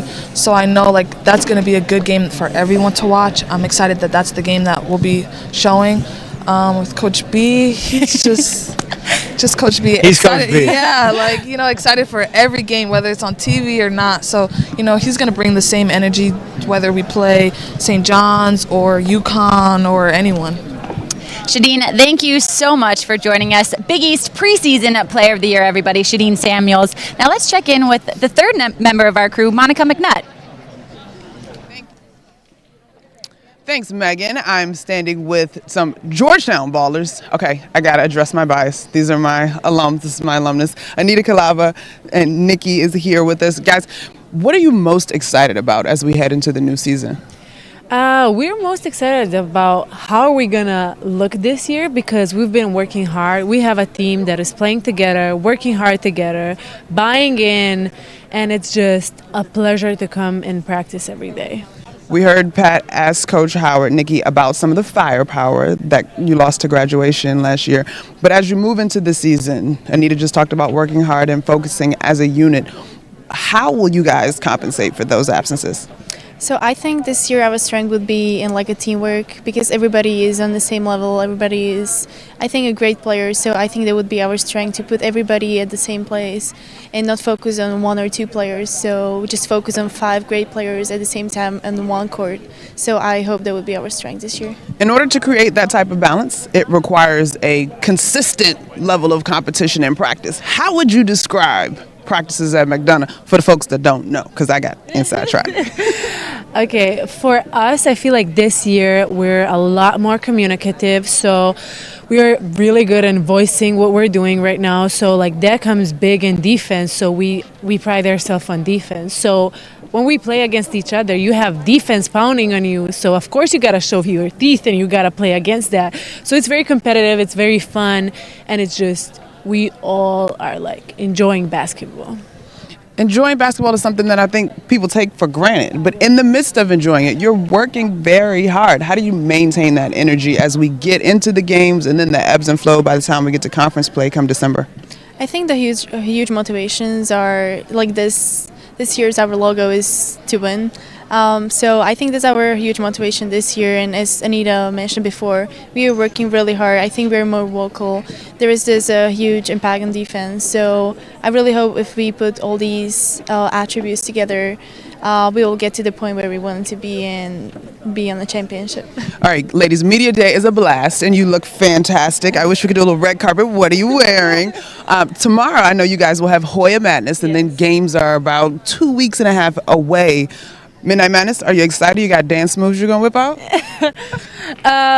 I just got a really, really good song, so it's just going to speak for me. I'm just going to do a little strut, and that's it. What you got, Nikki? I also picked kind of a good song, so I can't wait for other people to see if they like it. And just enjoy it, and just have fun, dance, and enjoy it with my great teammates. So, well, good luck this year, ladies. Thanks for stopping by. Let's go back over to the set with Meghan. Thank you so much, Monica. We now have Creighton's Jalen Agnew join with us. Jalen, this is Media Day number 2 for you. How's it going? It's going pretty well. Yeah, just starting out, so going well. So far. But So now far, we've yeah. got you on our set, and so now things are going to start spiraling. My biggest question to you, just to start off with, last year was a tough season for you guys just with all the injuries. You dealt with your own injuries, the tendon issue, had to wear the brace on your shooting hand, which I know affected you a little bit. How's the team right now, health-wise? How are you health-wise? Yeah, everyone's actually, knock on wood, really healthy right now. Our coaches don't really like to talk about it just in case. But yeah, we're doing pretty good right now. Like Flan said, we've had more consistency in practice, so that's helped a lot. With you being out a couple of games last season with that injury, now you get to start this season fresh. How excited are you to go in this year injury-free? Yeah, I'm really excited. We've been building a lot in practice. Our coaches talk about getting 1% better every day. And so by being able to have the consistency, we've been able to do that so far. So we're really excited. As an athlete, 1% better each day. For you, what does that look like? I think just trying my hardest and on the mental side of things, like Flan mentioned in his panel, just enjoying it more. It's my senior year, so, kind of leave it all out there and just have fun while doing it. So You're the old head on the team. Yeah, me and Olivia, we talk about it. We're the grandmas, and so we sometimes feel like it, but yeah, it's going well. Are you sharing a lot of wisdom with all of the younger players? Yeah, they're really receptive to it too. So in practice, they'll ask us questions, or after practice, different plays and stuff. And so we give them advice, but they're also really enjoy taking it. So As a senior, what do you think your biggest role is on the team? I think just leadership-wise, being able to be there, like you said, for the underclassmen, we're going to miss Audrey Faber a little bit, but I don't know, just making sure everyone knows that we can still be really great. And going off that leadership role, how would you describe yourself as a leader? I would say I'm pretty easygoing. I kind of am like a jokester. I try to make people laugh at least at things. And so I think just to be able to be someone that they can look up to, just to, be calm, everything's going to be okay. Like, if something does happen, make a joke out of it. But just be, really, really relaxed. All right, let's talk about the team right now. Okay, so we're going into the season. Obviously, you lose Audrey Faber, you lose a couple other players, but she and you have really been the face of the team over the last few years in the Big East. So now when you look at your team, this year, how would you describe the Blue Jays? We still have a lot of experience this year. A bunch of our freshmen, Peyton and Rachel played a lot last year as freshmen, so that really helps. And, they've helped the freshmen this year just with their experience that they've had playing quite a bit of minutes last year. But, yeah, everyone's stepped up their game and stepped up, and especially when we get to scrimmage our practice boys. It's always fun going against them. But, yeah, so everyone's really picked it up, and it's been really exciting to see. Jalen, thank you so much for joining us. Best of luck this season. Thank you guys so much. Thank you, Jalen. Thanks.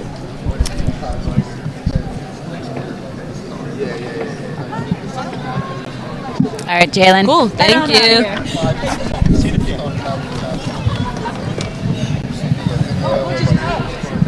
So are we sitting on each other's laps, or what are we doing? Oh, we've got the All Access. We're bringing in the coming All Access now. coaches here. A little preview of what's to come. Matt, are you good with us now, or do you want plan afterwards? Sure. Okay, we'll give you a plan later. Okay, thanks. This is a behind the scenes right now as we're getting the set up here. Behind Coach the Tardamella, scenes. Coach Bozella. Is this live? Metropolitan live. Coaches. Yeah, we're live right No now. time to How get about cleaned it? up. So we You're won't already get looking beeped? good. We won't Coach. get beeped? This is All Access before the All Access. Right. Yes, this is all We're kind of giving you guys a little bit of a taste. Great. How are you gentlemen this afternoon? I'm good. Very good. I'm undefeated. I'm real happy Okay. right now about this right now, and I don't have to practice anymore today, so things are great. Did you know this morning? We got for that now. All right, my first question is for you, Coach Tardamella. This is real? Oh, this is Oh, real. sorry. This is real. Say hello to all the fans. Hey, guys. Yeah. Hello, everybody. All right, so you I'm looking in there now. return a bunch of players, but you're also adding some players like Alston, the transfer. What are you most excited about when it comes to Johnny's basketball this season? I mean, I think I said it before. Just the fact that we have more than 6 players in practice is pretty exciting. Yeah, I mean, listen. You don't have to lace them up anymore. That's not happening, man. Torn Achilles. I don't even run from the baseline to the foul line. No, I mean, it's great to have a lot of our players back. We lost one we thought we were going to have in Kurtiana Breelove, which was unfortunate. She didn't get to her 6th year cleared. And so obviously adding a couple kids. We won't actually get Raven until halfway through the year. So there's still some things that we have to fill as far as some gaps in the non-conference. But I like our team a lot. Practice has been pretty spirited, competitive. It's nice to have them, understanding that there's competition on the floor, and as Tony, I'm sure, would attest to too, that there's more people out here now that are competing for spots and time. So, but it's been a fun, first probably 10 practices or so, and we're excited about the year. This is for both of you guys, and we always talk about this rivalry between Seton Hall and St. John's. How unique is it that last year you finished tied in league standings, and now you come in this season in the preseason polls ranked 2 and 3? What are you looking forward to really setting apart this season? Well, I thought it was kind of like silly that we're playing each other in the first round of the Big East in Chicago. For goodness sakes, I'm like, so hopefully we'll play each other in the finals in Chicago this year. I have so much respect for Joe. He's done a great job, obviously, continuing the building of what they had and taking a Big East championship home. But our kids get excited. We played against each other probably in the park, and we've challenged each other. We recruit a lot of the same kids, and we both have great institutions. So it's a rivalry. It's great. It's good for women's basketball. Yeah, I think a lot of our players obviously have played against each other, whether it's AAU or high school, to Tony's point. And, certainly, listen, every game in the league is difficult. We could be playing Seton Hall, we could be playing DePaul, it could be Marquette. Do certain players probably get more amped up for certain games? Possibly. But obviously we know too. I mean, every game is important. It doesn't matter who we're going against in conference play, and so certainly it's always a fun game. I think fan support's always been really good too, because we have a lot of players from the area. So it's also fun from that standpoint, and obviously we get to get mic'd up again, so that'll be exciting. So I'll be Tony's always ready. I'll be a little bit more ready. Don't sell yourself short, Coach. So we'll be ready to go. Coach B, I remember talking with you midway through last year, and it was a process for your team. You instituted a new system. It was about getting the young ladies comfortable, not only in practice, but then in a game situation. How do you execute? So, year 2, you return a lot of players. You sprinkle in a couple of transfers. What does this team look like this year compared to last year? Well, I give last year's seniors a lot of credit for, buying into the system and really setting the foundation and the groundwork. And then I think this year it's our goal to take it one step higher. We had 2 transfers that are going to be eligible to play that got to play in the system, got to play against those seniors, and got a lot better. Then obviously Shadeen got a lot better. She went from 7.5 points a game to 20 points a game. Then Des obviously was a big help to our program as well. Selena, has gotten herself in even better shape. Is shooting the ball well, rebounding the ball fantastically. So we have a good core group. And the young kids have come in and they've worked really hard. These young ladies that have returned have set a good bar, but the system, is predicated on being in really great shape and buying into what we're doing. So, the 5 kids that, are our main 5 returners understand that. And our new kids have really come a long way with it. I'm really proud of them. Coach Tarmella and Coach Bozzella, the 2 coaches that will be mic'd up on the Fox All Access game this season. We can't wait. And now, Monica McNutt, we'll send it back over to you. Thanks, Megan, Coach Tart, Coach Bozzella. 2 fantastic listens. I can't wait for that all-access game. But now I'm joined by 2 Villanova seniors, Bridget Hurley, Mary Gadeka. Ladies, how you feeling? It's good to be here. Yeah. All right, so as seniors, you've done this a few times, had some relative success. What are you most looking forward to this season, Mary? I think I'm most excited for just how exciting our team is and that positive energy that we've been having in practice and just everyone really working hard and just doing the most that they can do for the betterment of the team. So I'm really excited for that. Now, as seniors, you ladies are very comfortable in Coach Peretta's system and it has been successful. But Bridget, was it always that way? It definitely wasn't. When you first get to know the system and learn it, you memorize the numbers and everything, but then you go to try and utilize it in a game and it just goes out the window or you just can't do it fast enough. So it does take some time to learn, but once you get it, it's pretty much second nature. We heard the coaches in the panels this morning talking about the competitive nature of this league. What will you remember most about competing in the Big East? I think just the Big East is such a successful conference because everyone is so competitive and takes so much pride in being in the conference. So I think and we saw this last year especially, how competitive each game was and every single game was up in the air and everyone was competing. And that's what I think everyone is really excited for and just looking forward to that success that each team can bring every single game. Bridget, if you had to give me 2 words to describe your team going into the 2019-2020 season, what would they be? I think we're motivated and united. You agree or you got 2 different ones? I don't know if hard work is considered 2 words. It's a compound word. Yeah. So I'll go with that. But yes, motivated and united is really good. Those are strong words, ladies. All right, you guys are in Pennsylvania, Philadelphia area. Ben Simmons. Could you help out his J a little bit, either of you? Well, I'm from Boston, so I'm a Celtics fan, but he's got to work on that. What you got, Mary? It's 1, and hopefully we're going to build off that from there, so we'll see. There you go. Well, we'll certainly be keeping an eye on you guys this season, hoping to build on the success at Villanova. Let's go back over to the set.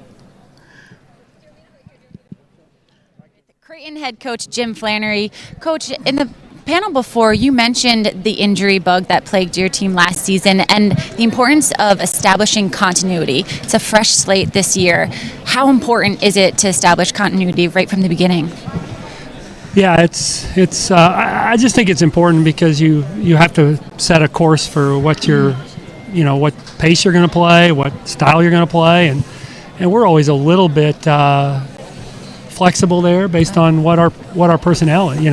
Did we recruit exactly the kind of team we wanted, or do we have to make tweaks? And I think the longer you have conditions on whether you can play that way based on injuries or whether you can't play that way, the harder it is to kind of settle in. And so hopefully this year we're a little bit different. I mean, we don't have a huge roster. We've got 11, but we also have in some ways a little younger. We had some older players with a lot of nagging injuries, so kids who didn't practice every day too. So I think that hopefully being a little younger means we're a little healthier. Yeah. Coach, let's talk a little bit about your 2 ladies who are here, Jalen Agnew, who was just on the set, and then Temi Sarda. Let's start with Temi. She was a player who at times last year had to be your number 2 scoring option because of all the injuries. How have you seen her develop?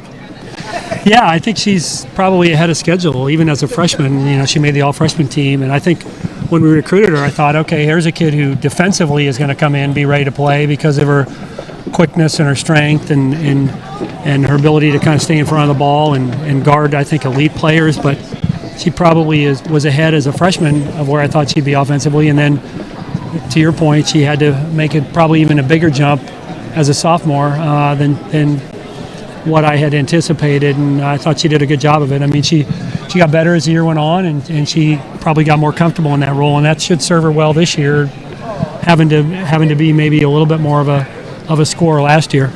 Coach, you mentioned the fact that you're a little bit of a smaller team this season with 11 players. How do you use that to your advantage?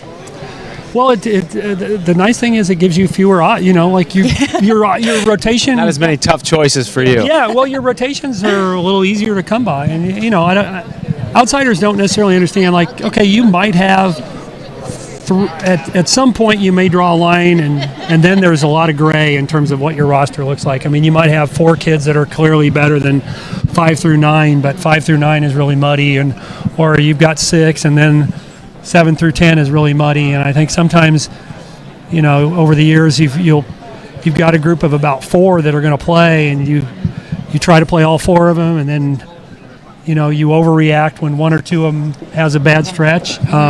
Whereas if you've only got X number, now you say, hey, you're going to be able to play through mistakes, which is something that players who maybe don't play as many minutes, that's a great opportunity for them to not have to be looking over at the bench saying, oh, I'm a 15-minute-a-game player and maybe now I'm going to drop down to 10 or 8. They know that. So I just think there's a confidence thing that you can develop and like I said, just settle into your rotation a little bit sooner.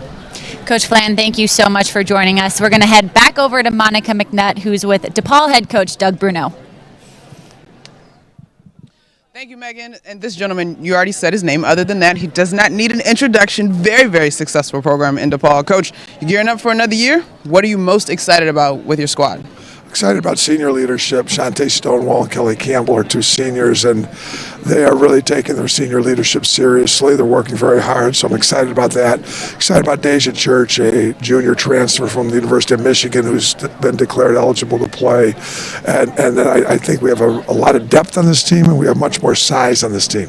You and I were talking earlier. You've got 7 returners, you got 7 newcomers. For you as a coach, how do you balance relying on your upperclassmen, those that know the deal, and bringing the new kids along?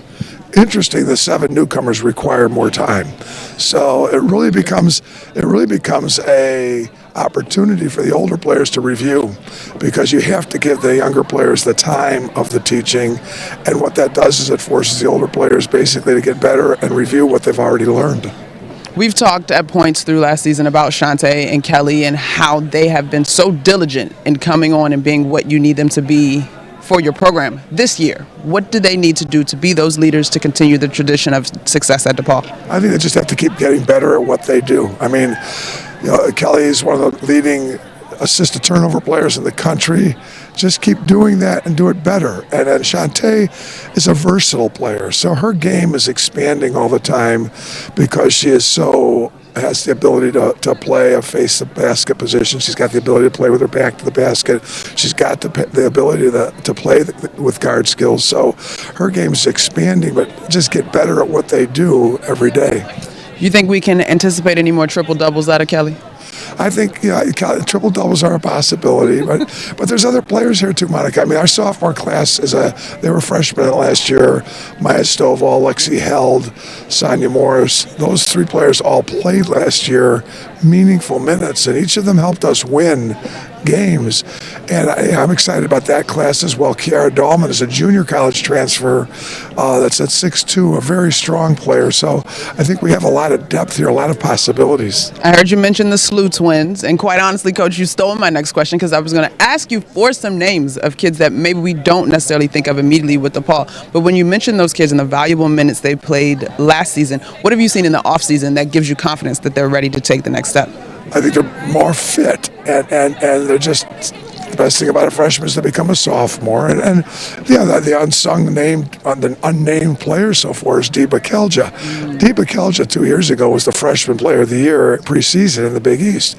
She has given us 2 years of journeyman, meaningful minutes off the bench, but she's really improved her game as a junior as well. And when you talk about a name that might come out of the woodwork that nobody's expecting, I think that's going to be Deepa Kelja. All right, Deepa Kelja, certainly memorable. We'll hold on to that one. All right, last question, Coach. You and I were just chatting a little bit. Season gets underway November 8th. You got a couple heavy hitters potentially in the non-conference schedule. Oregon State, you go after Connecticut. What is it about taking on traditional powers as you gear into the conference play that helps prepare your group? The Big East is a beast, and to prepare yourself for the beast that is the Big East, you have to play a great non-conference schedule. I don't think you can sugarcoat it. You can't dodge it. You still have Notre Dame on that schedule. Northwestern is going to be picked very high in the Big Ten this year. They're on the schedule on the road. And then Green Bay is a team that wins 30 games every year. We're going to be at Green Bay. So Miami of Florida from the ACC is coming to town for the Maggie tournament. So there's a lot of great possibilities in our non-conference schedule, but we have to be ready for Miami of Ohio, November 8th, coming around the corner here. One thing no one could ever say about DePaul women's basketball is that they're scared to go play big programs. Coach, you always have your squad ready. You have to prepare by playing tough people. You can't fake it. Indeed. All right, let's go back over to the set. Marquette Golden Eagles, Selena Lawton, Isabel Spingola. The two of you, this is your first media day. We were just talking about it. How's it going? It's so fun. It's fun. It's cool. It's super cool. Yeah, definitely having a lot of fun so far. Great opportunity for us. First trip to the Garden? Yeah. For both of you? No. No, you've been to the Garden. I'm from New York. Right. Yeah, so I've been here a couple times. But now you're here and you're on the floor. Yeah. Yeah. Getting interviewed. Yeah. Like a Knicks player. Yeah, it's super dope. Yeah. All right, you know what else is super dope? Your former teammate is in the WNBA Finals, Game 5. She knocked down a triple the other night. It's crazy. We were talking about her story off air. She was cut, got picked up by another team, released, re-signed by Connecticut. Now she's playing in the WNBA Finals. Give us a little pep talk for T. Heidemann tonight, Ooh. Game 5. What do you got to say to T? Swaggy T. Swaggy T. Do your thing. Yeah. Don't so be proud nervous. Of you. Yeah. Just keep doing what you're doing. We're all rooting for you. So love you. Get us a ring, not just yourself. All of us, because we helped you. Come back to Milwaukee and visit us soon. We miss you. Yeah. She's big time now. She's big time. Yeah. And looking a little bit closer at the team that you have this year, Izzy, specifically you're one of 3 seniors on the team. You guys really get to step into this leadership role. How are you stepping into it? What type of a leader are you becoming?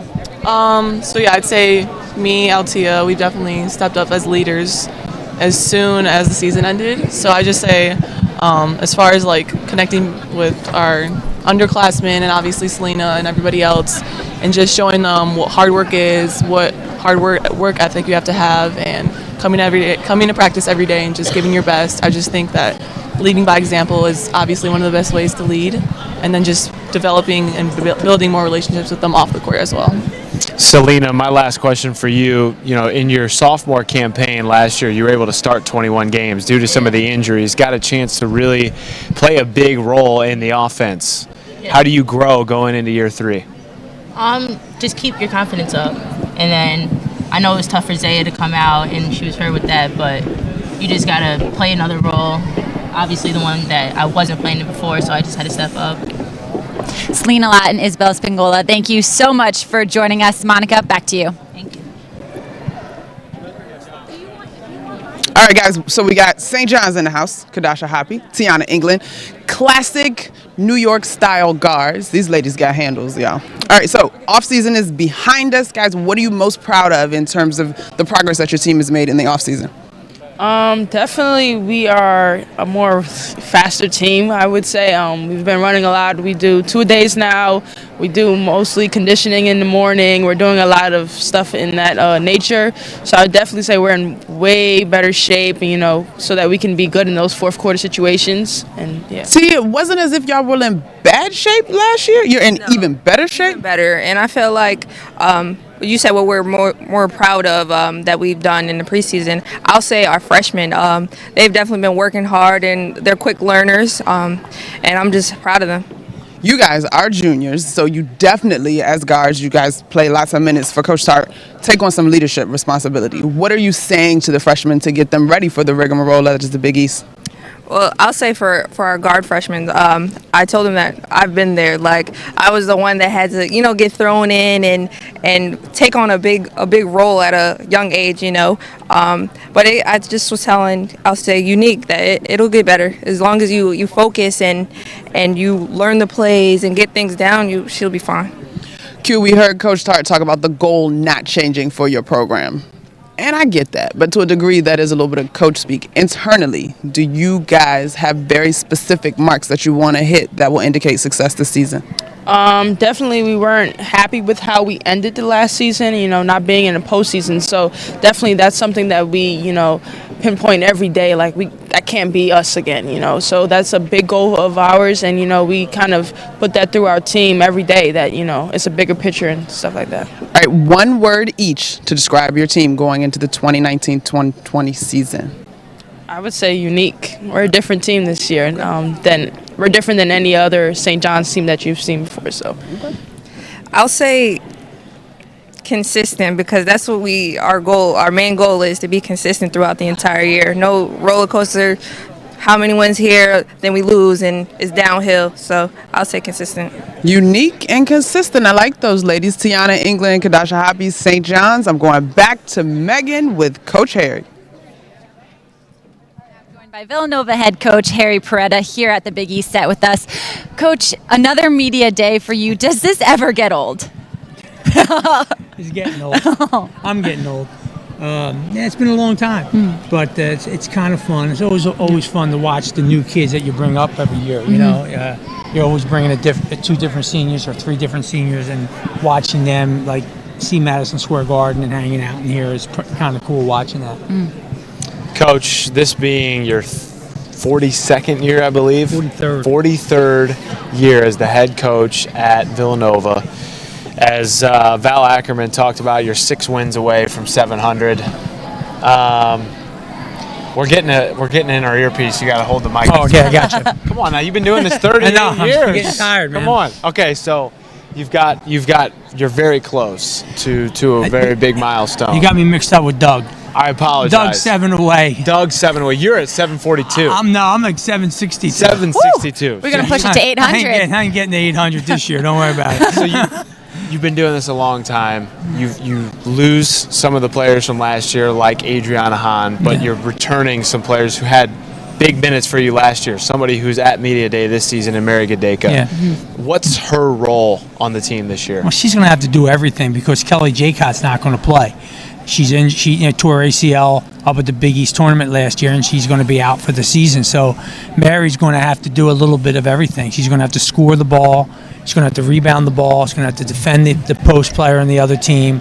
And she's going to have to be able to shoot the ball from the perimeter, because I think a lot of teams are going to force her to shoot the ball from the perimeter.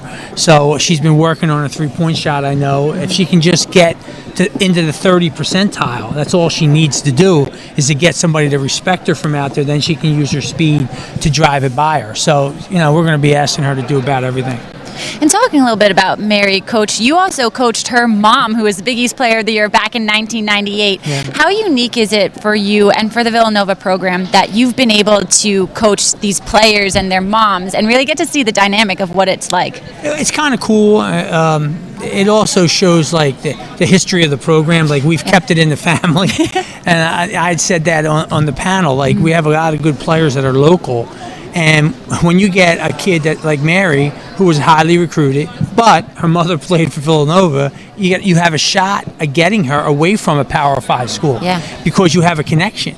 If we didn't have a connection to her, we probably wouldn't have got her. Yeah. So, and then Kelly Jaycott, same thing. I didn't have a connection with her through her family, but Kelly played with Mary on the same AAU team. Mm-hmm. So Mary and Kelly had a connection. So that's how we were able to get those Gatorade Player of the Year from Pennsylvania and Gatorade Player of the Year from New Jersey. Mm-hmm. So, you have to use little things like that to try to get these kids away from these Power 5 schools. Bridget Hurley, somebody who played significant minutes for you last year, but maybe this season you're looking for her to step up a little bit more. What are your expectations for Bridget heading into the upcoming season? Same thing as Mary. She's going to have to do a little bit of everything. She's going to have to. She can play some guard, so she's going to be in the backcourt sometimes, and we're going to put her on the other team's best guard as a defensive player because she's legit 6 foot tall. So, and she's going to have to improve her 3-point shooting also because it's something that, the other teams have got to respect. But she can do a little bit of everything. She can shoot the ball from the perimeter. She can drive it to the hoop. She can also throw the ball over the defense. Like when we get pressed, we can put her in the backcourt, because our guards besides her are very small. So we're going to use her in the backcourt, even as a point guard sometimes, to throw the ball over the heads of the other team's, guards pressing us so we can advance the ball up the court. Coach, there's been a lot of talk this season about there's so much parity in the league. What do you see when you see that the league is a little bit wide open this season? Yeah, it was funny. Last year I had thought that we were going to get less teams in the NCAA tournament, and people didn't understand what I meant when I said that. What I meant was that because the teams were so palatable, that the best way to get teams in the NCAA tournament is to have a good 4 or 5 that don't lose to the bottom. When you start losing to the bottom, you have parity, but I always tell people parity is something that I'm not sure you really want every year, because parity means you're 9-9. You know what I'm saying? So that's what happened last year, and we got less teams in the tournament. And the year before, we had 4 solid teams that beat most of the bottom teams or the middle teams, and we were able to get 4 teams in the tournament. So this year, maybe we can sneak 3 in or 4 in, depending on how that middle group plays. And there's a lot of teams that could jump up in that middle group. I can't really tell you now who they might be. I mean, we're one of them. I mean, Xavier could be one of them. Creighton could be one, Providence could be one, so you don't know. So you have to try to win those close games. They're the ones that are really important if you can win those close games down the stretch. Coach Peretta, another media day checked off the box for you. Thank you so much for joining us. Let's head back over to Monica. Thank you, Megan. Joined by some Providence ladies here. We've got Olivia Orlando and we've got Mary Baskerville. Girls, how are you feeling? It's media day. Yeah, no, I think we're really excited. We're really excited to be here, see all the different teams, and just kind of get a feel and get ready for the seasons to start rolling. So we're excited to be here. I'm sure, but the pacing is a little odd. You got media day, you'll have Midnight Madness, then you're down a little bit, and you finally kick things off. When the ball gets tipped up, what are you most excited about for your squad this season, Mary? Just about the energy that we're going to feel on the court and just being able to get back out there with each other and just play our game. What's going to be the signature? I would say our depth and our competitiveness. We lost some pretty big pieces last year, but we also gained some, and we've also expanded upon the ones that we already have. So I think our depth and our talent and our hard work and competitiveness are really going to drive us this year. All right, so I just nicknamed you. This young lady had a fantastic season last year, right? What do you need her to do to take it to the next level this season for your squad? I would say to continue with what she's doing, stay out of foul trouble, because that killed us last year, because we definitely need her in the game. But I think Mary's been killing it. She's been working her butt off. She's expanded her game. She's been working a little bit on that outside jumper, so people better watch out for that. No, but she's killing it. I think just continuing to work hard, stay on the floor, because that's where we need her, and continue to do what she does. Mary, might we see you at the top of the key orchestrating the offense? Hey, you might see me up there. All right, staying out of foul trouble, it's one thing to say it, but you have been gifted, and at times it can feel like a blessing and a curse to be the biggest thing on the floor sometimes. How are you focusing on staying out of foul trouble so you can maximize your time on the floor? Just focusing on the keys that our coach always tells me: stay down, don't jump, don't swat. So kind of just keying into those things and just, focusing on the game, hands up, stand up, and I'll be out of foul trouble. And hopefully get some friendly whistles, I'm sure. Yes. All right, ladies, best of luck this season. We got to go back over to the set. Thank you, Monica. We're here with the Xavier Musketeers, head coach Melanie Moore and Ariana Gray. We're just joking a little bit about it. Your first time at Madison Square Garden on the floor. What was the first thing you did when you walked in here? Well, I walked in and I looked up and around and I had chills. This is the best, I believe, basketball facility in the country. So you walk in here and you just kind of take it all in. It's been an unbelievable moment for me. Well, when we passed last night to get to the hotel, I was just looking at it before I even got inside, and I was like, wow, this is where we're going tomorrow. When I walked in, I kind of just looked around, I looked at all the seats, and it was very nice in here. Coach, obviously you're coming in, first season as head coach at Xavier, but you bring back your top 2 returning scorers, Ari T. Owens, who's over there with the cell phone, got it going for social media. How big have those two been in your transition personally with you and your staff? Very instrumental just in the day-to-day of what winning looks like, what hard work looks like. Those two bring it every day from a leadership standpoint and how hard they go and how hard they compete. They're two of the most competitive kids on our roster, and they bring it every day and expect to win, and they hold their teammates accountable. So every day they make us better just from bringing that. Ari, how are you stepping into this leadership role? It was kind of hard at first because it was just like a lot is coming on to me at one time, but I think I really enjoy it because it makes me a better person, and I know that my teammates hold me accountable of a lot, so I think it puts a lot of pressure on me just to do better and do what I know is right. Coach, is going to be a bit of a new look, I would imagine, for the Musketeers this season. So this is our first look at some of the Musketeers and you, the head coach. What can we expect from the Xavier women's basketball team this season?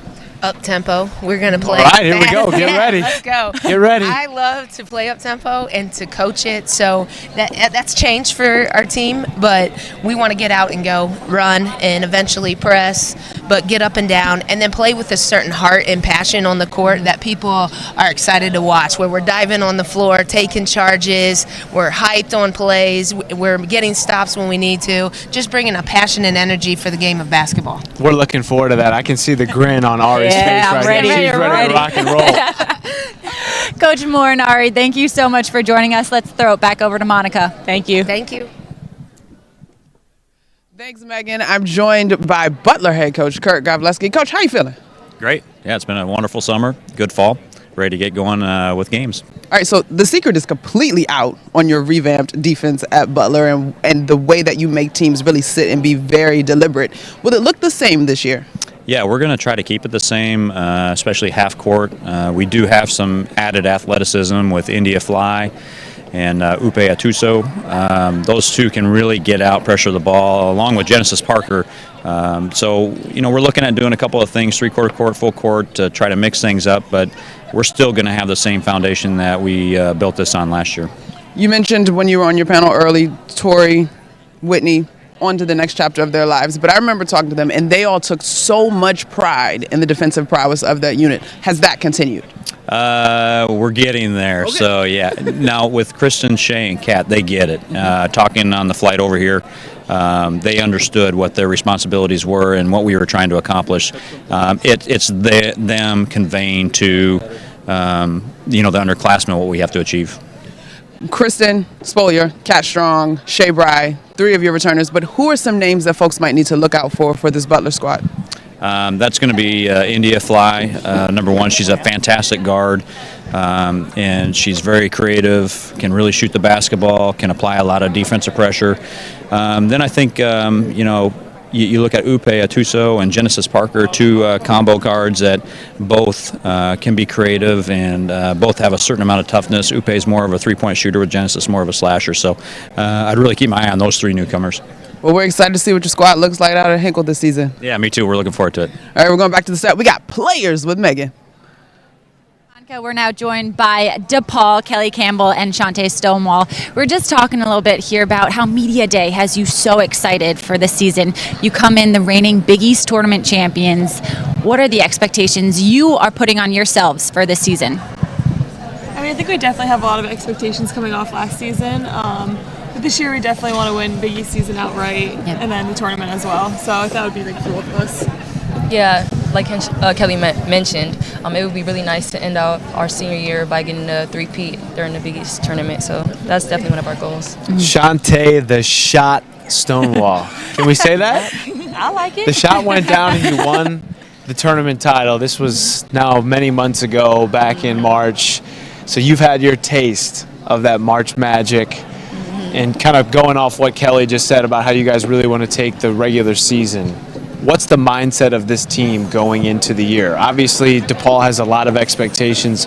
You've won 4 out of the last 5, I think, Big East tournament championships. But what's the expectation for this group? To summarize it all in one word, it's just to be fearless. We have nothing to honestly lose, but just so much to gain. So just to be fearless. We're assimilating 6 girls.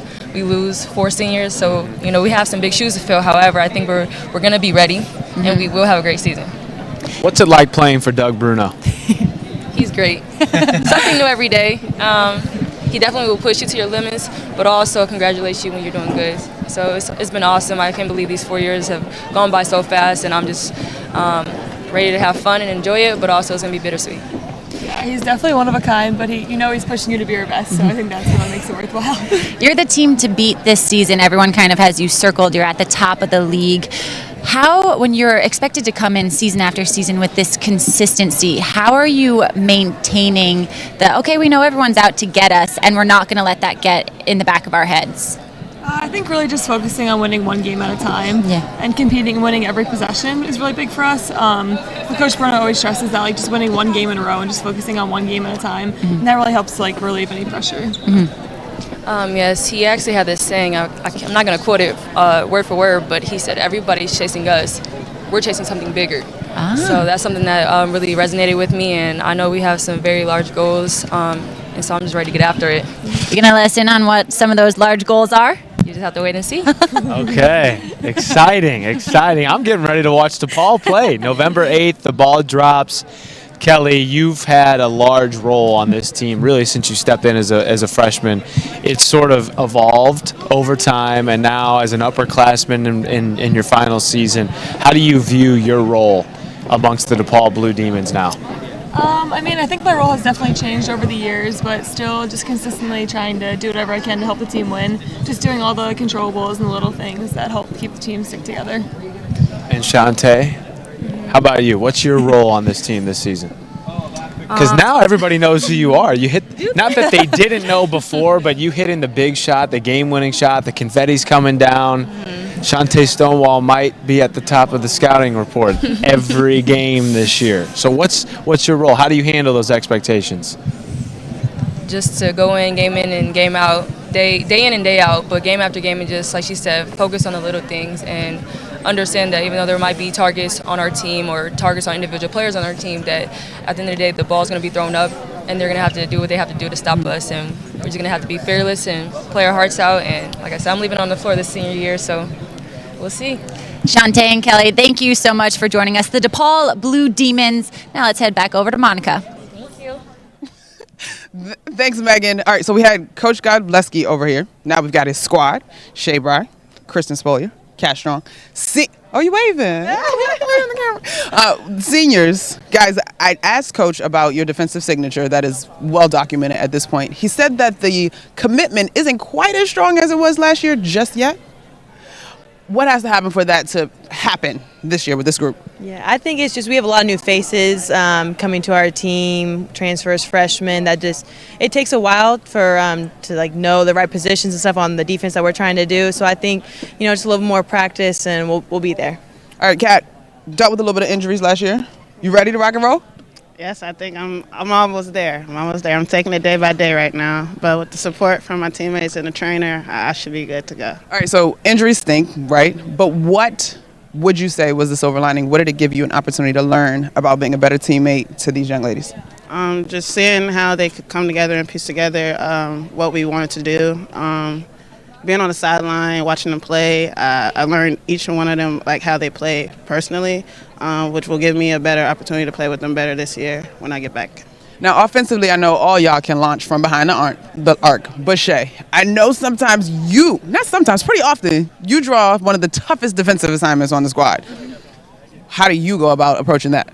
I really enjoy playing defense, and so having the other team's best player is kind of just a challenge for me, and so I really enjoy that. And then on offense, I just do whatever I can, but I really like playing defense. All right, you guys have the green light to shoot. How much shooting are you guys doing outside of practice? With the new facility that we have. Ooh, new facility. Did y'all catch that? New. A lot of us get in on our off days and even after practice. I know I see Kristen a lot, Shea a lot in there before practice and after getting shots up, along with our newcomers too. So the machine is there, so why not we be there with it? So. Listen, shoot to stay high, shoot to get high, right? All right, guys, really quickly, one word each to describe your team going into this season. You get 3 seconds to think about it, and I'm going to you first, Shea. 3, 2, 1, shot clock. Athletic. Okay. Tough. Competitive. Athletic, tough, competitive. All right, ladies, you're seniors. You got to lead the way.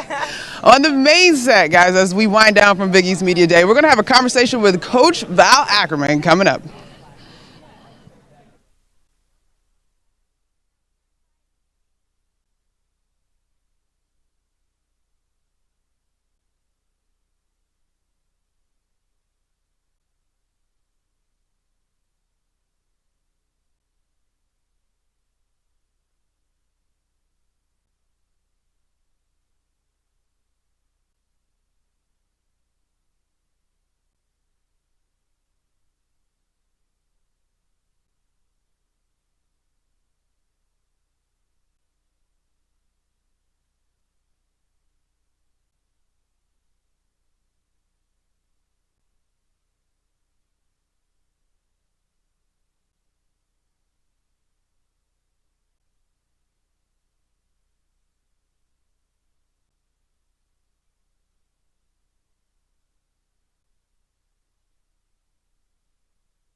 Welcome back to the Big East Media Day main set. A little bonus coverage for you. John Fanta now joins the set alongside Marquette head coach Meghan Duffy. Coach Duffy, thanks so much for joining us. I'm thrilled to be here. I'm with the lifestyle of the rich and famous over here. Oh, stop. Come on, yeah. Coach. No, we're with you. You're a star here coming into this program. What did you see in Marquette that led you to taking this job? This was an easy decision for me to take over when Coach Keeger left, and just to see the success of Marquette, what they built, tremendous institution, a team that has the winning tradition now. And while we lost a few seniors that were pretty good, we look forward to building a new group of stars as well. So what can we expect from the Marquette Golden Eagles? Obviously, with so many of the starters that Big East fans and media, us, got so accustomed to seeing on the floor night in and night out over the last 4 years. It's a bit of a new look for you guys this season. It will be a new look, and I think there's just so many new faces. I think that'll be the big thing. You got to learn a whole new group of a roster and 6 freshmen, and our style is going to be a little bit different. We're going to have to rely on our defense here early, and you know, rely on the charges and loose balls as we mold these young kids into different roles. And you know, we want to be that team that scores 80 or 85 like they did in the past, but I think it's going to take us a little bit of time to do that. Matt just mentioned a new look for Marquette, a new era, the Meghan Duffy era. How would you describe what you want this era to look like with you at the head coach? I think we're just talking about each and every day, especially now, that relentless growth of if we have a bad day, let's bounce back, and just the investment we're putting into each other. You know, we feel like our staff is so committed to getting our players better and have a great experience and a positive experience. And the challenges that people maybe from the outside look at, we're so ready for those, and to just invest in our student athletes and get them really thinking that they're the next team that can win that ring and that championship someday. You have several connections with the Big East. Yeah. What do you know about what it takes to win in this league you take with you in this role? this conference is so special to me. You know, the old Big East when I was at Notre Dame, just remembering the conference tournament and the coaches and just the preparation that went into. And then for my first job to be at St. John's as an assistant coach, moving to New York City and, trying to figure out, my path was awesome. And then now to come back a little bit full circle and get a head coaching job in the position in this league is awesome. And I think it's something that you kind of hold in your heart of like you want to do as well as you can and keep Marquette at that high level. And it's something that there's more personal connection maybe than some people have. Yeah, and to go off that connection, we had talked earlier in this preseason, but you served on the same staff with Joe Tartamella. And we talk about in this league there's a certain linkage because you have 10 like-minded schools in terms of basketball and what their beliefs are. But how much is that connection just an example of the types of linkages throughout this league? Yeah, I think there's so many connections. Joe and I working together earlier in our careers, and Melanie Moore, who's the new Xavier head coach, we were assistant coaches at Michigan, and just being able to know what it takes to prepare against a Doug Bruno and a Harry Peretta night in and night out. When I was an assistant at GW, we coached against Jim at St. Bonaventure, and so the connections are crazy once you start breaking it down of who you know and how good you have to be to win games. Coach Duffy, back in New York for Media Day. You got to get a New York slice before you're out of here. Thank you so much for joining us. We'll be back after this with the Commissioner of the Big East, Val Ackerman.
We now welcome in Val Ackerman, Commissioner of the Big East, into the Big East Media Day set. Val, we talked about this before. This is the fourth year that Media Day is being held at Madison Square Garden. It's kind of bookending the season with the men's tournament finishing here. How unique is it to the Big East to be calling Madison Square Garden home? Well, it's part of the DNA for sure, and super, I would call it in the category of super important to our schools to have this incredible association with this place. I mean, I've been involved in basketball now for over 30 years. I've been to a lot of games. I've been to a lot of arenas, and there really is no building like this one. Just everything about it. I don't know if it's the lighting or the seat, configuration here or what, or just the fact that you're here and you know it. But it's an incredible place, and the Big East has been here for now 38 years and counting, and we've got a decade coming. So for us to be here, in October every year, and then during the year, because our schools are coming in and out of here for regular season play, and then of course to be back here in March is it really makes for a great package. Now I got to ask you, how would you describe Madison Square Garden? Obviously, it's really important to all the schools, but you, when you walk in as the commissioner of this great conference to the Garden, the world's most famous arena, what's going through your mind? It's really interesting, Matt. I mean, I come here and I actually know my way around. It took a long time to figure out because the place there's no sense sometimes to the hallways and to come up the freight elevator, and I always get lost. And it took many times to sort of say, okay, I turn left here, and then I turn right, and then our little office is over here. So I'm finally at home, for one thing. But I will say, every time I come into the Dome, which I don't know if that's what you call this, and just see the banners up on the rafters, and this jumbotron now is incredible, and to just sort of there's a feeling. It's really hard to explain it. It feels like no other building I've ever been in for a basketball game, and then when you fill it.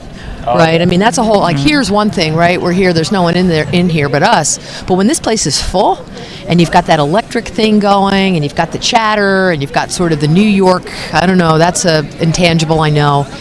it's amazing. It's just really amazing. So I love coming here. The best thing for me is I take the subway home because I live in Tribeca and I just jump on the 1 train.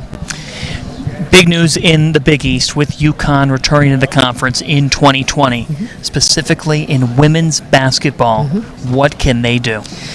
Well, probably, they may be able to do a lot of things that they like to do because they're so good, and that's, I think, as long as Coach Oriem is at the helm, I think we can count on them probably every year to be a national title contender. It's just a fact.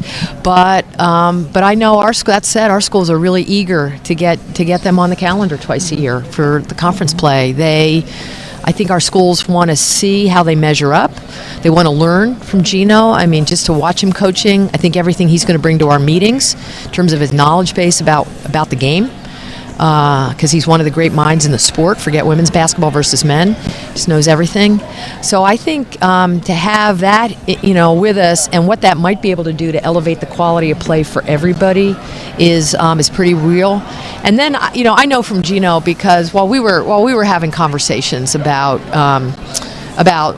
their possible re-entry, he was reaching out to me. I mean, we've known each other for many years, and he really, really wanted to play in the Big East again.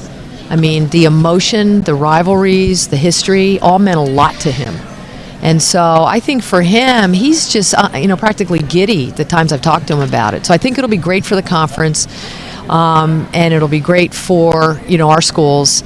And certainly it kind of puts us really in a very interesting and very good position for women's basketball postseason prospects. You're in year 7 as the commissioner of the Big East Conference. How has this journey compared to what you thought it would be going in? John, it's just sort of hard to say all about, everything about it. I mean, it's been a lot of really hard work, to be honest. I mean, these jobs that we have in sports, I mean, we all love what we do. Working in sports is a dream, but it's a lot of hard work. I mean, for all of us. I mean, we travel a lot. We make a lot of sacrifices to do this. And that's certainly been my experience here, especially those early couple of years when, we had to rebuild the conference from scratch. We had no staff. I mean, I didn't even have an office. I mean, it was really, really hard. And I learned a lot. I took seriously, the need I had to learn things. But now to look back over the last 6 years and see where we are and the respect I think that people have for our league and the loyalty people feel about it and the excitement people share about the future, that's really it for me. I mean, it's all about people, and I think the people that matter the most in our league are happy, so I think that's the positive for me. Val, we're celebrating the 40th anniversary of the Big East Conference. You mentioned it right there. The conference has gone through reconfiguration of rebuilding this conference back up. We're going to welcome back in UConn next season. What's the energy of surrounding the Big East Conference? It seems very, very high, Megan. I mean, most people I talk to see us on a really good trajectory. I mean, I'll talk to people in the business, and when they communicate with me, they often say, hey, great job, or it looks like the conference is doing really well. And so I take that as a sign of how we're perceived in the business. That's not to say everything's perfect. For God's sake, we know that, and there's always room for improvement. But I think what our schools collectively have done to convey that this proud league is alive and well, that we're here to stay, that a basketball-centric league can do it, in today's operating environment. I think all of that is, that was the mission. I think it's been largely accomplished. A lot of work to do to keep that going, but I think for now, my reaction to the question is I think we're all good. Yeah. Last question. Year 40, 1 year, or one word rather, to describe this great conference. One word, Matt. One you always word, ask the Val. hardest questions. Indomitable. Indomitable. Indomitable. Look it up. I'm going to look it up. Indomitable. I didn't learn that word at Seton Hall. Yeah. That's my word. It's a Virginia word. It's a Virginia word. That's my alma mater for the viewers. Commissioner Val Ackerman, thank you so much for joining us. You can wrap up, put another bow on a very successful Big East Media Day. We'll be back with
Welcome back to the Big East main set as now Monica McNutt joins us. She's been roving all over the place today, and now you get to sit down with us. Hey guys, I'm glad to be here. What a treat to be with you. Mojo. Money McNutt. Matt. Money We McNutt. had a blast though, guys. I'm pumped. Let's get to November 6th, 7th, 9th, 8th. Let's get the balls out. Season starts November 5th. Come on, let's do it. I wake up every day with the countdown on my phone. Of course you do. He's got a countdown on his phone, a handwritten calendar. It's up in our office. It's all over the place. We can't wait. We love it. We love it. Well, one takeaway from today from you. Oh man.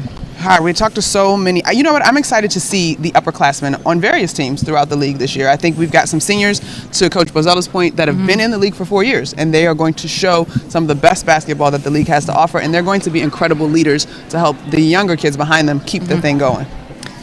I'm going to go reverse. Okay. I'm really looking forward to seeing some of the youngsters. I think it was 8 of the top 10 scorers from a year ago were all seniors, so they're gone. So a new wave of stars is coming in this year. I'm really excited for the newness in the Big East Conference. John, we've been talking about a lot of parity that's in the women's league this season. How are these teams going to use that to their advantage?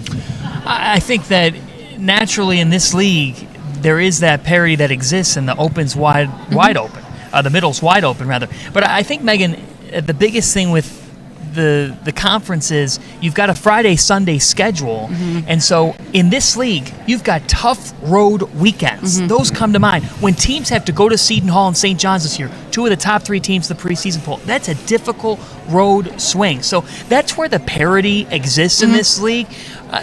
This year, there's not a whole lot of rhyme or reason to the league in the middle of it. But what I will say is, as much as we talk about parity, DePaul's at the top until somebody takes it from them. Yeah, again, and that's a team that's going to be led by their 7 returners. Right. They do have 7 newcomers, but those 7 returners know the drill and know what Coach Bruno expects out of that system. And one thing also we have to highlight, we do have to highlight Shadeen Samuels. She's the preseason player of the year. Her story is absolutely incredible.